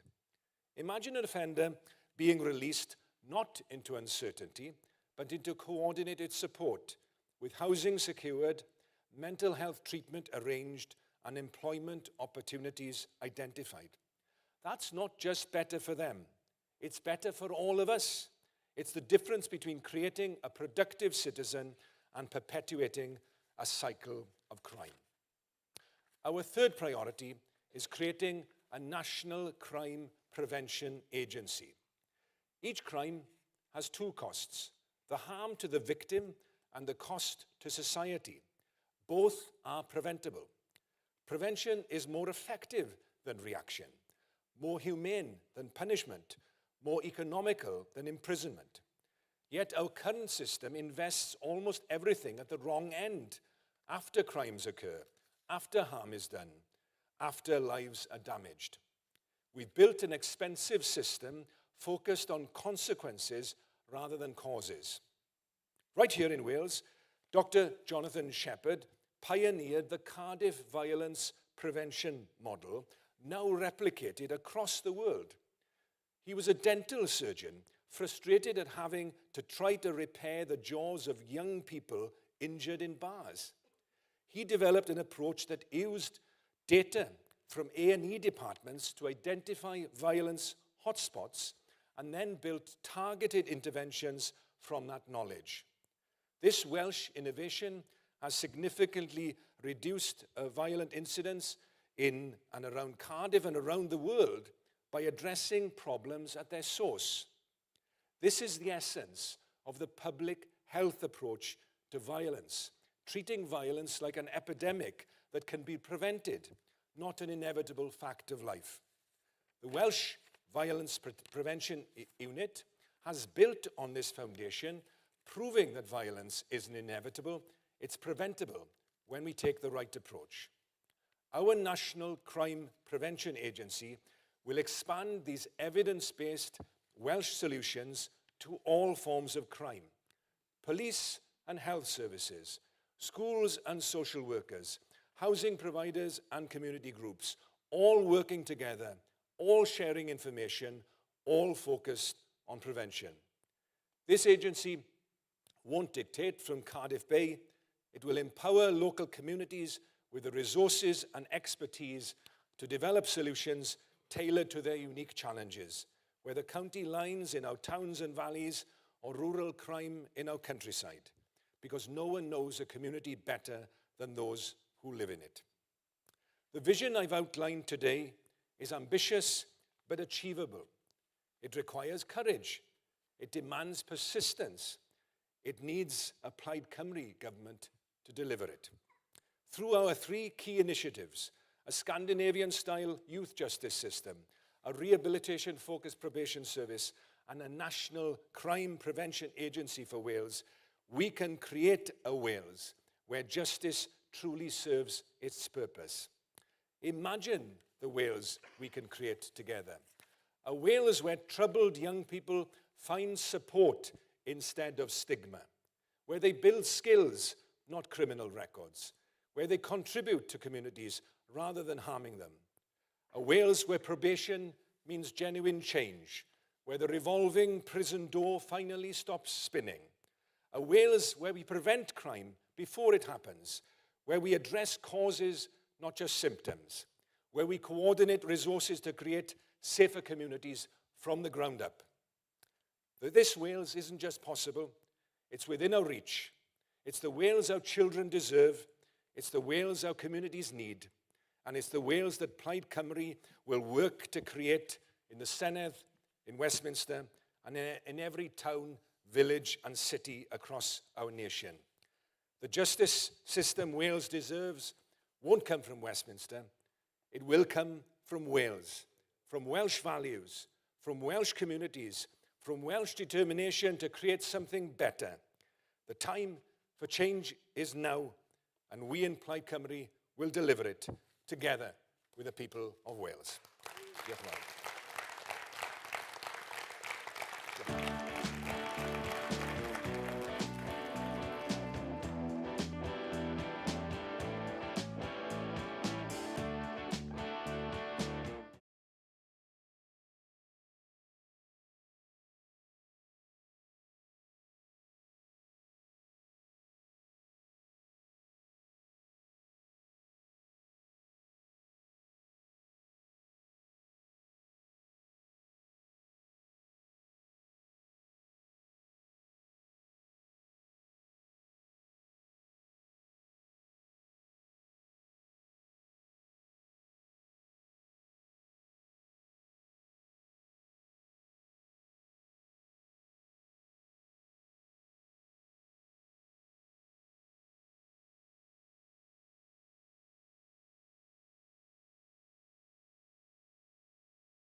I gloi'r gynhadledd, mae'n bleser croesawu arweinydd Plaid Cymru yn San Steffan i'r llwyfan. It's a pleasure to introduce our leader in Westminster to close conference for us this year. Please give her a warm welcome. Rhowch groeso cynnes iawn I Liz Saville-Roberts.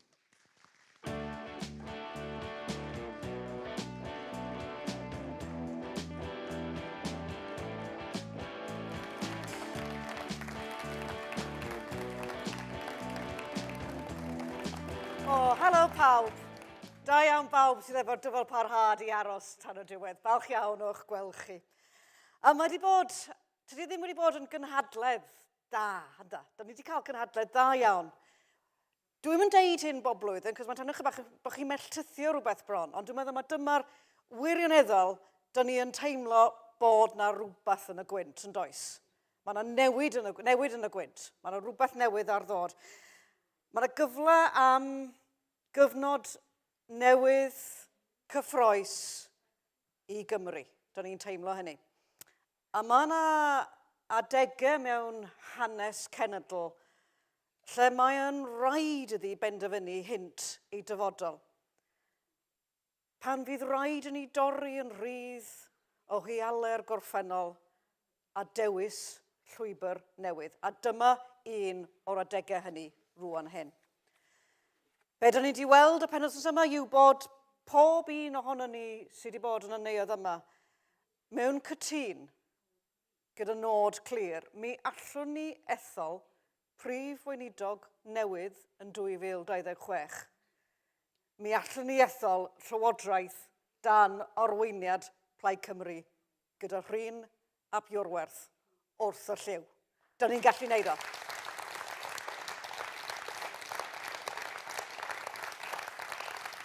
A mae'r cyfan o hynny yn dwylo ni. Mae Cymru wedi cael ei dal yn ôl yn rhy hir. Gen I lywodraethau yn San Steffan sy'n dallt, sy'n malio dim am ein pobl, a Plaid Llafur yng Nghaerdydd sydd wedi blino, sy'n llyddedig, sy'n hunanfodlon a bellach yn gwrthod sefyll cornel Cymru. Da ni'n gweld sgil effeithio hynny. Ond hyn sy'n bwysig I ni fel plaid, dyn ni ddim jyst yma I gwyno, I ddisgrifio'r problemau. Dyn ni yma I gynnig rhywbeth gwell. Nid jyst I brotestio, ond I arwain. Dros y dyddiau diwetha, dyn ni wedi gweld pŵr gwleidyddiaeth gymunedol sy'n gwasanaethu pobl, nid buddiannau busnesau mawr yn Llundain. A dwi jyst eisiau cymryd cyfle I canu clod un o cymeriadau o cynghorwyr Gwynedd sydd bellach yn rhoi agored I hi. Bydd llawer ohonych chi yn nabod hi fel Linda Pengwern. Dyna di henw arferol hi. Linda Ann Jones. Mae hi'n ymddeol ar ôl bron I 39 mlynedd fel cynghorydd yn Stiniog. A'r hyn dwi eisiau gwneud, y cymhariaeth dwi eisiau gwneud fanna, trailblazer o ddynas oedd Linda. Un o'r cynghorwyr cynhara o fenywod yng Ngwynedd i'r blaid. Ond mae gennym ni yng Ngwynedd cyngor rwan sy'n cael ei arwain gan trailblazer arall. Nia Jeffries ydy'r arweinydd gyntaf o fenyw yng Ngwynedd. Ni'n torri tir newydd. Ond, of course, yr hyn dwi'n wneud, achos mae bobl yn gwybod fan hyn, fydd Arwyn yn gwybod fan hyn, fel asiant, yr hyn mae Liz Saville Roberts really bwynhau ydy etholiad. A mae gennym ni is-etholiad felly yn War Teigl, a mae hyn yn alwad allan i chi os da chi ar gael ar y 10 o Ebrill, a da ni'n mynd i fynd yna a dangos bod yna stamp Plaid Cymru sydd wedi cadw Gwynedd yn Wynedd ers mor hir bod hwnna'n mynd i barhau. Felly dewch allan i ymgyrchu gyda Geraint Parry ar y 10 o Ebrill.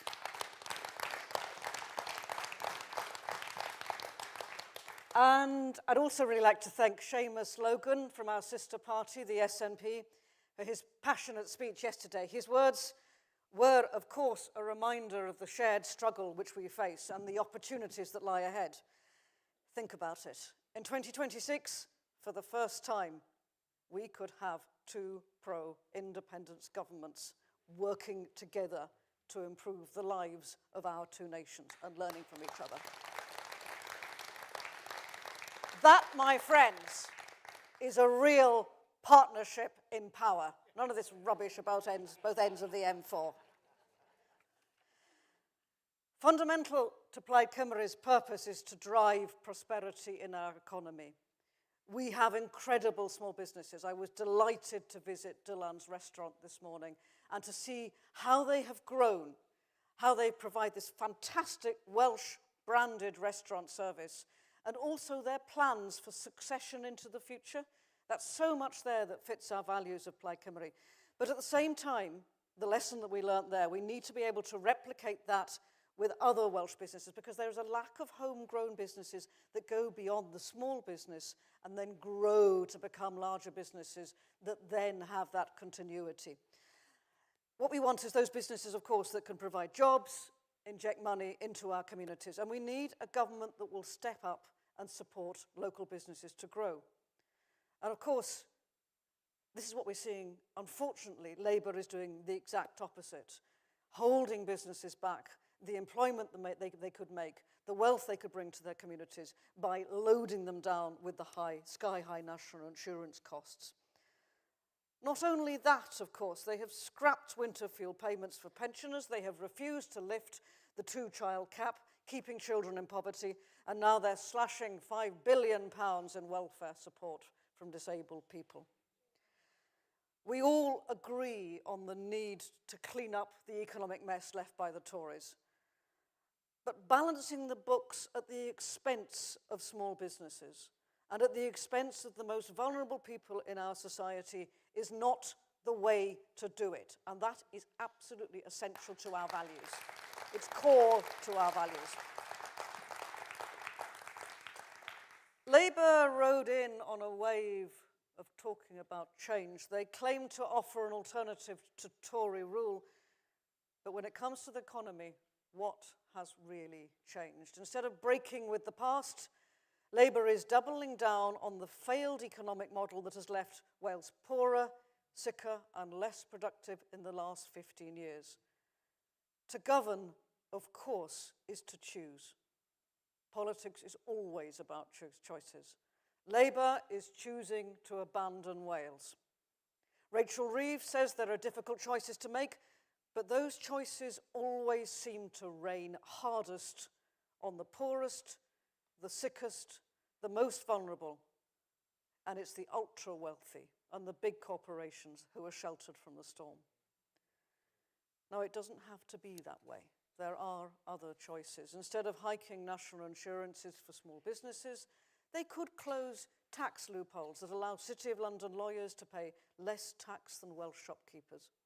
Instead of making it harder for those who are ill to access the support they need, they could clamp down on corporate tax evasion that costs billions every year.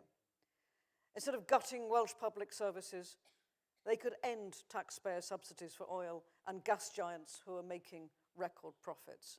Instead of taxing working family farms, they could ensure that those making millions from property speculation pay their fair share.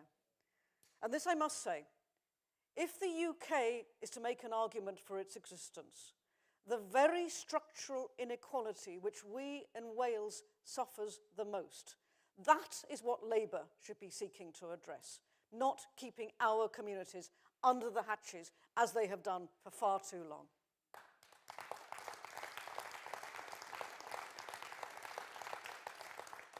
But these, as you know, conference, as you know well, these are the choices that Plaid Cymru is prepared to make.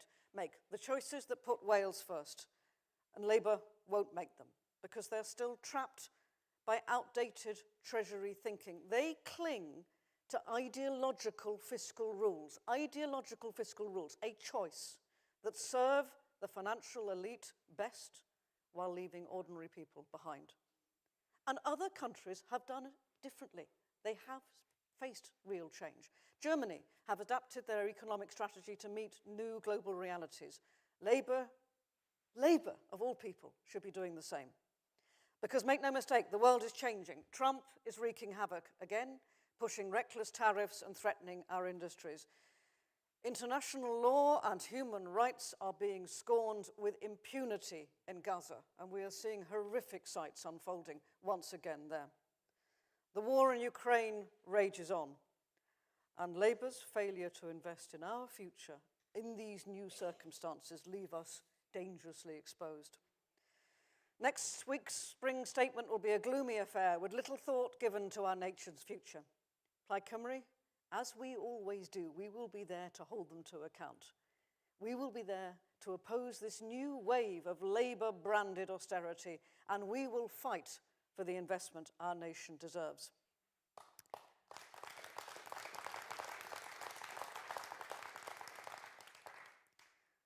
So on the one hand, we have Labour, tired, run out of ideas, reboiling Tory economic policies, representing those. But it's not the only danger, of course, that we face here in Wales. If we, Plaid Cymru, do not provide solutions to Labour's failings, there is something worse waiting in the wings to take their place. Reform UK isn't just another party, it's a limited company that only exists to make money for Nigel Farage by whipping up hatred. They claim to speak for the people, but they serve the billionaires. They say they want change, but their change means privatising the NHS, stripping away workers' rights, and taking power away from Wales. They thrive on division. They will attack our language, they will undermine our identity, and they will turn neighbour against neighbour, because that is what political hatred does for them. If we do not take this threat seriously, they could become the biggest party in the Cynhadledd. Our national parliament, Wales's national parliament, Reform UK. And if that happens, it would be a disaster for Wales. Now this must galvanise us, because I got into politics to stand against everything that Reform UK proposes. All their values are anathema to me. We must be out there for the sake of Wales, for the sake of decency, for the sake of the values that we hold true. We have a duty to do that. Let this galvanise us, because we must do it.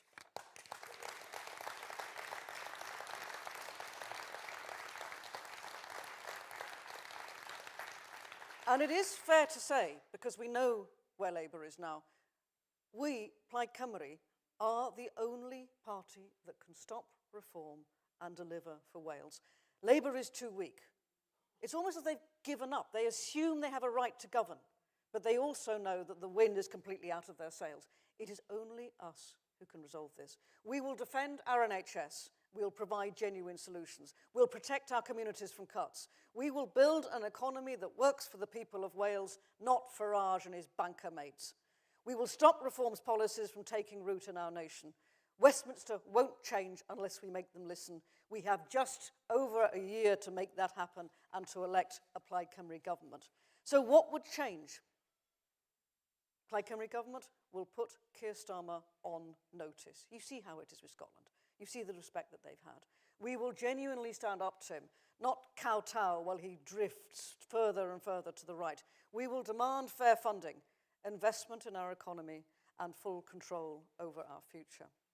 Because, conference, when Wales speaks with a Plaid Cymru First Minister at the helm, Westminster at last will have no choice but to listen.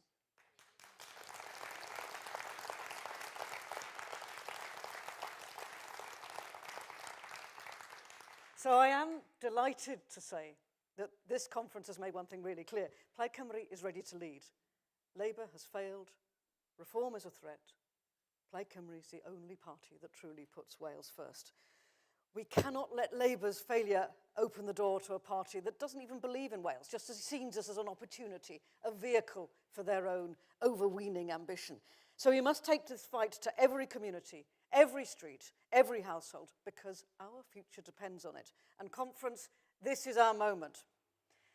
Together we can provide hope to the people of Wales. We can build that stronger, fairer future. We've got the momentum.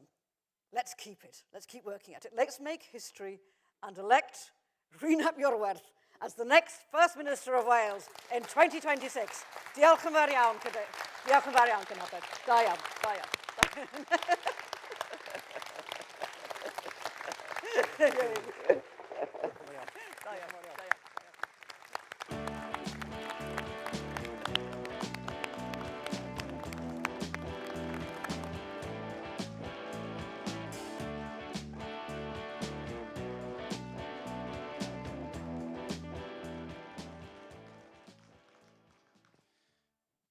Diolch Liz, a diolch o galon I bob un ohonoch chi am fynychu'r gynhadledd. Thank you all for another engaging and inspiring conference.